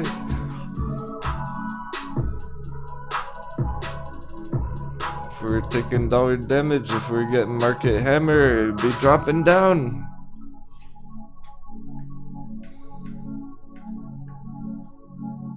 Stay the course.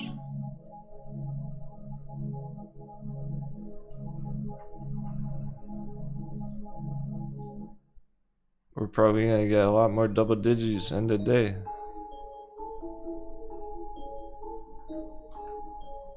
Oh!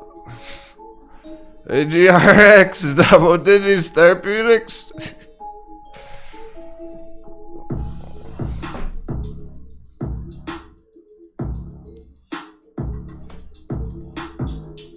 Wait, what time is it? Holy cow, short squeeze o'clock!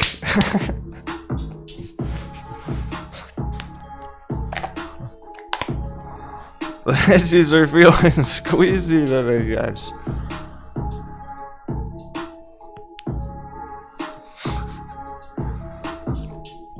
Bust out the Play-Doh. Or squeezing.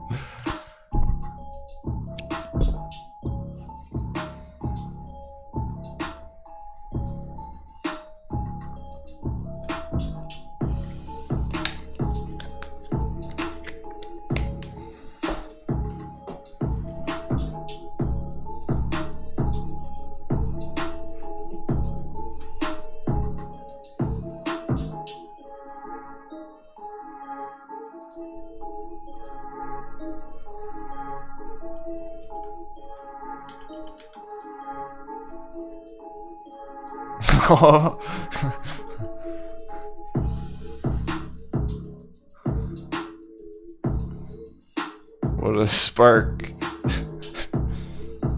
What a fuse. How to feel engaged. What bomba kick in. That's a development.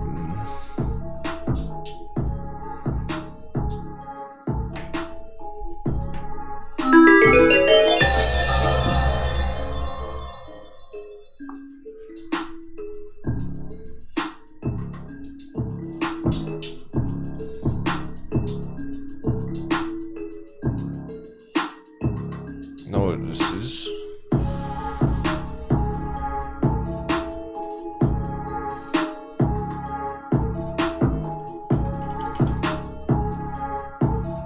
Hidden treasure.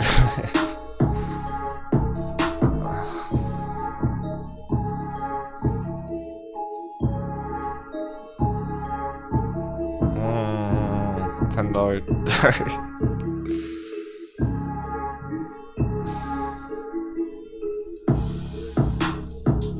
Initial though, let's focus on our initial ones. Let's get these good pirate wedges, a couple 100%, lock it in, make it a win. Definitely lock it in, make it a win if you get up like 200, 300% on some of these things.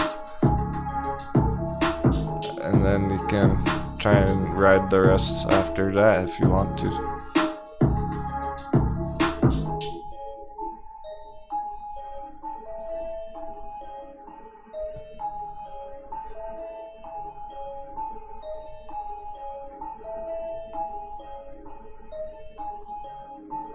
So better therapeutic. As soon as it's getting up close to the $5 area, lock it in, make it a win, absolutely. That can't wait.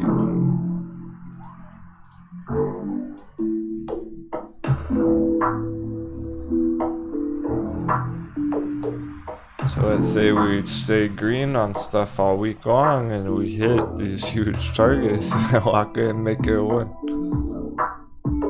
Because after that, market crash again. Dollar damage drops back down. Let's focus on these short-term targets, get those initial profits.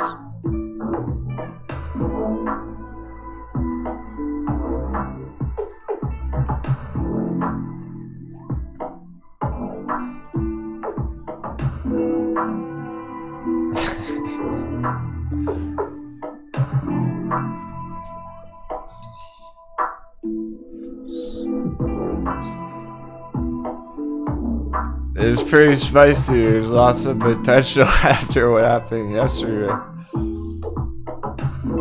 My goodness.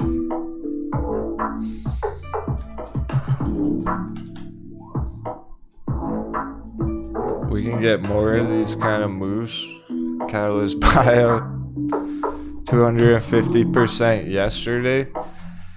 If Better Therapeutics went 250% in one day right now, we would hit $5. That's crazy to even imagine that thing could hit $5 today.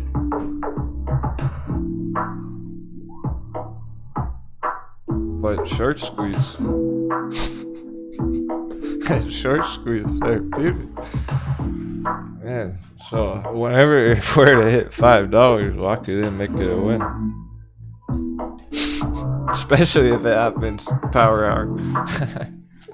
I don't think anyone too excited. Not to get not to get those diamond ding dongs.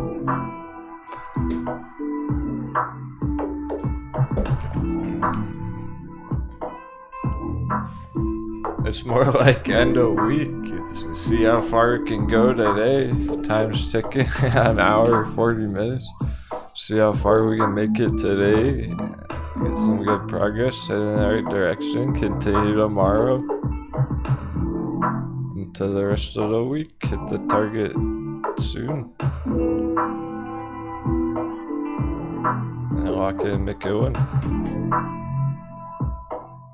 It's hard to fuck it up right now if you're in it.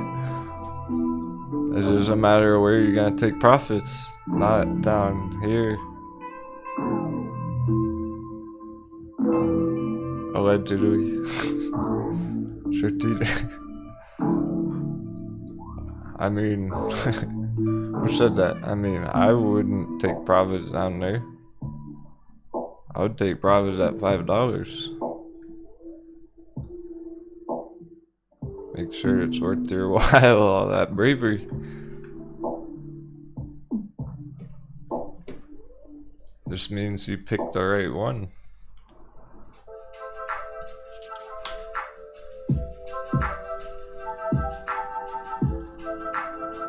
Like, take profits wherever you want, you know? If you're happy with 40% one day right now, go for it, but there's more to give on this chart. It's like the giving tree, the great giving tree.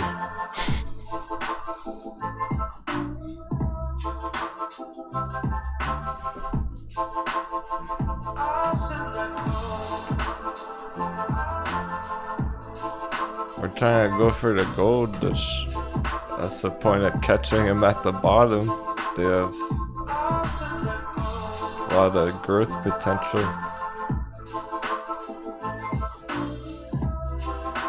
Tesla's not gonna go up 400% right now. Not for a while. This might go up this week to our target.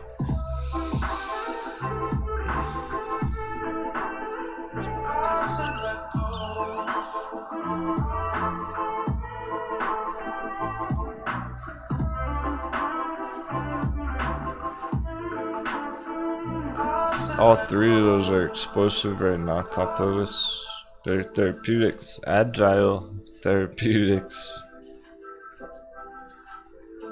Cause the same kind of thing as better therapeutics, and then Beamy opening huge today. Maintaining, can keep going. It's right on the line. But, well, it hit the top of the V.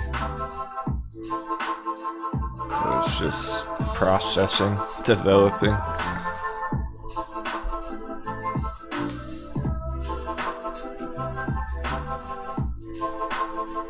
There's probably more, there are a lot more that have the same kind of explosive potential right now, particularly some of the therapies.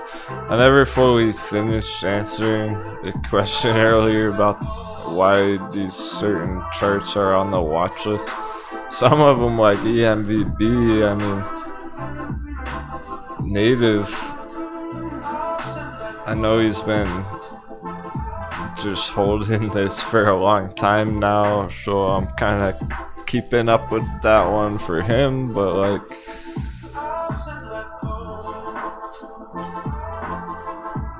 I have some of these organized here. China stocks, Irish Skyward, China stocks in orange that cycle together. Therapeutics in blue. A lot of them. We got so many therapeutics plays there. We always really did, and I started to organize them like this. I really see how many we have on our watch list. A lot of therapeutics because they're squeezing.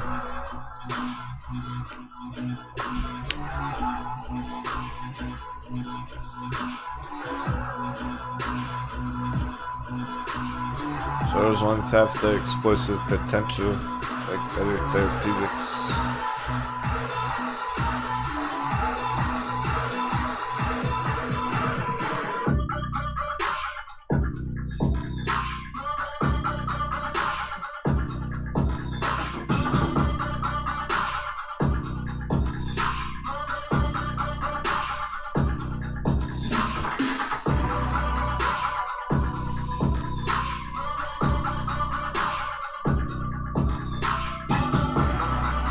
I started flagging some swing trade ones from like a week or two ago. Then I decided there's way too much happening right now with everything. It's unrealistic to try and organize those ones. There's too many good swing trades. It's like our whole watches.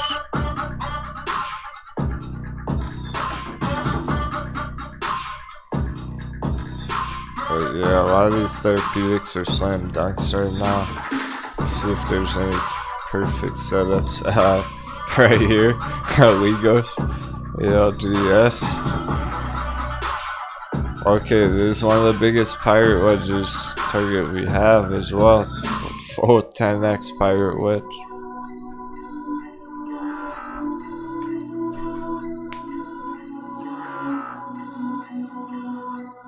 I'm gonna need to get a real giant pirate flag in the background that I can raise up, hoist the flag times like this. So that's a 10x pirate wedge right there, going back to November, December recovery.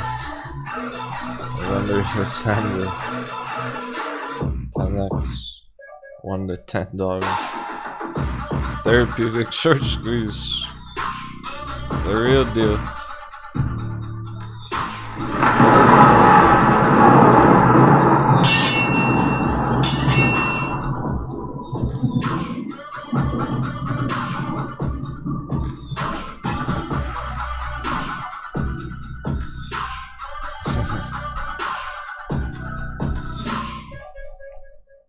Better therapeutics hitting 50%. It's almost $2.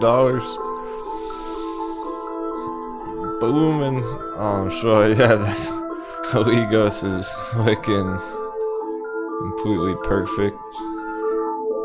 Turn up any minute, any day. It's 0% right now. Suspicious.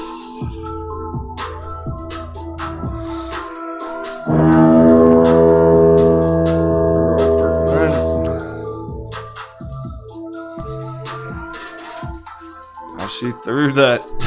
Suspicious. 0% means it's ready to go. Because it's not down and it's set up perfectly. The other therapeutics is going straight up. And we got a nice dollar dippy. We pretty much need one more dollar dippy to engage La Bamba. That's gonna do it. I know Legos can be popping 100% too. One more dollar dippy ought to do it. Really start kicking off some of these Cause S&P is not even green today yet. It's still 1% red S&P. Meanwhile, Better Therapeutics over 50% now. That's why I'm checking these other therapeutics. Voyager's still in a bull run.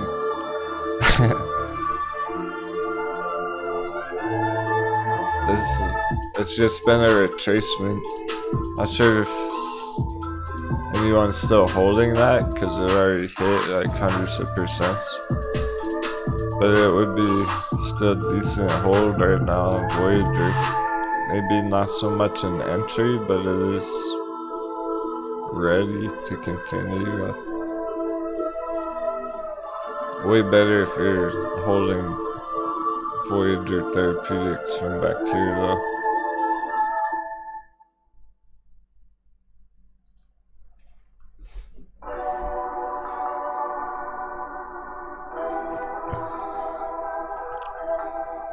These other ones are slam dunks, but they're not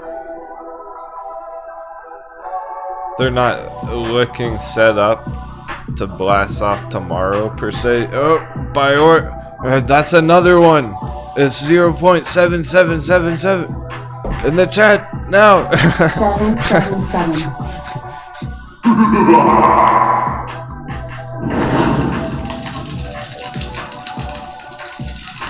This is the old Progenity. 7's in the chat.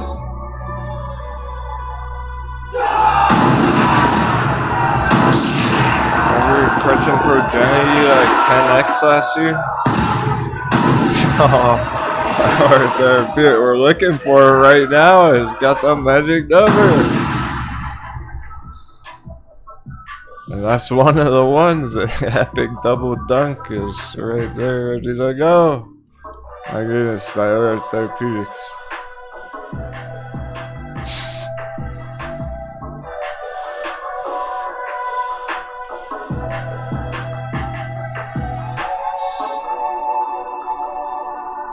So here's last year, first of all. 800%. Double dunk where we got in last year. Well, another 800%. And that can start with a squeeze down here, 400%. A quick squeeze. Just like Better Therapeutics is doing today. She pulls a quick, like 300%, 400%, and that's what initiates it. That's what engages the moonshot all the way to 10x targets end of year.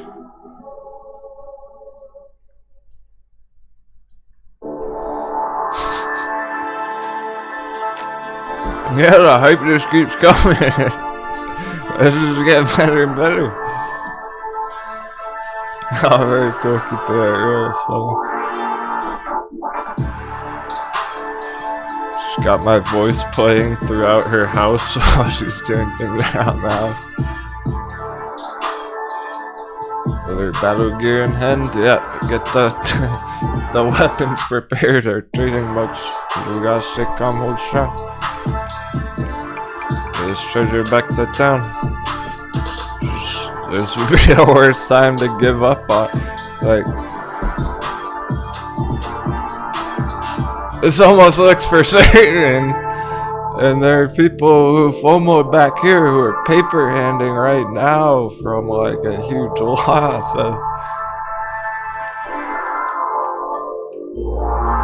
This is epic opportunities right here, bro. Only because there's a big mistake, a big oopsie do right here. There you go. Uh-oh.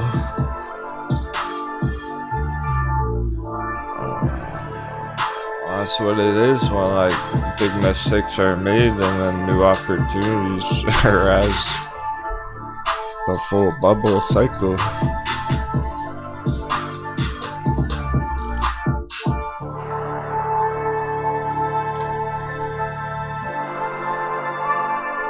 On this area here.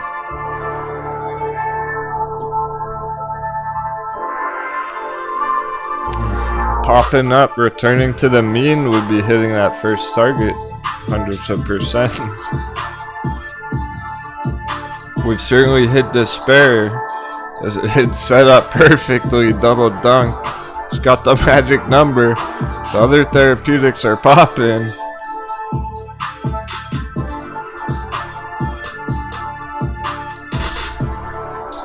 That's what would be next. Return to the mean, smash right up there. So that's why I'm excited about being green bullish right now, even though S&P's playing mind games.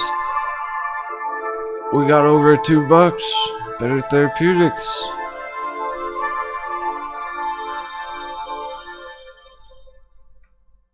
$206.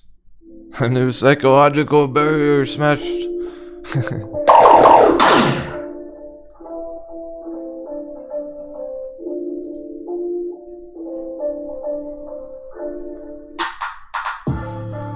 A new barrier breached. Resistance shattered.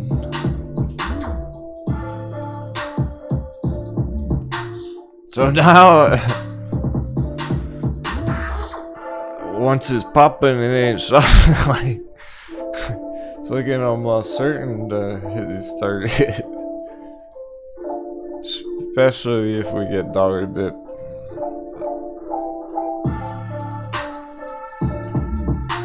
And that's how the charts aren't even necessarily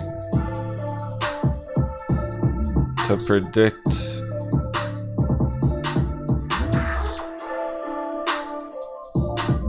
They're not exactly gonna tell you exactly what's gonna happen next. They're to help give you confidence about what to expect.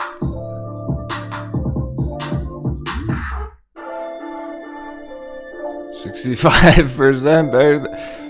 It's going for triple digits. Another day at triple digit. The middle of the market crash.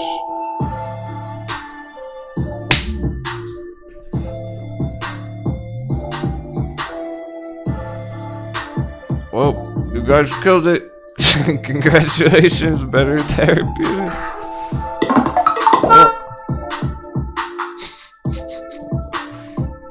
That was the clowns getting dunked. Here's the treasure here.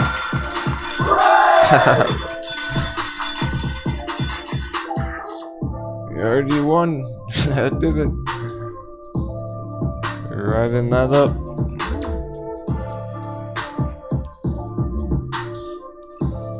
Which is a matter of not being too greedy.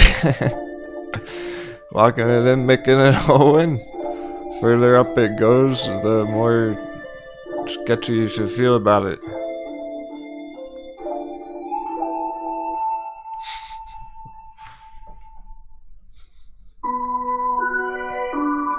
The faster it goes up here, the more sketchy you feel about it. You go, oh, okay, that's too far too fast. Fuck that, I'm locking in, making a win.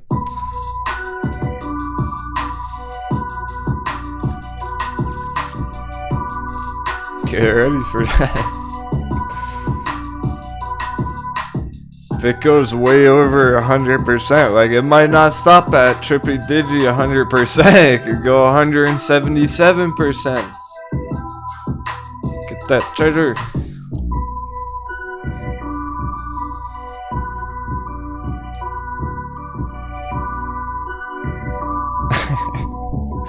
I wonder what the dumb money live show is charting right now. Somebody go scout out their channel. Hey, JB, can you look, man?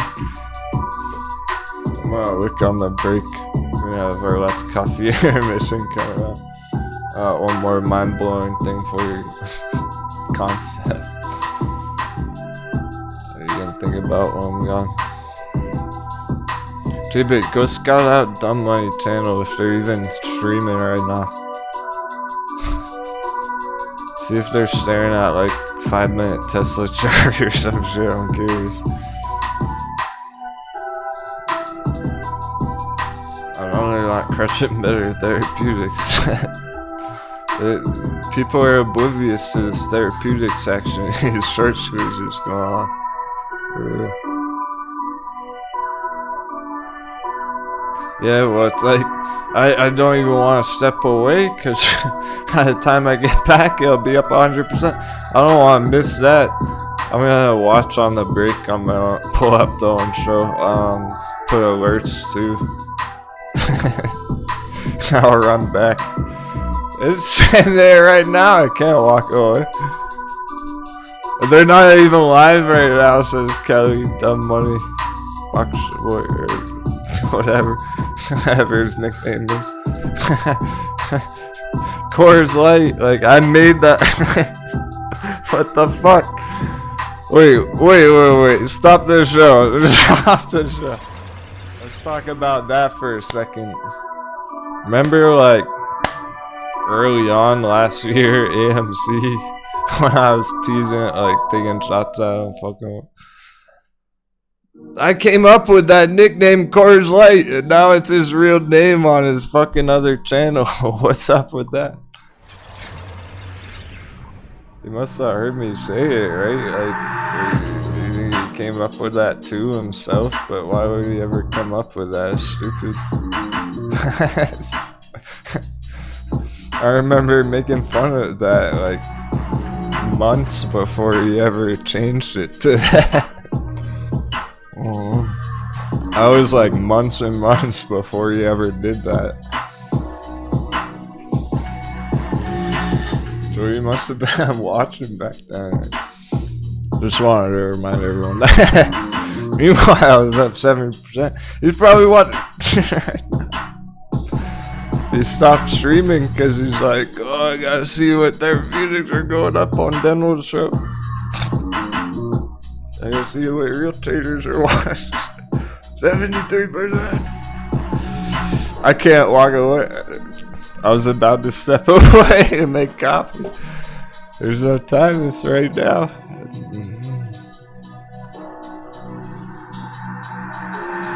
Oh my goodness, 2 days in a row, trippy digis. Time to start getting excited.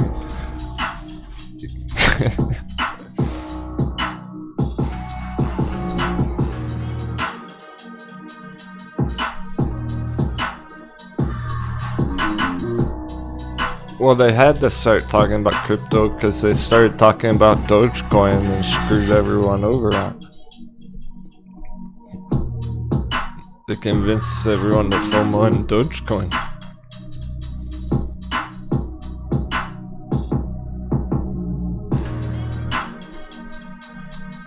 They opened Pandora's box. They should have never started talking about crypto. They didn't know what they were getting into.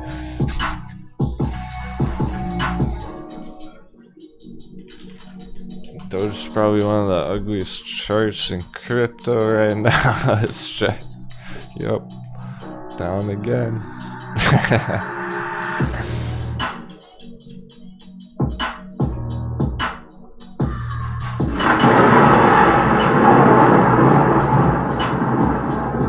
Robert is funny.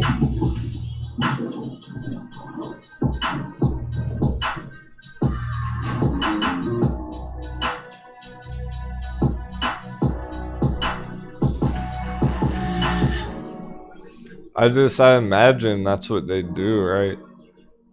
Like when they turn off the camera, since they're still new to markets and trying to learn themselves, and they fully admit all that, so. Dude, like every day, Coors like tweets out something about how he doesn't know shit about anything. That's basically what he says. So he'll be the first one to tell you that too. So, right, like, when they turn off the camera, they must be trying to, like, learn more so they can sound more intelligent about it, right? The irony. It's like the blind leading the blind.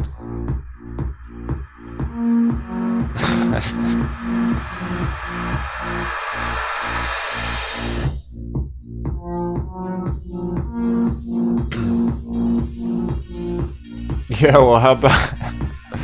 Or how about Box Boy with the AMC puts, right? We were talking about AMC puts forever ago. They started fucking talking about him when it was already down at the low. when it was way too late.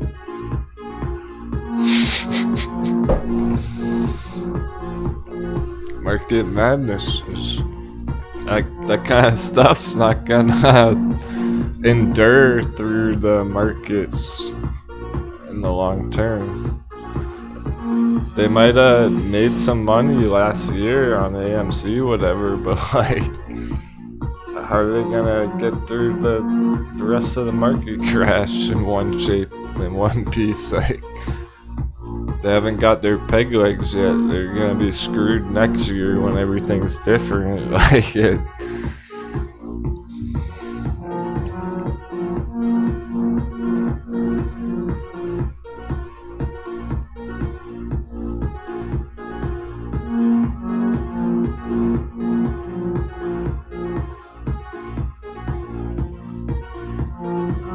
The best thing to do right now is pillage the undervalued ones, because all the dumb money's gonna FOMO back into them later on in the year. All the dummies who panic sold it, the squatches.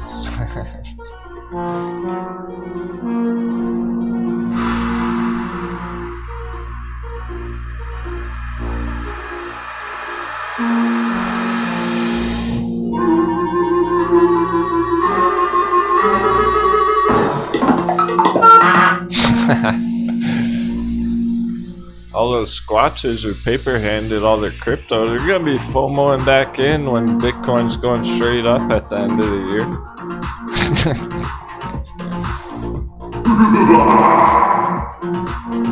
Happy trading. I'm gonna take this opportunity before this thing does smash 100% legit. Like, I'm gonna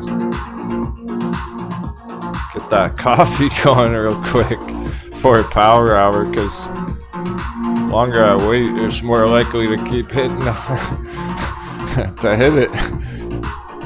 Well, I still have 2 minutes.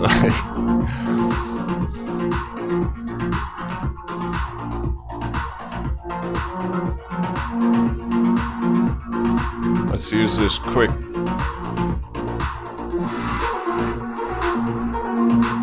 opportunity to have our last coffee intermission. Get our alerts ready. I'm gonna run back if I hear that alert, because that means it's getting up to 100%.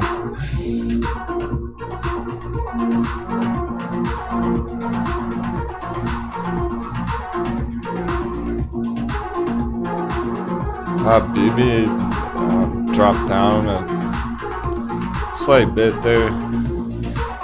Still up 20%.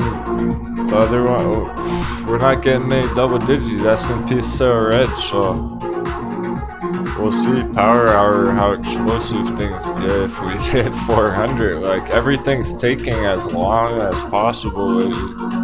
It should already hit 400 already, but no, dollar kind of flat all day.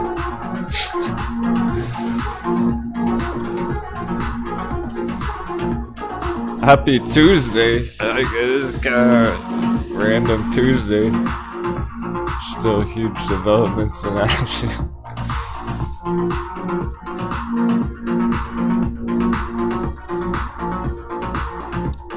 We don't need too much to happen right here and now. The goal is to see how far they can get today. It was pretty far in one day up at therapeutic. Bye, or is she ready? Captain got me in these streets just spending money. Gotta get some off of the tree in the backyard. Kissing face, kissing face, kissing face. You're the best keeping it real. Thanks so much. Yeah. My aura getting me my attention over there.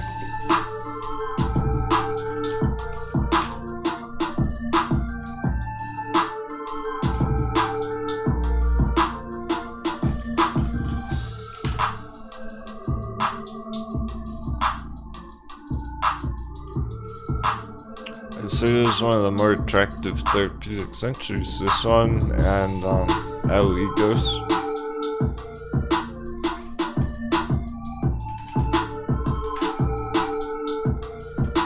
These two look the best right now out of the therapeutics. Illy goes with this nice trend deviation. Giant pirate with targets.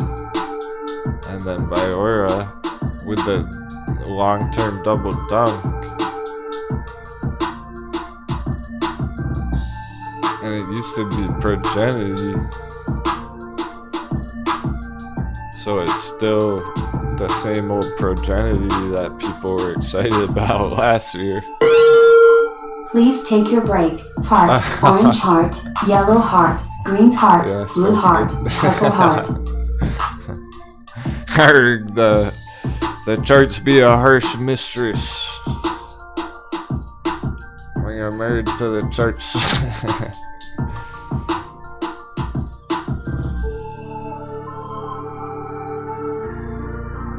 Yeah, a minor speed bump going at power hour. 10 minutes.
Open the dread. Great stuff. Thanks for joining me today, everyone. It's been a blast. Let's see if we can end the day with a bang. Discord day tomorrow.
S&P's turning up.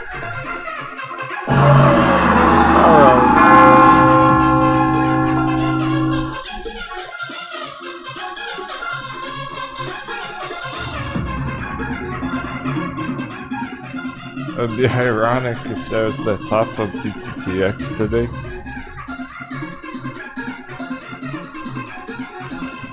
Because that was 77%. Of course.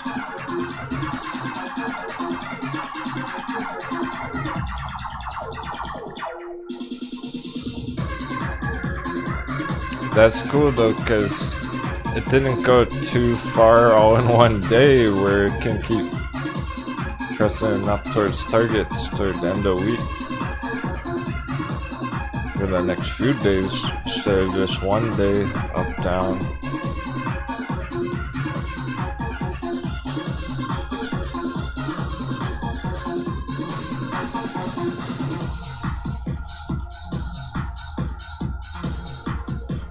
And he moved dollar. Ooh. Ho ho ho. We're getting moved dollar. Right on power hour.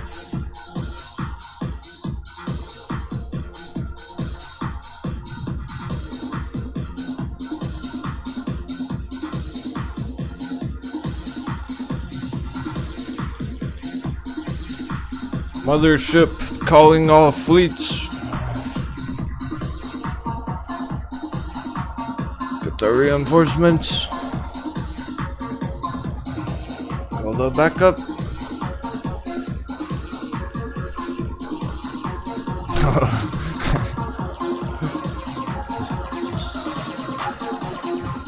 Pirates.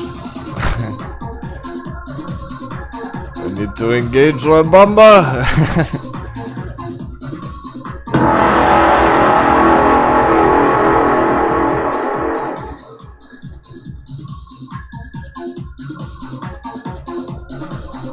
Our enemies are relentless. We need to finish them off with one swift blow. Send La Bamba.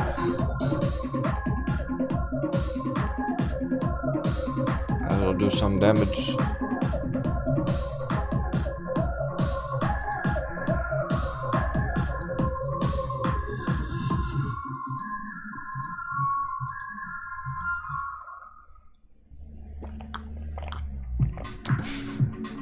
Here's what I was doing all day.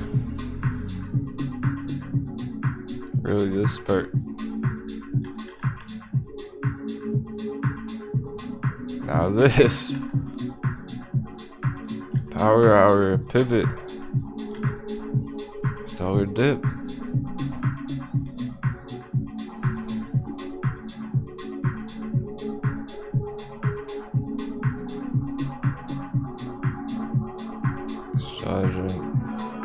Move too far. If it continues though, get a new low.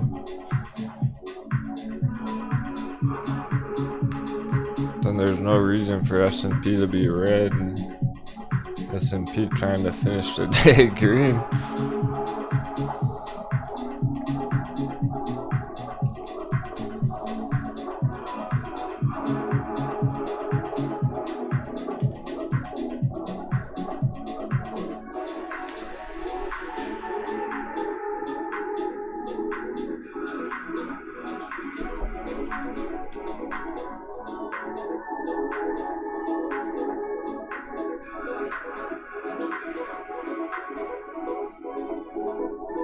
I think I hear bullish meow out there.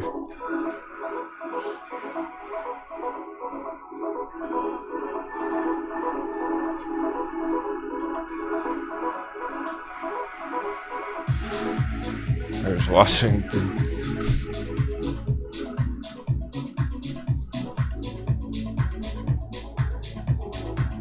There's Curly here.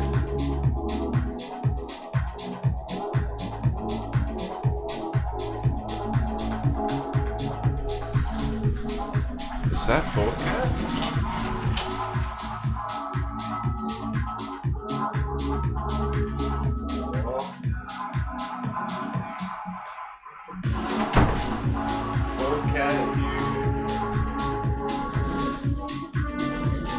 Cat here to save the day. We're back on track. Captain win. Bullish meows.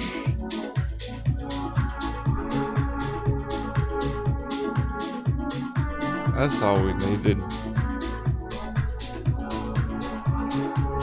Go save chat. Go protect them over there.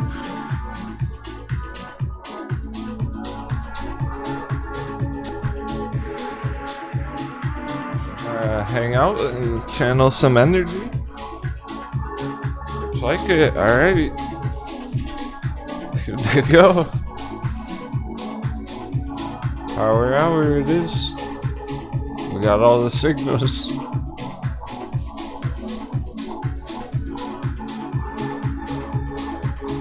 We'll get some double digits. There's hardly any. If we get these double digits back. That's the mind games where it's like there should be some double digits, but there's not.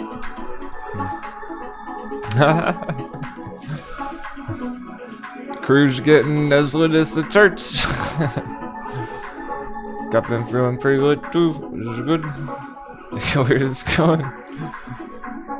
Keep our excitement through the market crash. I'm okay with coconut bounces Tesla if it means trippy digi days better therapeutics. If it means hot bevies doing this.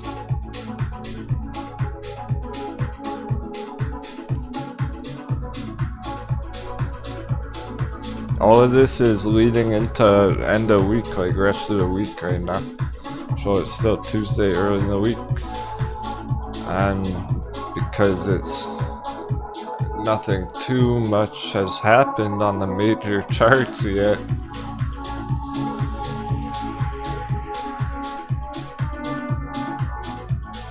All this buying pressure should maintain throughout the rest of the week on stuff like this, get more charts popping like this.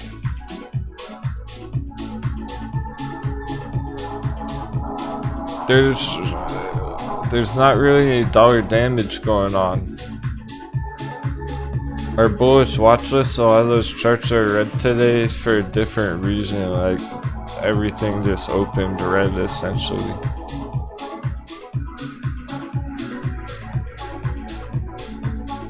Across the board, crypto too. That's why they're down. Not because they're taking dollar damage. It's an important distinction.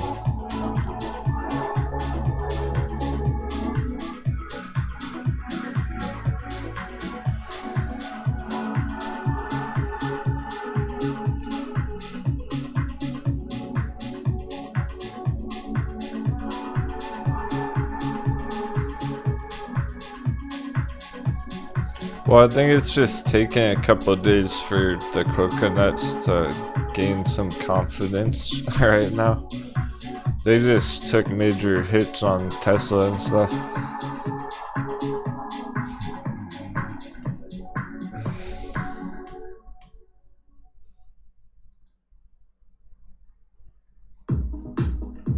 All these bear charts just got smacked down pretty violently, and it's taking a couple of days for them to gain some confidence to go long on it again.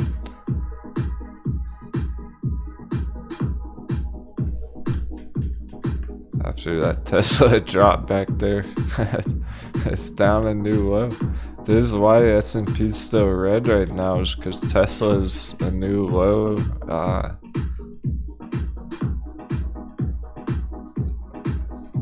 Some of the others looks like Amazon hit a new low there.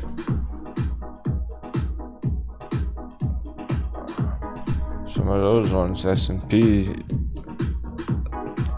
they opened at new lows down. And these are the S&P, that's why it's red, that's why everything opened down. They're holding up. They can still coconut bounce from here, believe it or not.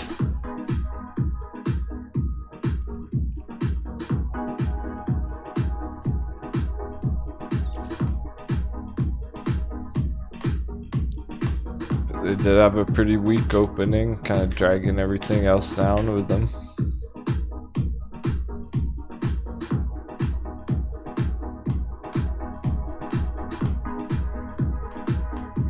It's uncertain, really, if these ones even really will have a coconut bounce too. Like, Amazon's doomed one way or another, so was that the coconut bounce? Like, oh, that was the tiny coconut bounce. It's just straight down for Amazon still. That's how bad the chart looks, but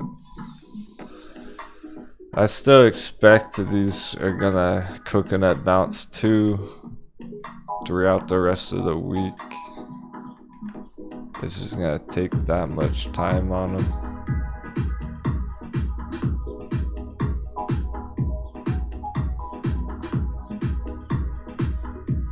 At least a little bit.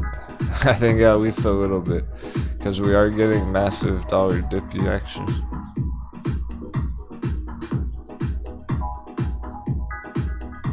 So that should stop them from going straight down right now. Like AMC. AMC shouldn't go under $10 right now with dollar.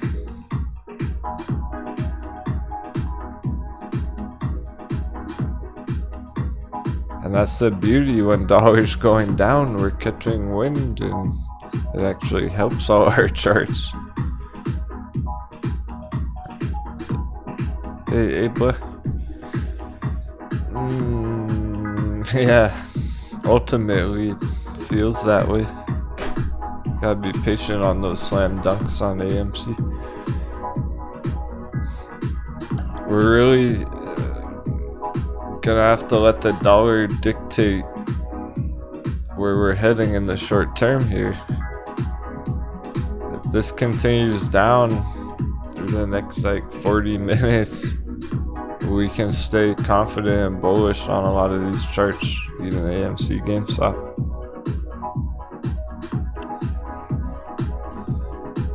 Hit some big targets end of week, it'd be pretty epic.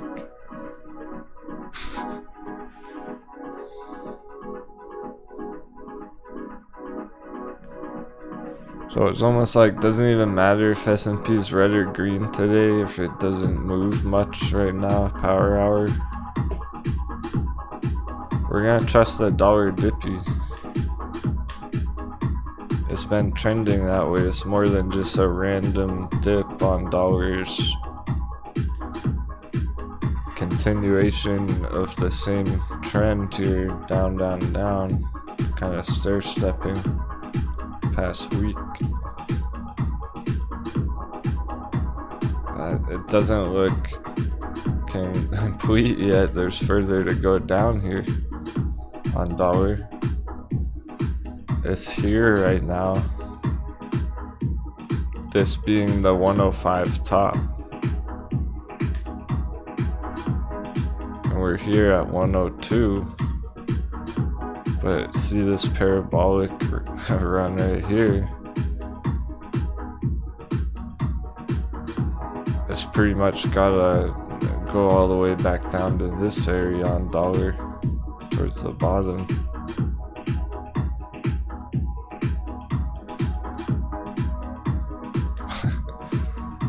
The volcano. See the giant volcano?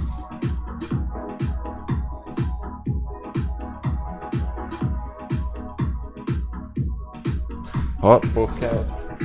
Saw the dollar chart, 2 degrees. I heard a meow.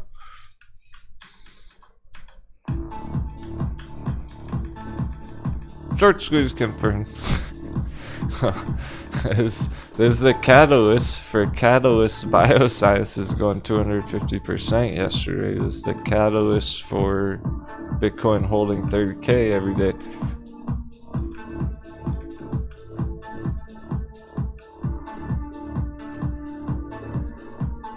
There's further down to go here on dollar.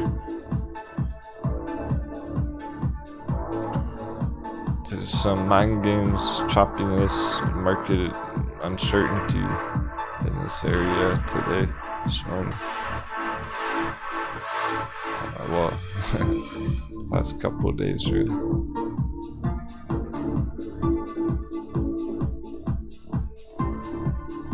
But we keep falling lower on dollar here. Even just next 40 minutes, it goes down to the lower, it goes to a lower low. It's looking like dollar continuation for the rest of the week. We can stay bullish on stuff. Not worry about them dropping down too much. Because they're not going to take dollar damage. That means no dollar damage. Dollar help boost them up, get some bounces.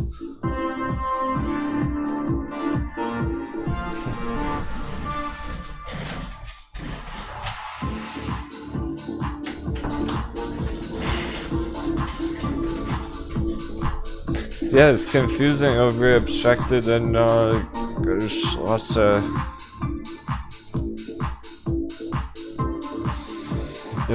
planning, strategizing going on with the crew for AMC Slam Dunk. So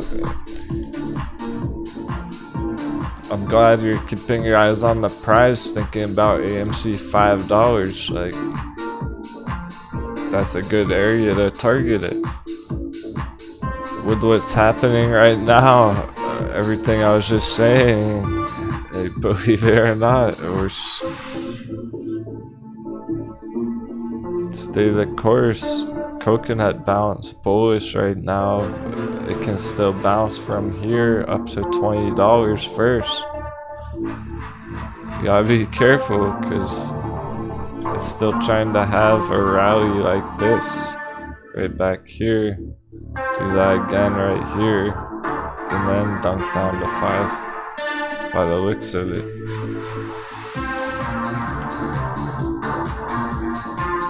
It's kind of confusing because it's up and then down, even though it's like struggle. It looks very weak right now. It does look weak, and maybe it will be worse than we expected and just keep going straight down. But like, with the dollar dippy, that's what it means, is you actually expect it to bounce from here. So maybe it'll stop on $10 and then spring from there for the rest of the week, and it's going up in green rest of the week. So it's like it's short-term bullish, mid-term bearish, long-term bullish.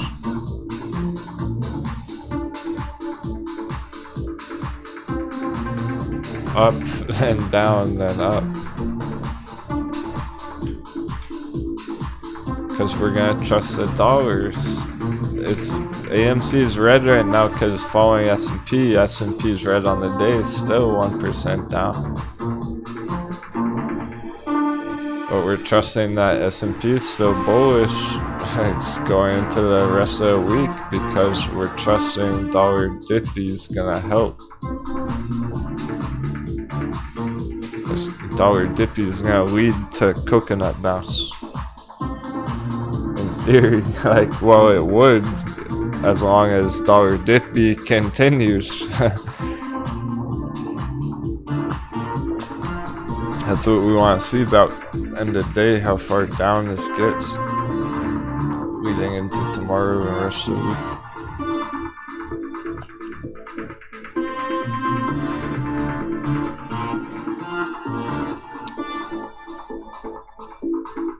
Help us feel confident about that, because otherwise stuff looks sketchy still, visually at first glance. Like, all of those S&P charts are down quite a bit today. Tesla's down 7%, so it's hard to imagine that Tesla would even be able to bounce right now, but it is still possible that Tesla gets coconut bounce here. It is very counterintuitive because now all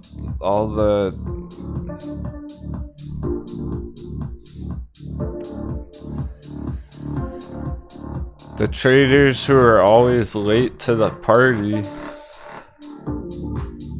are just starting to realize that Tesla is smacked down, that Tesla's crashing. So they're thinking, oh, it's gonna keep going straight down now. And then they're wrong, it bounces and it fucks them up. Tesla just got a huge hammer down. It's down at the support right now at this channel. It's bouncing between every time. Bounce up to the top of the channel one more time. And drop down.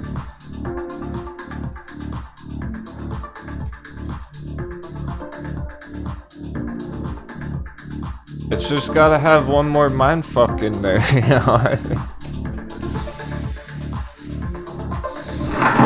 One more lightning bolt,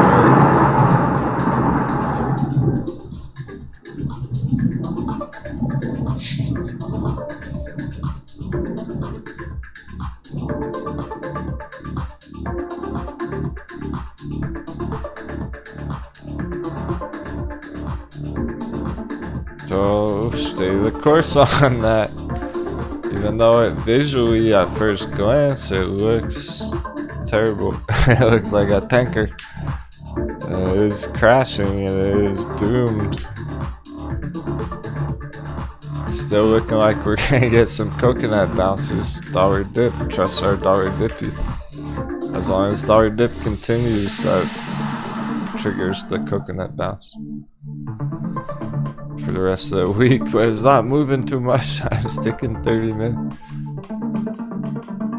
It's still early in the week. Are we getting any more double digis? It's not. See, it's weird today. It's awkward today in the sense of that the major indices aren't moving too much.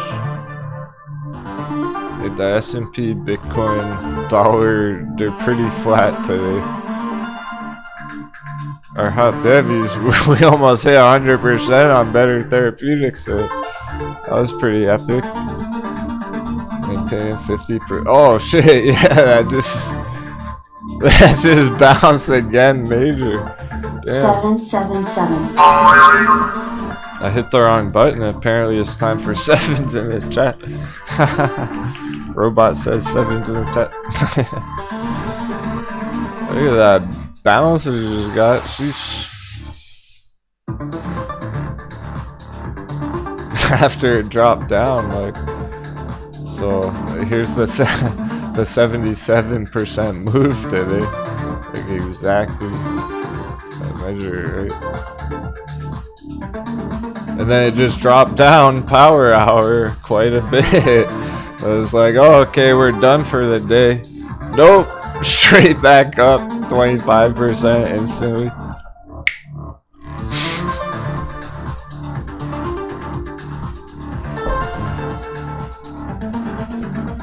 Yeah, so party's just getting started on that one.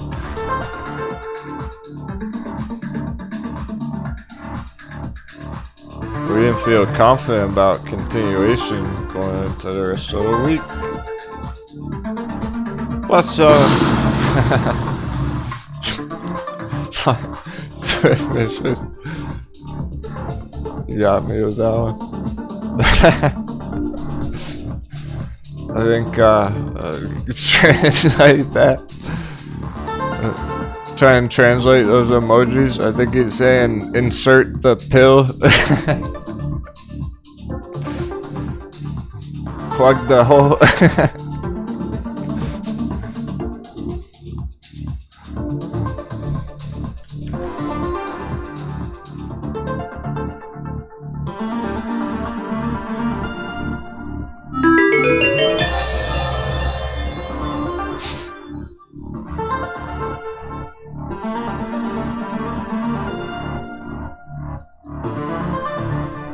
That'd be really cool if it still hits 100% after all that.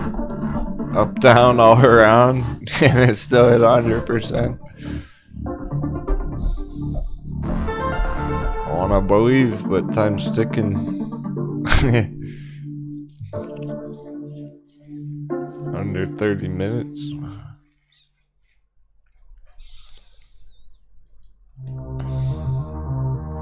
I wanna believe, but we need the dollar dip. as always.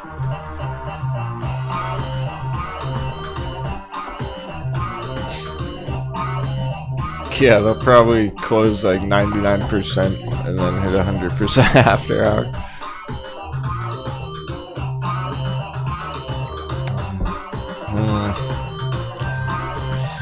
Although we did not hit 400 S&P, look at the pressure, like note the pressure built up here.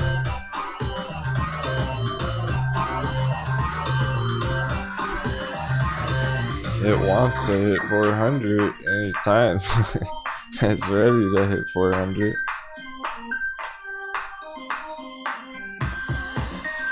How explosive are things gonna get in the next 30 minutes? Like, time's ticking. But it's so close to breaking out there and hitting 400.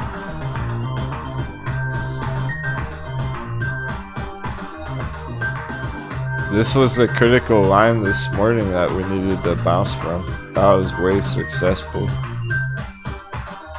And all day it's been trying to break out from here to hit 400. Pressure's on. That would certainly turn it green. That would change it from like a 2% red day to a 2% green day. Like that. Maybe pivot. That would be pretty epic. Finish the day green on that after all that. Oh, I don't believe I'm rooting for it.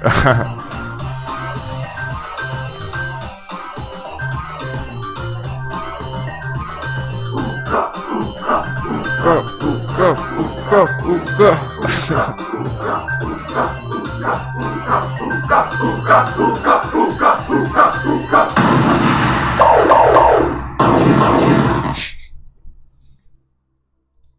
If not today, surely tomorrow.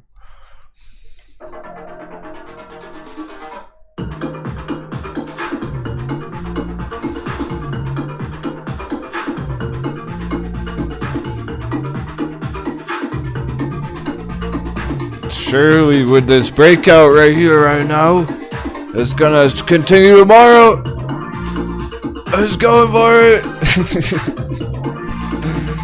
Whoa, bears get wrecked.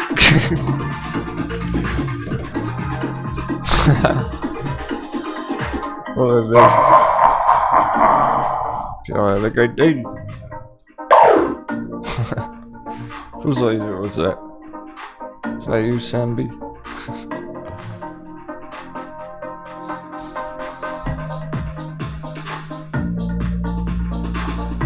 I want to send one more rocket. I got my finger on the rocket ship trigger. Starting to count down 10.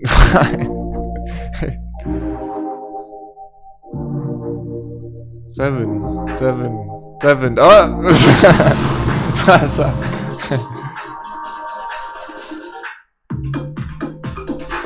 Last one of the day for the S&P itself. It's trying to finish green. Keep your seatbelts fastened. We're catching some wind crew.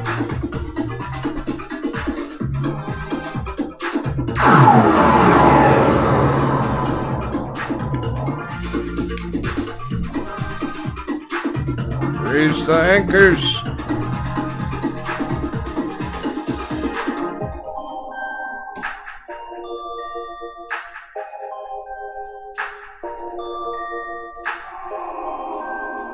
Now the percent's actually irrelevant. So this was down like 2% all day. Now it's not even 1%, right? It continues like this, it's gonna be green.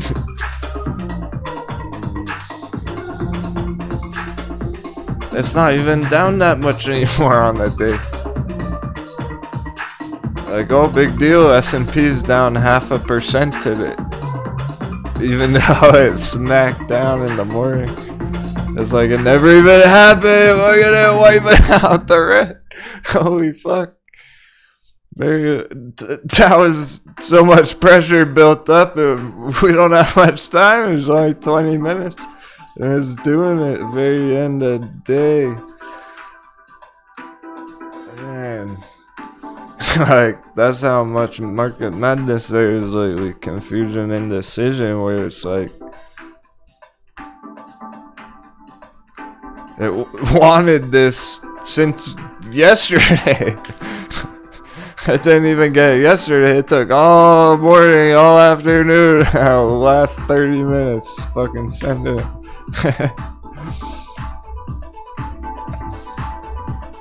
And I mean, it was cold and snowy out this morning, and it was kind of icy, and I had to drop some fire this morning. The whole atmosphere is shifted. The sun's come out. We can relax again.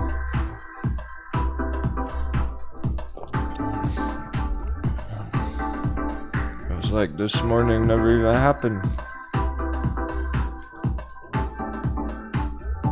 That's a giant candle compared to all these other ones. Yeah, see it with your own one eye and the eye patch on the other one. Yeah, your eye patch is on because the sun's come out. I'm green. I'm getting blind. Whoa. Yeah, why did all this green in my eyes?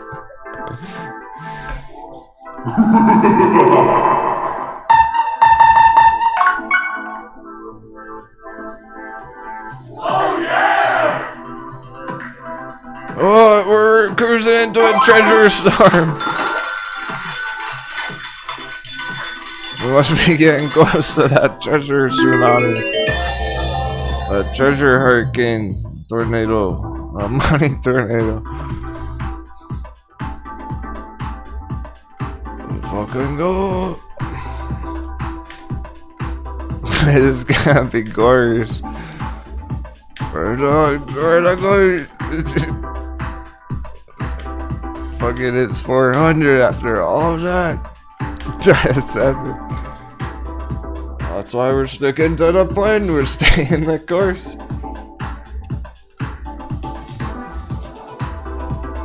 And Better Therapeutics is going right back. Holy fuck! Holy fuck! It's trying to hit trippy digits still! Woo! It's not time yet.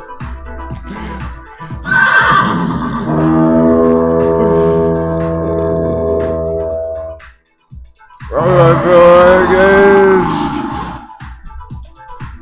Power hour.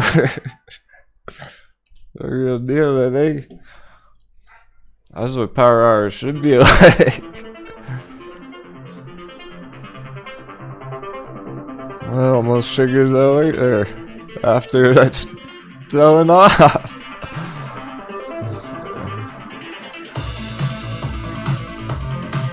It faked out, fake out, shake out, 23%. We're, oh! Oh, steady. Let's get it choppy, it's getting spicy.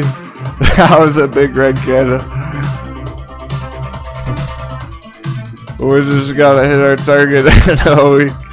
Stay the course. Keep our eyes on the prize.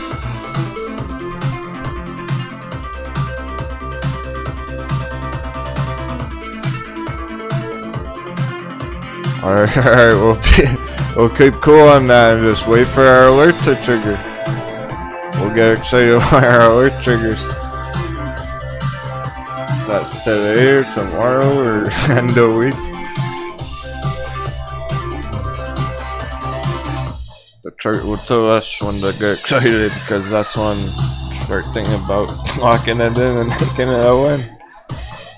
Like if it triggers that alert today, it might be worth locking it in, making a win today.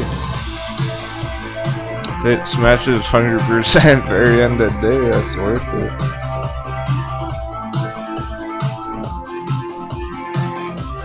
At least taking a good chunk of profit. You have to get completely out of it. I'm not talking about exiting the position completely. But at least scoop some off, scoop some cherries off the top. S&P's only 0.5% red. What a turnaround. And it's true, I looked what the dumb money, you know what the dumb money is talking about right now? Nothing! It's true, he wasn't even streaming! What?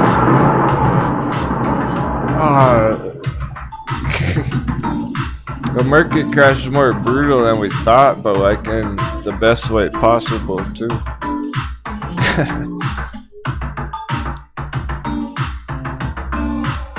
I'm checking again.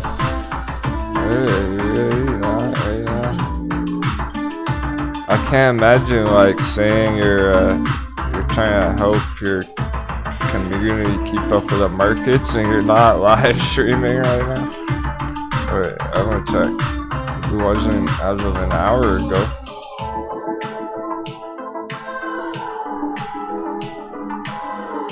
Dumb money's not live streaming right now. Oof. I don't even know what's going on.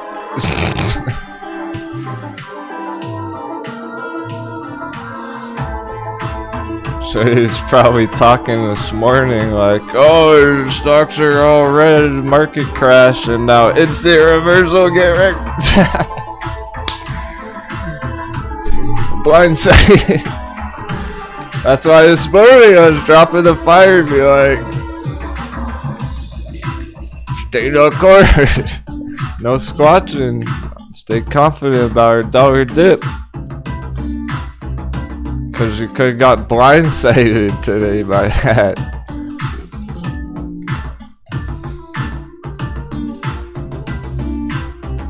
And then tomorrow, like, they're gonna be confused and FOMO in when everything's green. My goodness. We got this. It was happening. Like, we just had to wait for the chart to catch up. No doubting it. Trust our charts, it just took all day.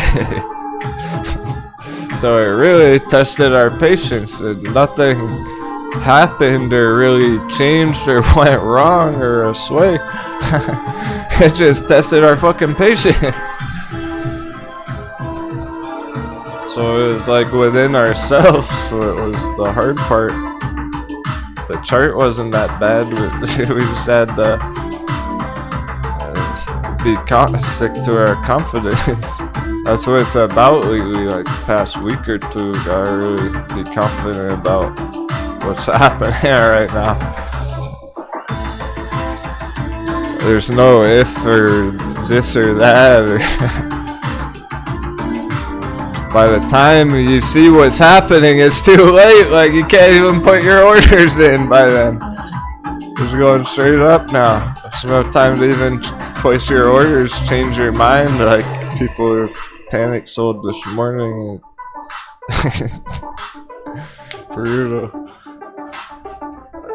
Brutal and savage, yin and yang.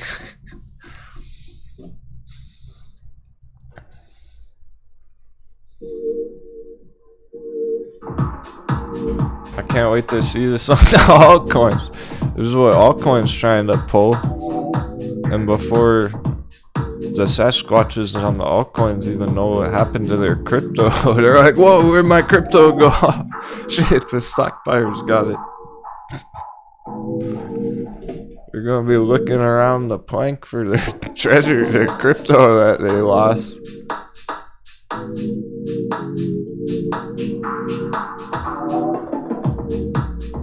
$15. Oh, we're ending with a bang. Dollar's still going. Very cool for the rest of the week. That means Bitcoin pop right back over 30 every day, 30K.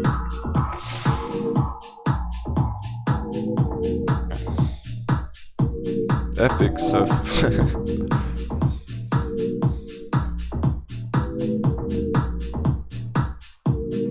Just had to surf some waves today.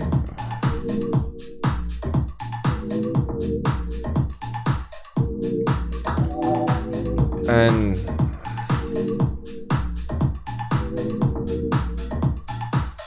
congratulations, Better Therapeutics so far. If this was months ago, if this was like 6 months ago, everyone would have exited already. I can tell. So crew's thirsty. Crew's thirsty for some juice on that squeeze. This is what it's all about. Like, the only reason I'm charting Better Therapeutics is because it's trying to send it to $5 right now. Not for this down here. I don't care about this down here. I do, but I don't. That's just the appetizer. Yeah, fill up your tummy real good up there.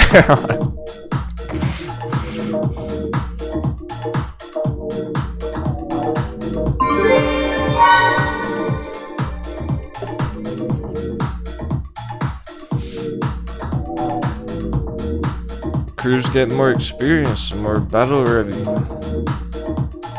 Toughened up. 6 months ago, everyone would be like, "Oh, I'm up 30%. I'm getting nervous. I'm exiting." It's like, just ride it to 5. It's hard to fuck it up. You can do this. Piece of cake, piece of treasure.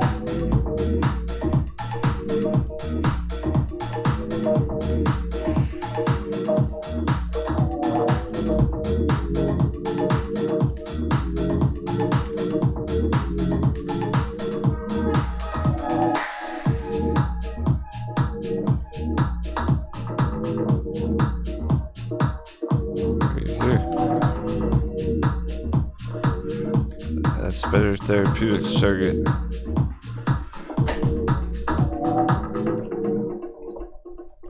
Not $2.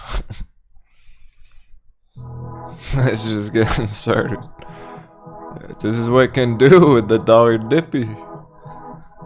Get more of that all week long.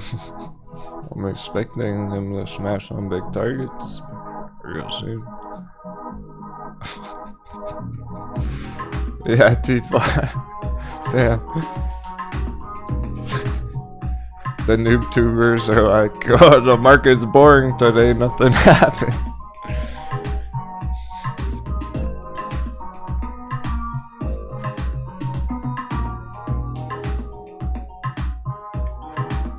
I think there was a slowdown for like 15 minutes at one point this morning.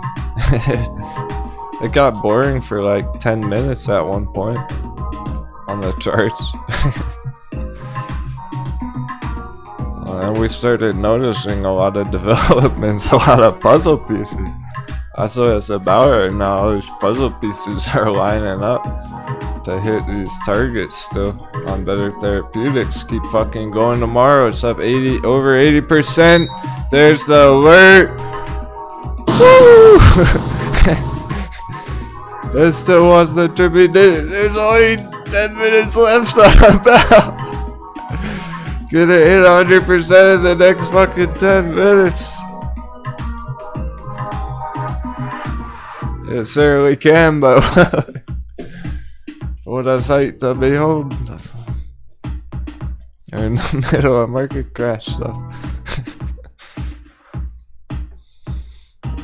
After that 200% chart yesterday, Catalyst Bio. This will be the second day in a row. People taking profits. It's tempting. You'll be tempted by the trigger. I mean, it's like, yeah, you can lock in a little bit. Definitely can lock in a little bit. Keep your eyes on the real prize. The moonshot. FOMO's not even kicked in. The loony moonies aren't even gonna notice it's up that much till tomorrow, and then they'll FOMO in tomorrow.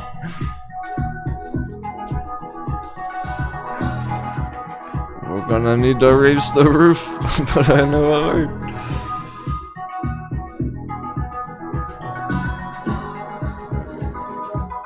Get your sights locked on the target, just thinking. Hey, man.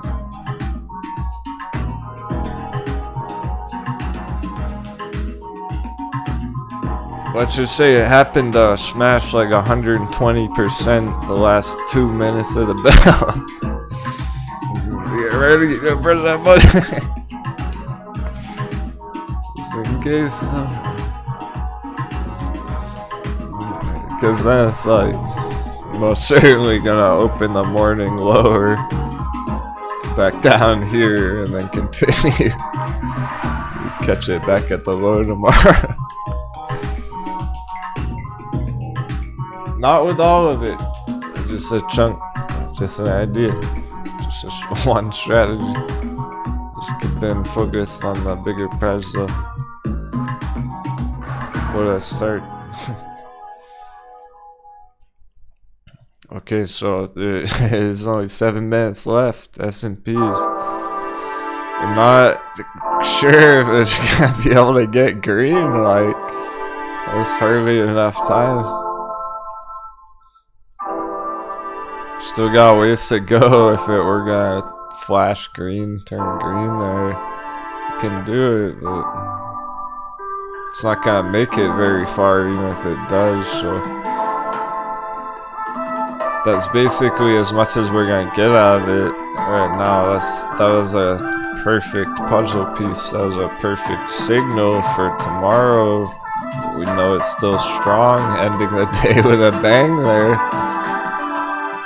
Continuation, coconut bounces, hot bevy bounces. Maybe we'll get a 100% therapeutics chart tomorrow. Get another trippy digi tomorrow at this rate. Be one of those other therapeutics. Iora or Aligos here.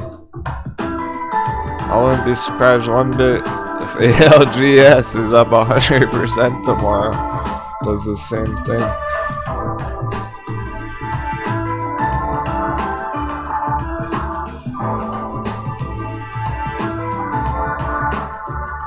Or Biora, potentially. The word progeny.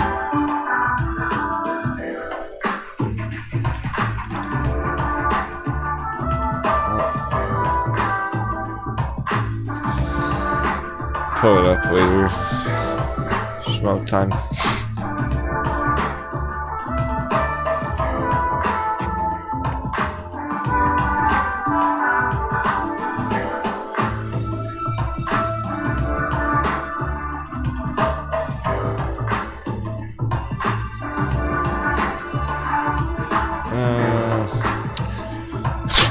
Since everything's taking so long, since S&P didn't quite make it green yet, there's still not many double digits. Lots of things did turn green. They didn't make it very far. We basically just ran out of time. I'm liking where this is going. There should be a pretty epic rest of the week by the looks of it here. And then back to the market crash next month when we're turning around. The end of month is next Tuesday. New month.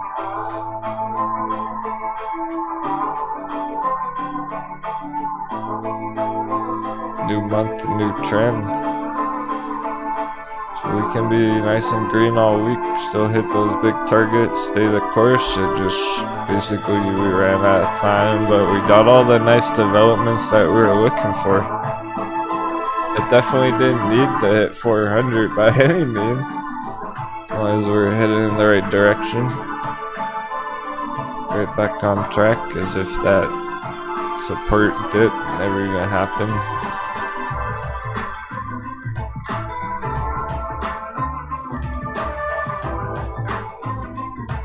Really, it can start, because all the dollar dippy, if we really do get continuation on that. Okay, so that's it for now. But say we get continuation, like starts going down a bit overnight, after hours, and then tomorrow we get some more downside on it. S&P can itself can actually start to turn up, go parabolic, and that's how it hits 420. So we can't hit big targets just Friday, like end of week here. Starts to go parabolic. It's not yet. It's stair stepping right now. But we may start to turn up and go parabolic here, hit 420 with a dollar dip. Dollar downtrend currently here.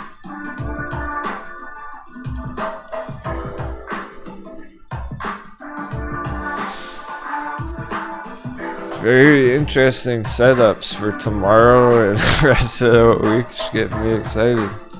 Bitcoin's putting in similar green candles as everything else, so altcoins definitely right back on track with the altcoin bounces. Any day, a lot of those can spring up 100%. We'll take a peek after the bell. Crypto. Okay, we didn't hit the alert better therapeutic, so that's all good. 1 minute left.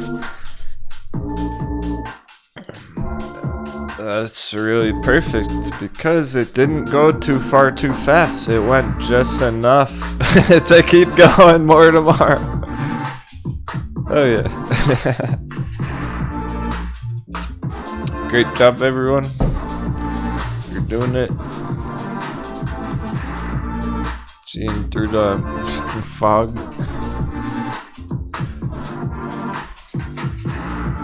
Getting through the mind games.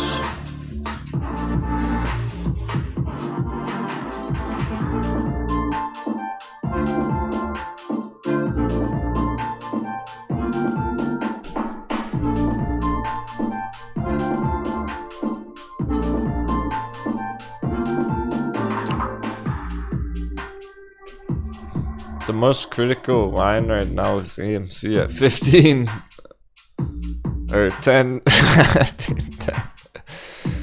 It's still pretty flat. Alright, cool. Stability. 5, 4, 3, 2, 1. Sealing the deal.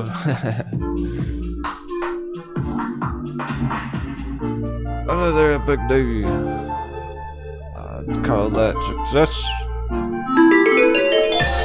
Got everything we could hope for the most part.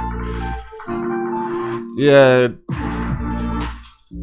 other charts, sure, more double digits is ideal. Today wasn't that kind of a day. It was a mind game day. We got the developments that we needed. Tesla didn't get any developments, like AMC didn't really get any developments. We got our short squeeze confirmation on his therapeutics. We got our dollar dippy action. We got our La Bamba fuse igniting on the dollar dippy. I'd say we're in great shape.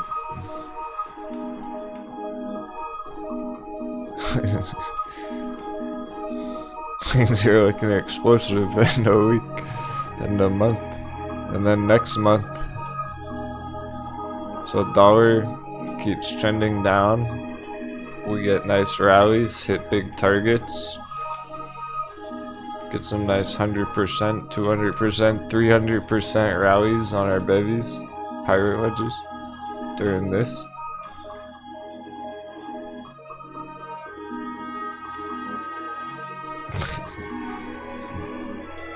And then next month, the new month, dollar's bouncing, market crash again, back to the S&P hammering.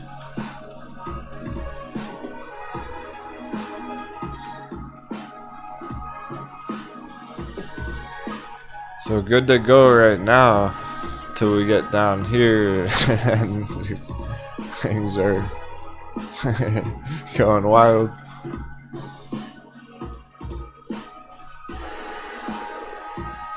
We're absolutely heading in the right direction right now. Looking like smooth sailing ahead. And yeah, that was a strong finish on S&P there. Total recovery reversal on that from this morning's mindfuck.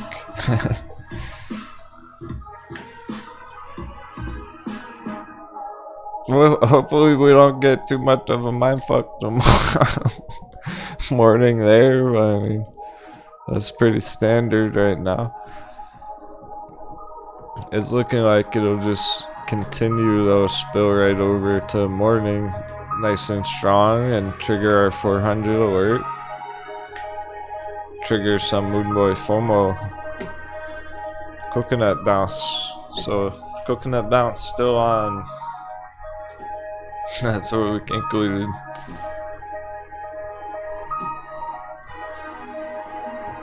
By the way, Great Panther Mining finished 13% green.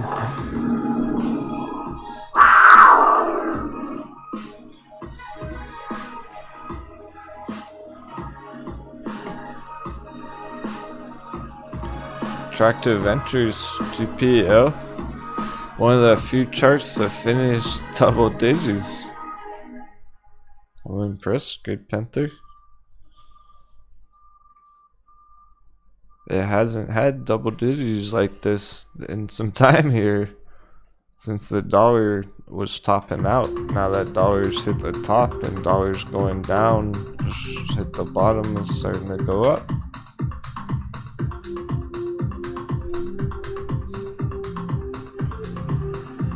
Awesome, I'm satisfied with that. So to try those booty coins.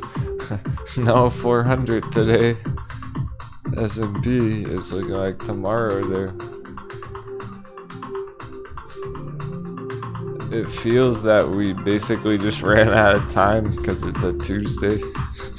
And it's all just heading into the rest of the week.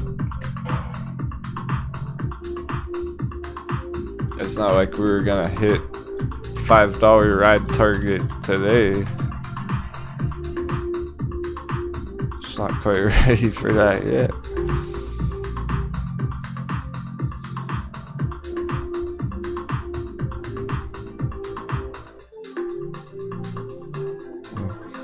We'll keep our eyes on the therapeutics though, because those certainly are cycling back around.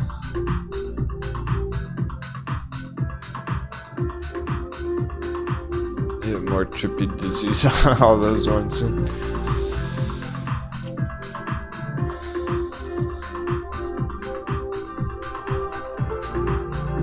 Reminder, Discord day tomorrow.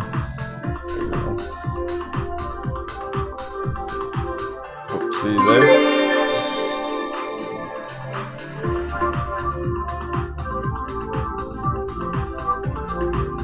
Which is good because that was intense today. Tomorrow it should be nice and comfortable. Smooth sailing tomorrow. Not expecting too many waves and too much droppiness tomorrow. Should be nice and green for the most part.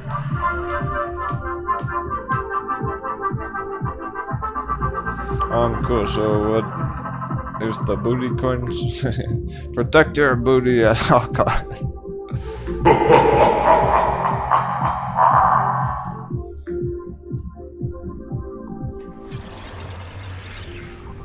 So we'll do a bit of a crypto crunch in a couple of minutes. I might even make one more afternoon bevy. That was great stuff today. Another big day. Thanks so much. Kind words and support. Very proud of the crew. I'm impressed. Bravery. Y'all get it. You're smart. Happy trading. Have an awesome day. Stick around.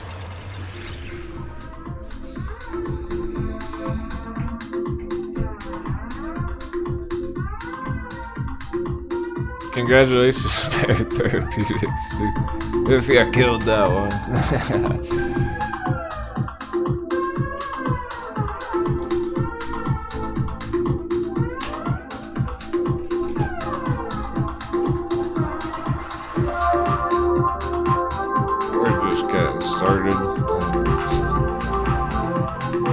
got another 200% to go.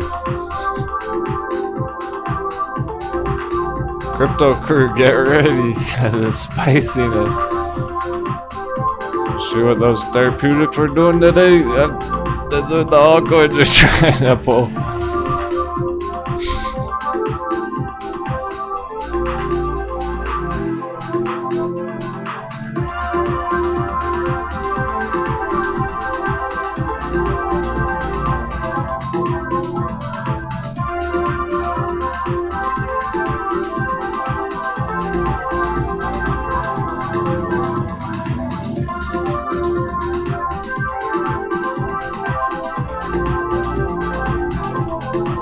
Any of them breaking out. Some of the smaller market cap.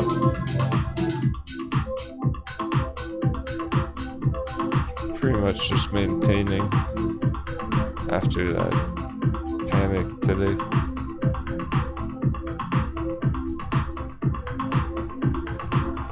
And crypto versus stonks, actually green.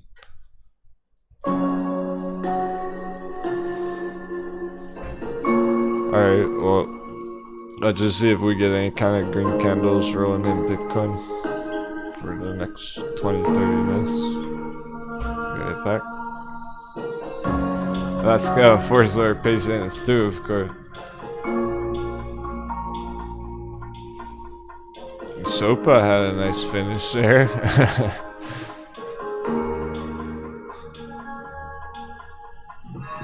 Apparently.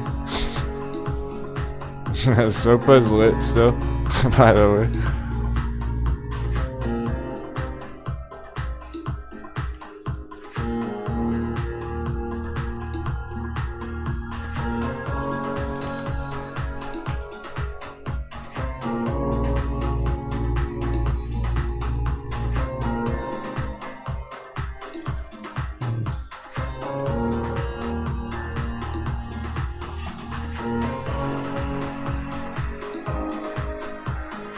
Oh, I gotta show you something on dollar when we get back.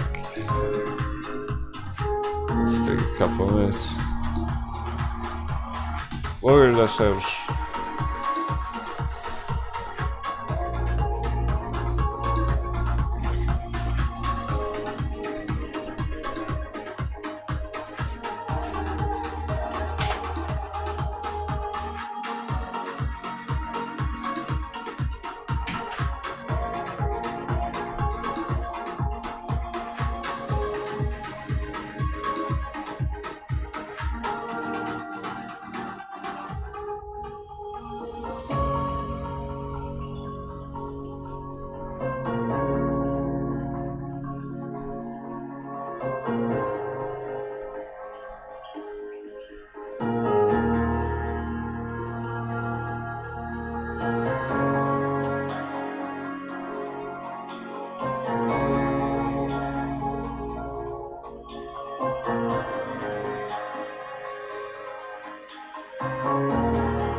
crew. Crypto crew. Hope you had a good day. She's sticking around. Oh, it's getting better and better. Was dollar still tipping after the bell? Bitcoin can go over 30 after hours. It's funny to even say that because it's just the market hours don't really matter that much for crypto. It's not like it had to bounce, or now it can bounce 7 hours from now while you're sleeping. And you wake up and it's like 31,000.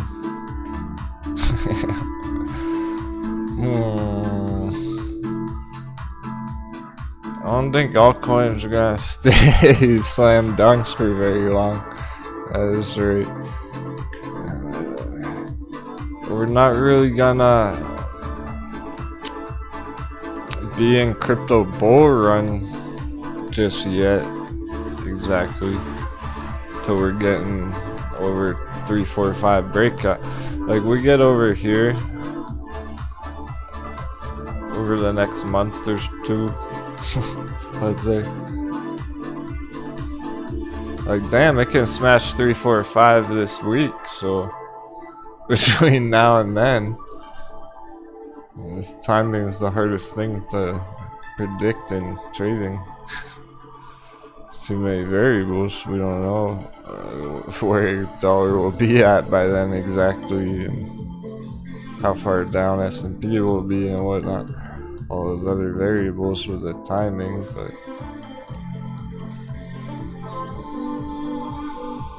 between now and the end of the market crash, like the next couple months, conclusion of it all, we can certainly get up here 3, 4, 5, and then that's the end of the slam dunk. When it gets up there, which could be this week, that's the end of the bear trap. So the altcoins are flaming hot entries down here right now. But if Bitcoin bounces up here this week, the altcoins are gonna follow it. The altcoins aren't flaming hot entries anymore. They're really attractive right now. And I'll go through a few of them, a bunch of them, because we've been talking a lot about higher level concepts on them, crypto market cap in general and everything. Let's check out some of the individual charts too, where exactly they're sitting at. But the altcoins do look similar, where they flash crashed and they already bounced up the initial. They don't look like they're gonna go down again. There's no sign of that yet anyway. If anything, some of them have already gone further up. So this all here under 3, 4, 5 on Bitcoin's the V-shaped recovery on crypto. And Bitcoin itself's trying to put in this V recovery with dollar dip. And it's about halfway up from the bottom to the top of the V. Let's see if we can get this completed this week, and that'll be a huge development.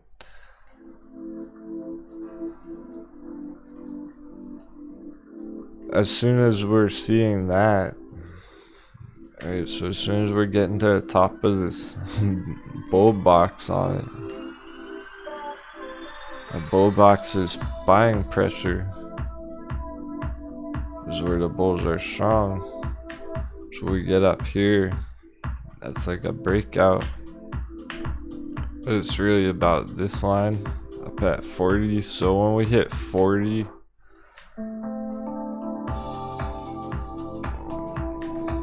that's kind of the number we need to hit to crush the resistance.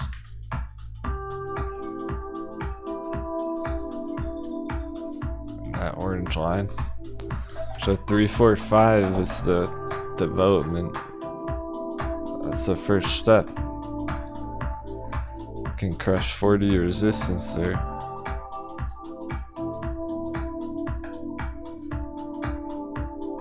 then it's almost certainly, like, we get this breakout from the orange resistance, it's almost certainly gonna be hitting all-time high end of year. That's what that breakout means. It's the giant bull flag breakout. So also on the dollar chart, I just recognized something on one of our other views of it, one of our other long-term views of it. I have to point out.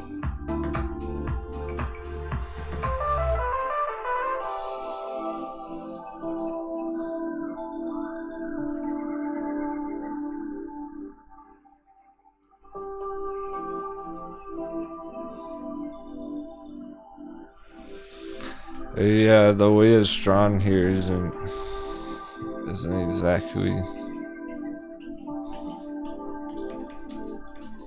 The dollar's pretty much right on this line right now, like this.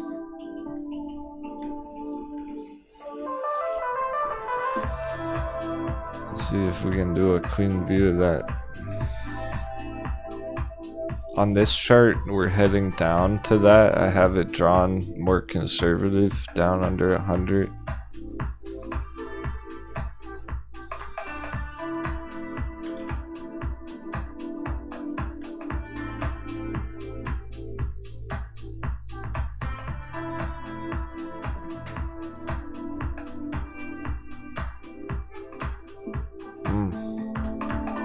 Yeah, I made a clean brand new dollar chart too, by the way.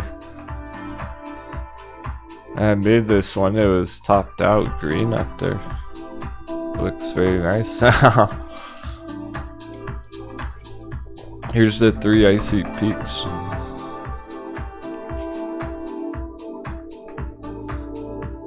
I made this chart in the middle of the night over the weekend. By the way. That's what it takes to make beautiful art. It's the most beautiful chart I've ever seen.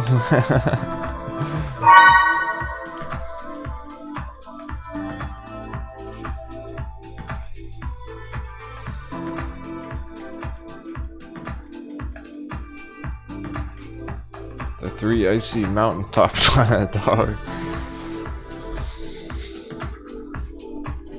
That's all we really need. That's all you need to know. Here comes the bull run. The 10x is around the corner. My goodness, fasten your seatbelts.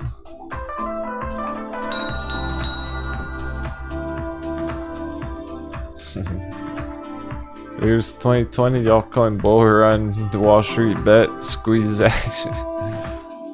Here's 2017 crypto bull run. 2022, 2023 crypto bull.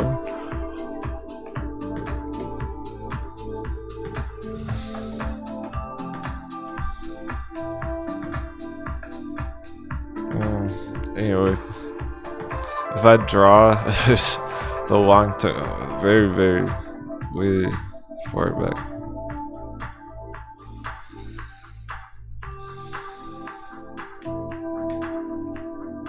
There's a way to draw this sort of matches up right where it's at right now, so I'm actually gonna start from here, like that. Boom.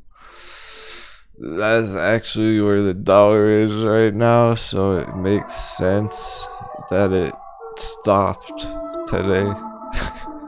Like, that's why dollar didn't dip too much. It actually is sitting right on that line. I did. It's hard to spot that.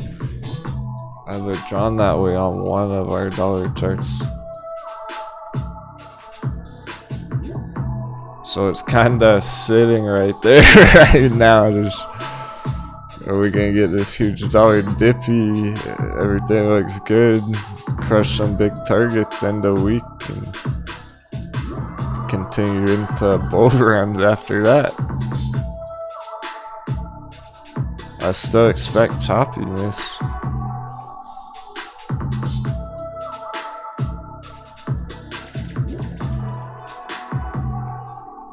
Right around this line, really, so it's getting spicy, very spicy. looking at this is blow off top on it. Definitely.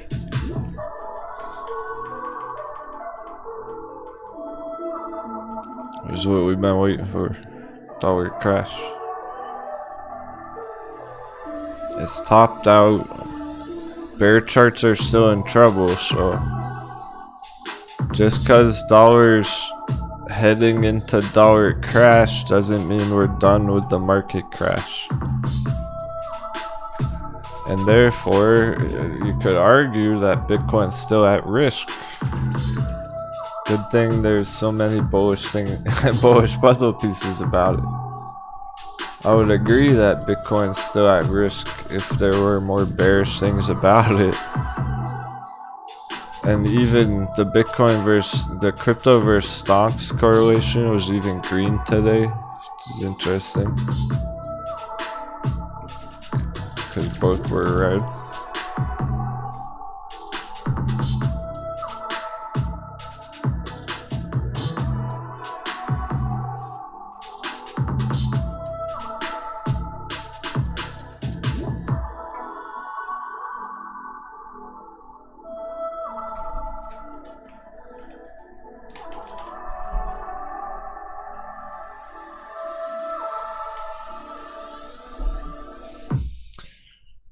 Yeah, so that's gonna be obvious here on these major crypto charts, these correlation charts, as it progresses. So we get those developments on the actual Bitcoin chart itself. Obviously, Bitcoin get that bounce with the dollar dippy.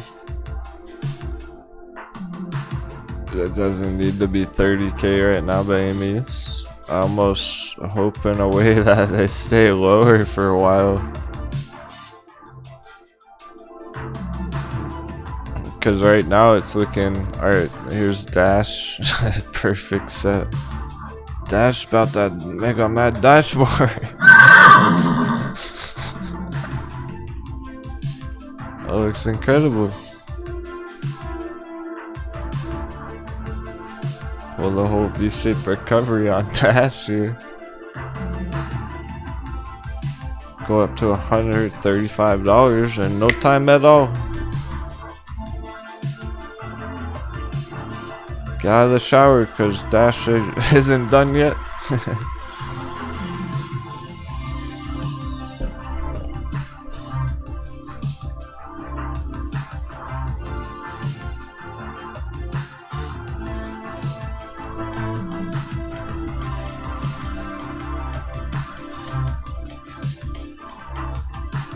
It's so lit that any day, any night, you can wake up tomorrow and Dash is $100 tomorrow morning. There's 100, and it's like once it goes back through 100 and it's holding up here, it's not gonna go back down to 50. Because that's leading into bull run with the dollar crash. Why would Dash go under 50 when dollar crash? That'll send Dash to all-time high. Okay. Where would Dash go with dollar crash? Where might Dash go if this happens on dollar? Well, if dollar goes down here, that would put it dollar 2020 prices. That would put dollar 2017 prices. Where's it gonna put Dash 2020 prices? $400. 2017 prices $1,600. If dollar's going back 2020, 2017, Dash going back 2020, 400, 2017, 1600.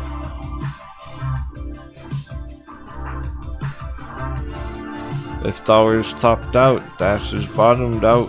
Let's fucking go. The targets just got bigger and bigger.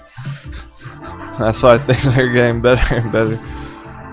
That's why a lot of them are instantly reversing. Like all of a sudden they're going at 50% in one day, 100% one day, because they've hit their limit. It's so undervalued. Ready to spring. Essentially, altcoin short squeeze. By the way,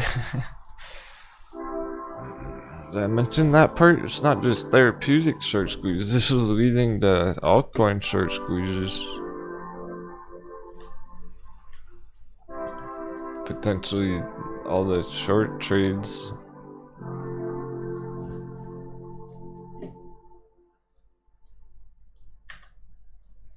All the margin bears. All the gay bears.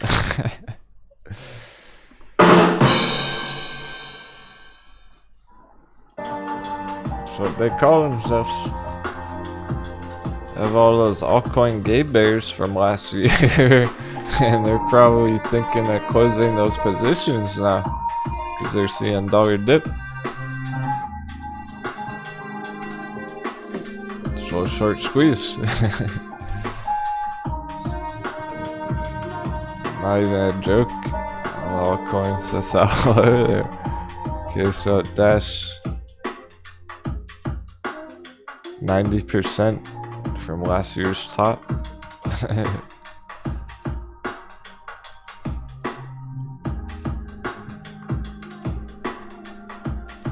Kelly left. 95% hot bevy 2017. It's perfect right where we want it.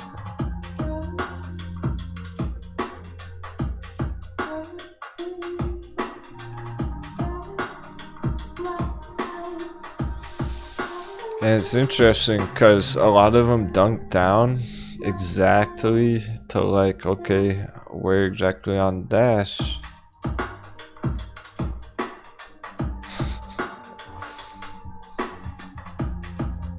Right here. Let's say 45, 47. I say 47 right there.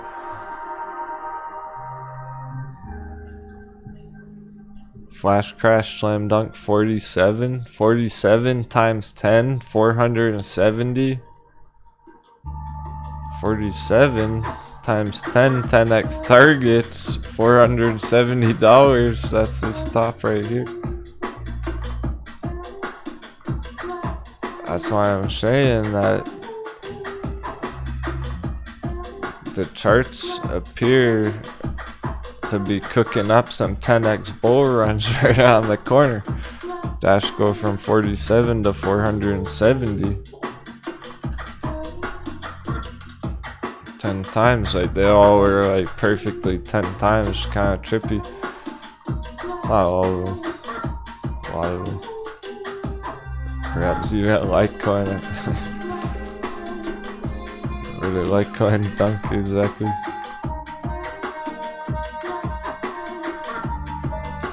A 50 times 10, the all-time high's around 500.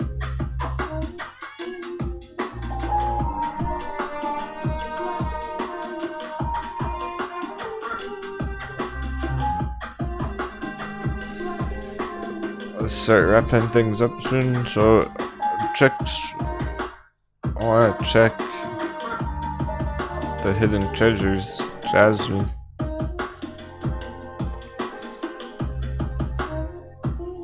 The all-time low, let's fucking go.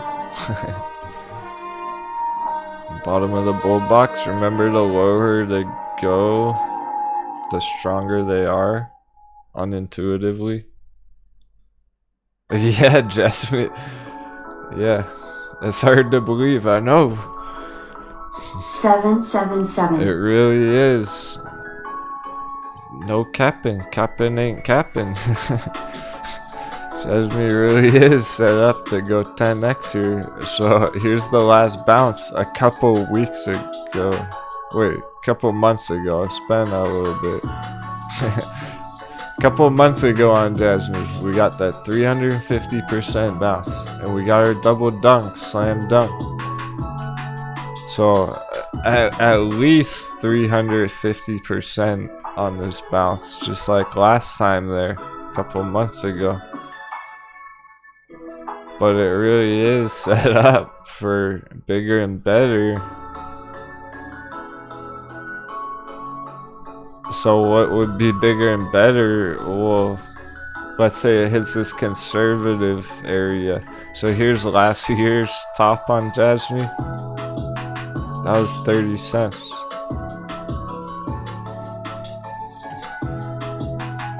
So what if we were gonna be conservative and shoot for like this target? Let's measure it. Let's see.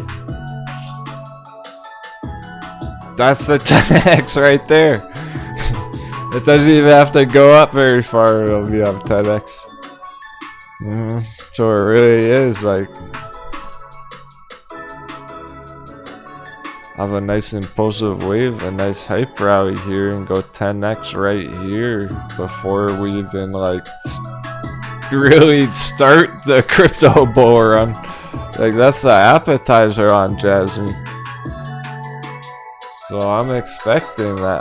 I don't doubt it. I trust it. Stay the course. It's okay to start like get more excited about it now. Actually starting to believe in the potential again. Cause look how nicely topped out dollar is the long term. So far, it's effectively topped out. So Jasmine probably really has hit the hard bottom there. And it's a real turnaround for the end of the year. So that 10x is just like the appetizer right here on this first choppy wave on the dollar. We're in this nice dollar dippy currently, get a nice rally going on, hit some big targets, and then dollar bounces next month and Jasmine sells off a bit again. So that's just like the appetizer kind of targets. And then here Jasmine keeps going here. Then what can it do? It could easily go back to November, December last year. It could easily go back to last year's top here. Boom, 30x. This is better than 10x. Like these things are cooking up more than 10x. I'm just trying to keep people level-headed about it. Like they're really about to go 20x by the looks of it.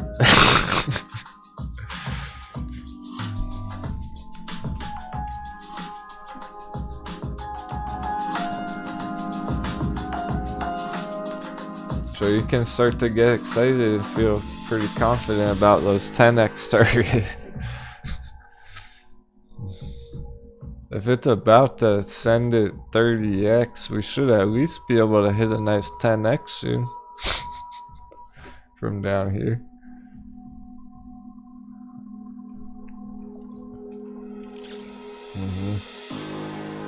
It has me definitely hidden treasure down there.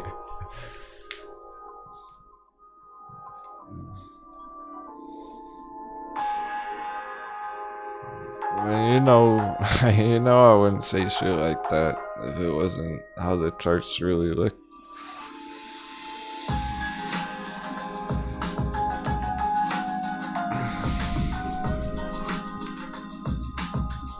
Before it was like, okay, we got good altcoin accumulation.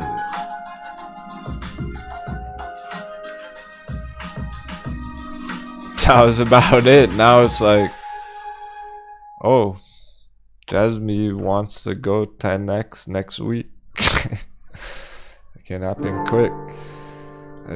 It's time for stuff like that. It wants to. Will it be able to? Can't wait to find out. If we get enough. If we get La Bamba.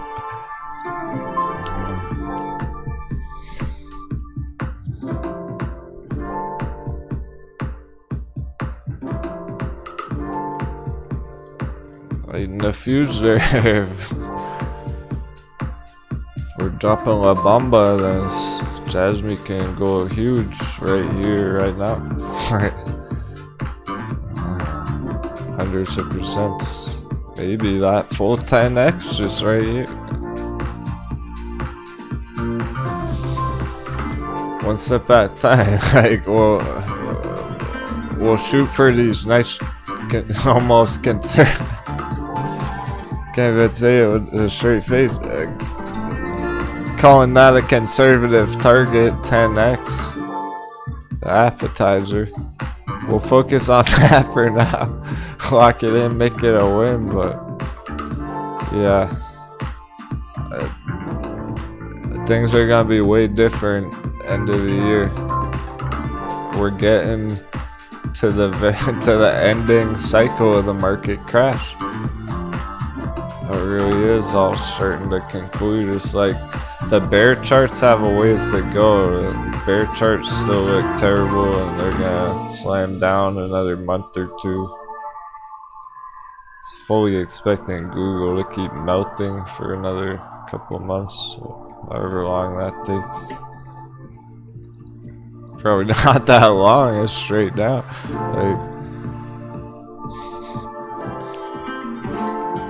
But yeah, the bear charts are doomed for like another couple months of wreckage. Even so, they're halfway down already, even those ones. Like, even the worst ones are halfway through the market crash. So our hot bevies are really like getting to the end of fucking around at the lows. They're starting to recover, whereas these ones got a ways to go.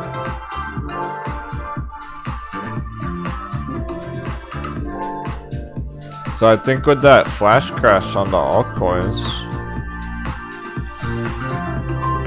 that most likely was realistically the limit on them. And dollars topped out, and they're ready to recover all that lost value on Jasmine from last year. Go 10x, 20x, beyond. Shoot for the stars. Keep your eyes on the price. Stay calm, hold strong for the end of the year. Take that Diamond's challenge end of the year. Hey Freddy, I'll check it out. What's he been talking about?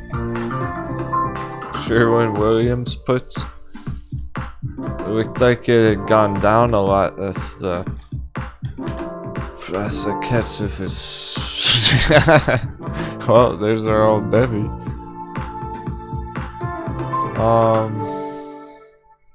When was that exactly? End of year last year. Okay. This would be our double down here. This would be a re-entry. I'm sure when William puts, if you were gonna try and play it like that, that's valid. It's halfway down though. It looks like it's about halfway down already. And that's what I'm noticing about a lot of the bear charts. They've taken extensive damage over the past few weeks. Some of these bear charts. So it is kind of late on it, but it's very viable. It's still a nice trade there. There's still money to be made on the downside.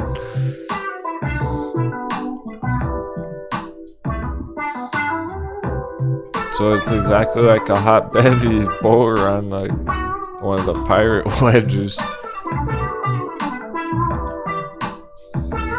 Inverse upside down.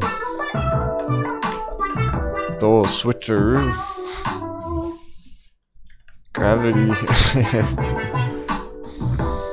Liquidation. Liquid can't stay in the coffee cup upside down. For sure, Williams definitely tanking.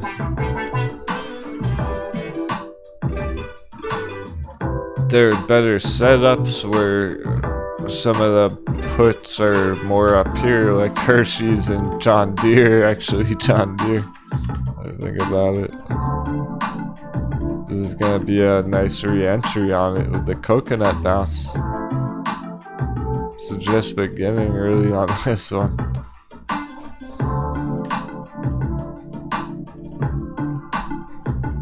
So John Deere's still at the top here, which makes it more attractive. It's early on it rather than halfway down already.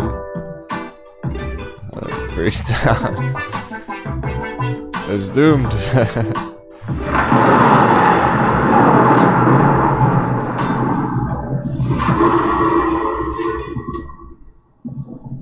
So better to target ones like that, aim for ones like that are still early in it.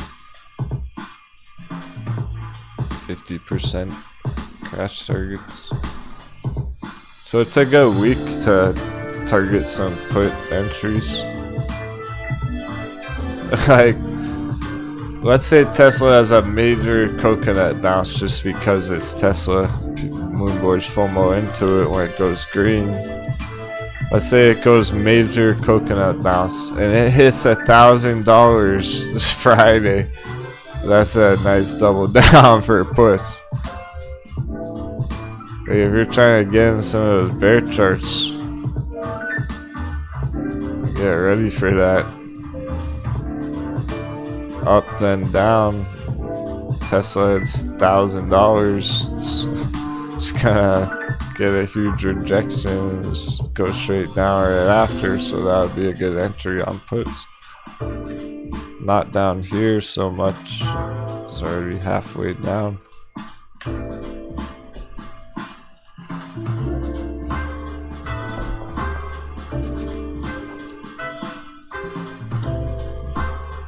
So the bears, that's a plan for the bears strategy here. There's a coconut bounce. Locked and loaded those puts when the time's right.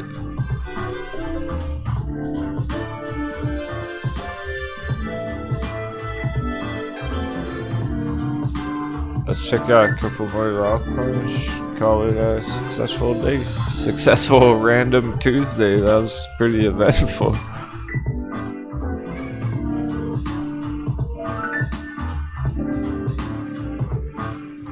Alright. Starting with giant magic triangles just because. Litecoin, alright, still looks great. Green on the day, it's over 70 right now. Bitcoin's healthy, dollar dippy. Might get back in giant magic triangle at the end of the week. Real soon. That's putting in the V recovery. I hear bullish meow. Hang on, bullcat. Get some catnip in a minute.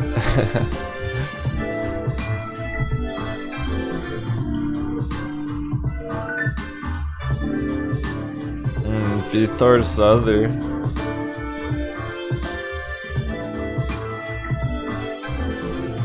I like how this is progressing in the VThor giant magic triangle.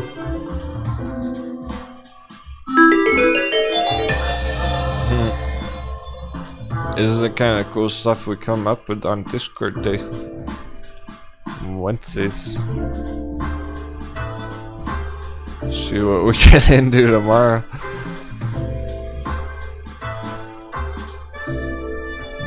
So it fell below giant magic triangle, which is okay. That's fine if it does. That's not what giant magic triangle is about. It's been below before, so it's Litecoin.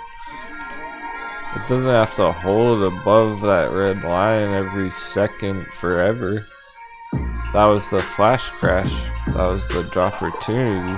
Then it already bounced back up in it. Not stable in here. It hit the top and it hit the bottom. It's respecting that giant magic triangle again perfectly. So all it really was I'll be cautious when it was underneath there, and maybe even if you're brave, doubling down. I like how those are developing. So far so good. It's a good example of nothing to worry about. It's so beautiful. You don't have to feel like sketchy about the crypto. You don't have to worry too much about them. Like, crashing overnight or something. That just happened, so now it's maintaining giant magic triangle, like as if the dip never even happened. So I just want to start with those. I'm gonna get quick and dirty on pretty much every one of these. Chainlink, long-term bull run.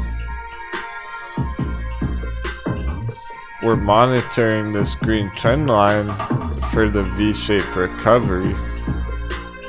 Gets the V recovery chainlink, be over that trend line, super bullish at that point.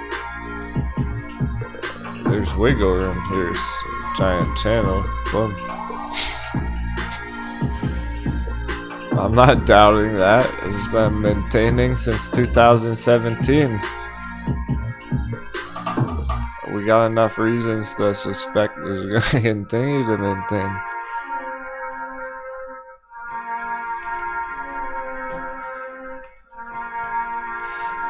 Loopring, pretty similar there. You'll notice a few of these are similar to that long-term trend line, V-shape underneath. V-shape right there. And these are the logarithmic charts, so it looks way different on the linear.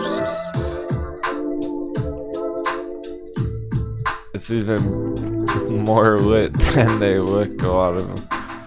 ICP was slam dunk all-time low here. And it's a cool fundamental project. Essentially, it's computer computer processing on the blockchain, running applications through the blockchain. So it's pretty unique and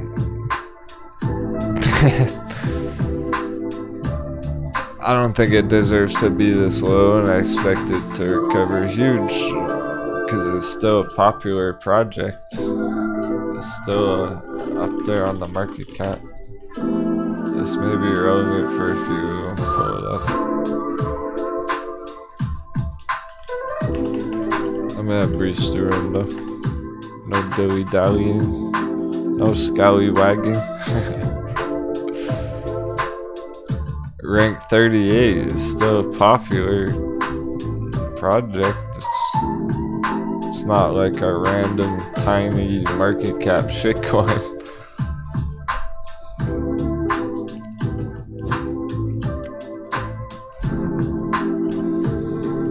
So the only real reason why it's down way down here is because all of crypto has been crashing during that. It's just down at the bottom with all the other altcoins essentially. So if you like that one. Vechain. So VThor has the giant magic triangle. Part of the reason, like a lot of the reason why VThor's already recovering so beautifully, so magnificently, is because Vechain chart here, slam dunk. The long-term bull box, and even this V-shaped recovery in action. That's why VThor is in great shape.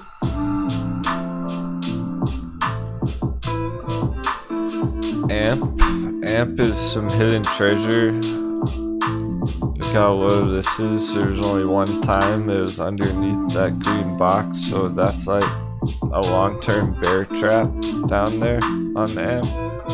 And okay, if you had caught that dip on AMP, let's see what would happen if you had caught that hot baby on AMP.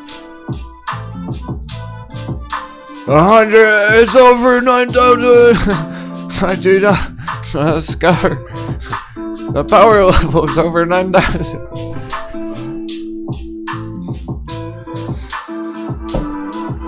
So that's some hidden treasure, knowing that can go 100x on AMP. And it's not gonna go back to that gold box that's stupidly low. There's no reason for it. That would be too low. Those people are still holding it from back there. And there are new buyers stepping in right now. So that was it. That was the dunk. Pull a V-shaped recovery. Breakout from the buy box. So the key is to try and accumulate while they're at attractive price levels like this green box.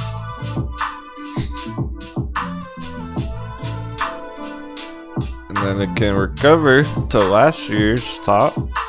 10x. Look at this.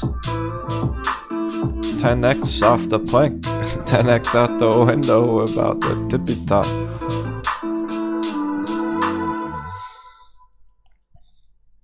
The real all-time high. 100!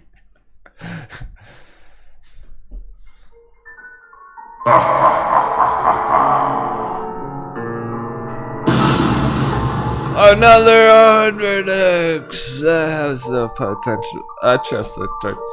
Not doubting it one bit. Bitcoin goes to all-time high. AMP can go to all-time high. That's...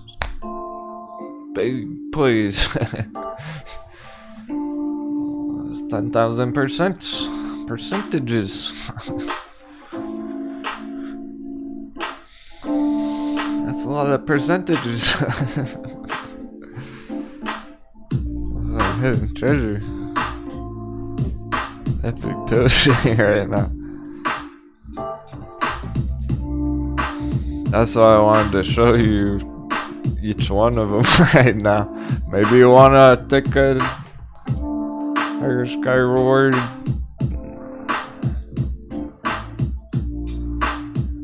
Almost not even a dice roll. It's like not even a dice roll because Bitcoin. Because Bitcoin $77,000 end of year target.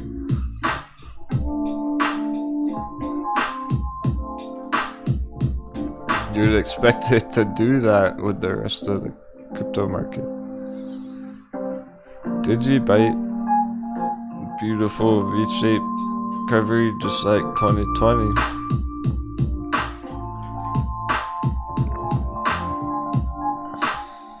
$20x, the all-time high Digibyte. They can go to a new all-time high. They can go. It doesn't have to stop at 20x. That's just the first real big target. Lock it in, make it a win 20x, and after that, it could go 50x in the long term. Potentially stuff like that. Steam. One of the most epic dunks on any of the altcoins because perfect trend line. Right when it dropped below there, flash crash to the very hard bottom here. Perfect spot.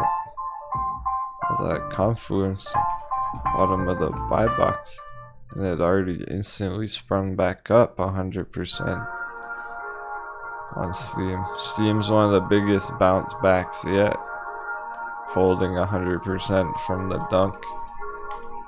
Like, we already missed the dunk on Steam. If you didn't get it down there, you already missed it. That was it. But it's still very attractive entries. How about from here? Where can it go from here? 40x all-time high. Potentially beyond. So.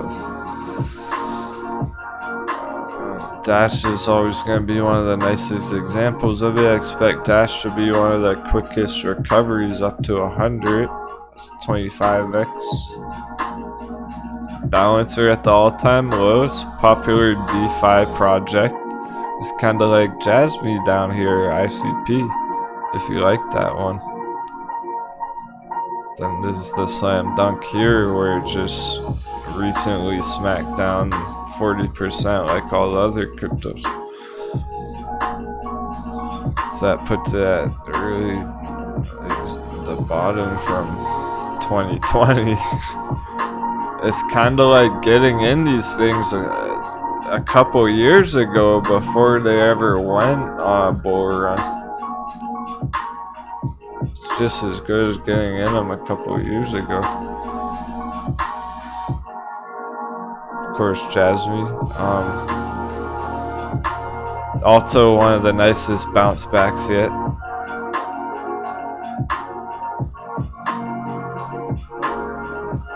Yeah, Hornet.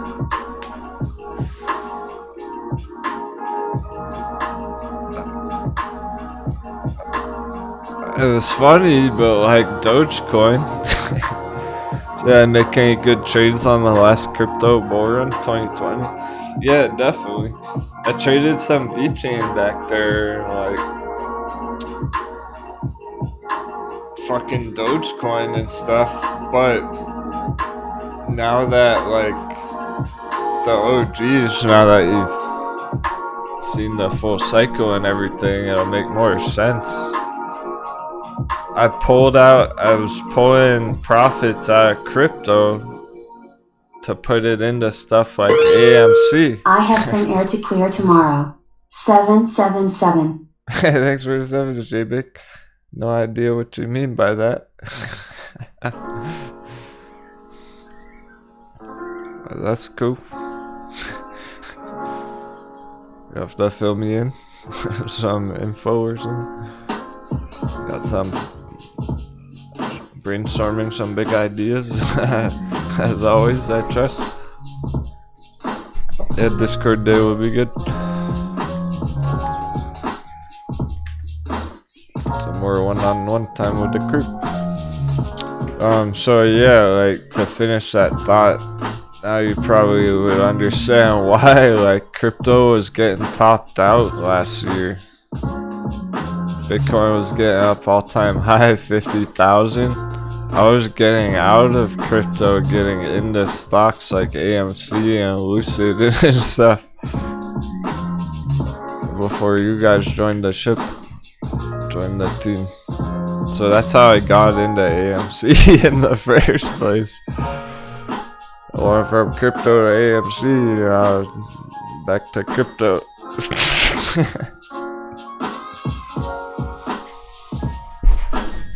You gotta go where you gotta find the green in the sea of red. You gotta adapt to the markets. Crypto wasn't very good to be holding last year. And neither were a lot of the stocks, but still.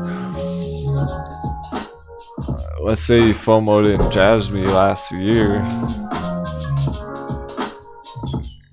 Crashed 98%. Like, there are times where like altcoin season makes sense to be heavier in crypto than stocks, and there are times where stocks or the blue chip stocks or the tech stocks or the electric vehicles are pumping, and it's better to be in those. Lots of different flavors right now. There's cryptocurrency, so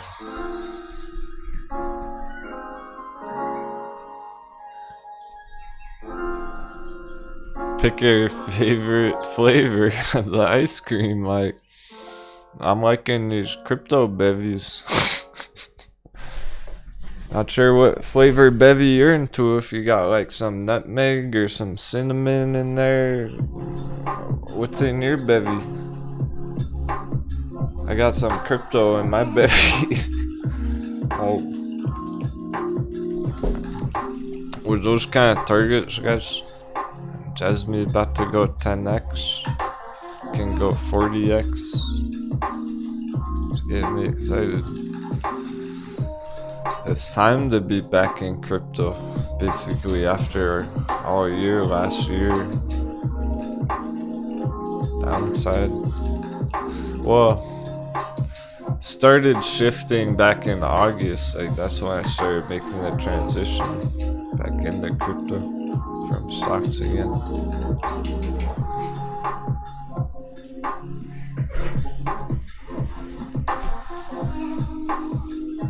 Because we did get some pretty decent rallies crypto last year. Like obviously Grayscale Litecoin, I remember, hit $25, stuff like that. Litecoin hit $300, Bitcoin hit $70,000. I was right here end of year December. We started pivoting crypto here in August.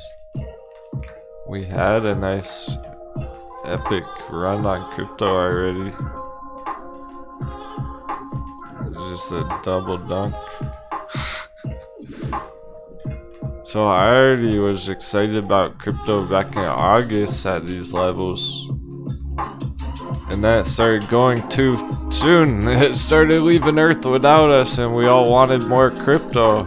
It's like, oh no, it's gonna go to the moon without us. Good news. You can get your moon ticket. Get your moon boots ready.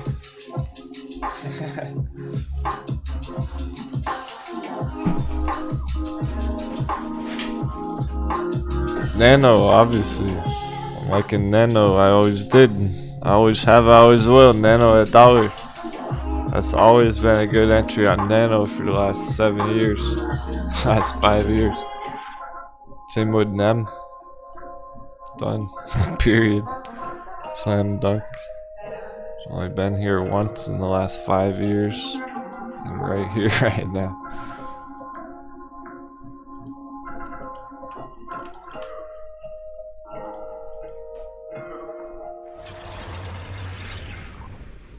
Get your moon boots ready! Thanks again, everyone. I hope you had a great day. That was a lot of fun. That was a blast on the charts and in the chat. Discord day tomorrow. Explosive end of week. Prepare la bomba. I'm just kidding. Happy trading. Stick on, hold strong. Have an awesome day. And take care.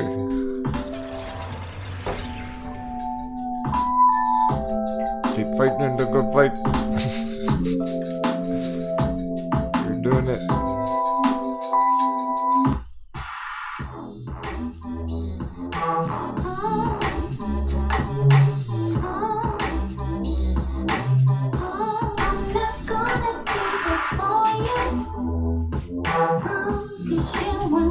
Crew's prepared, you're chinned up, you're battle ready, battle hardened warriors know. You got your scars, your peglets.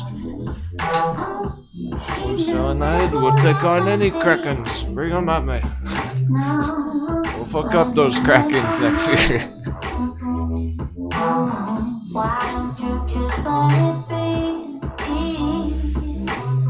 I gave you 1, 2, and 3. Time stop wasting my good. Cause you're not on your knees. What's in it for me?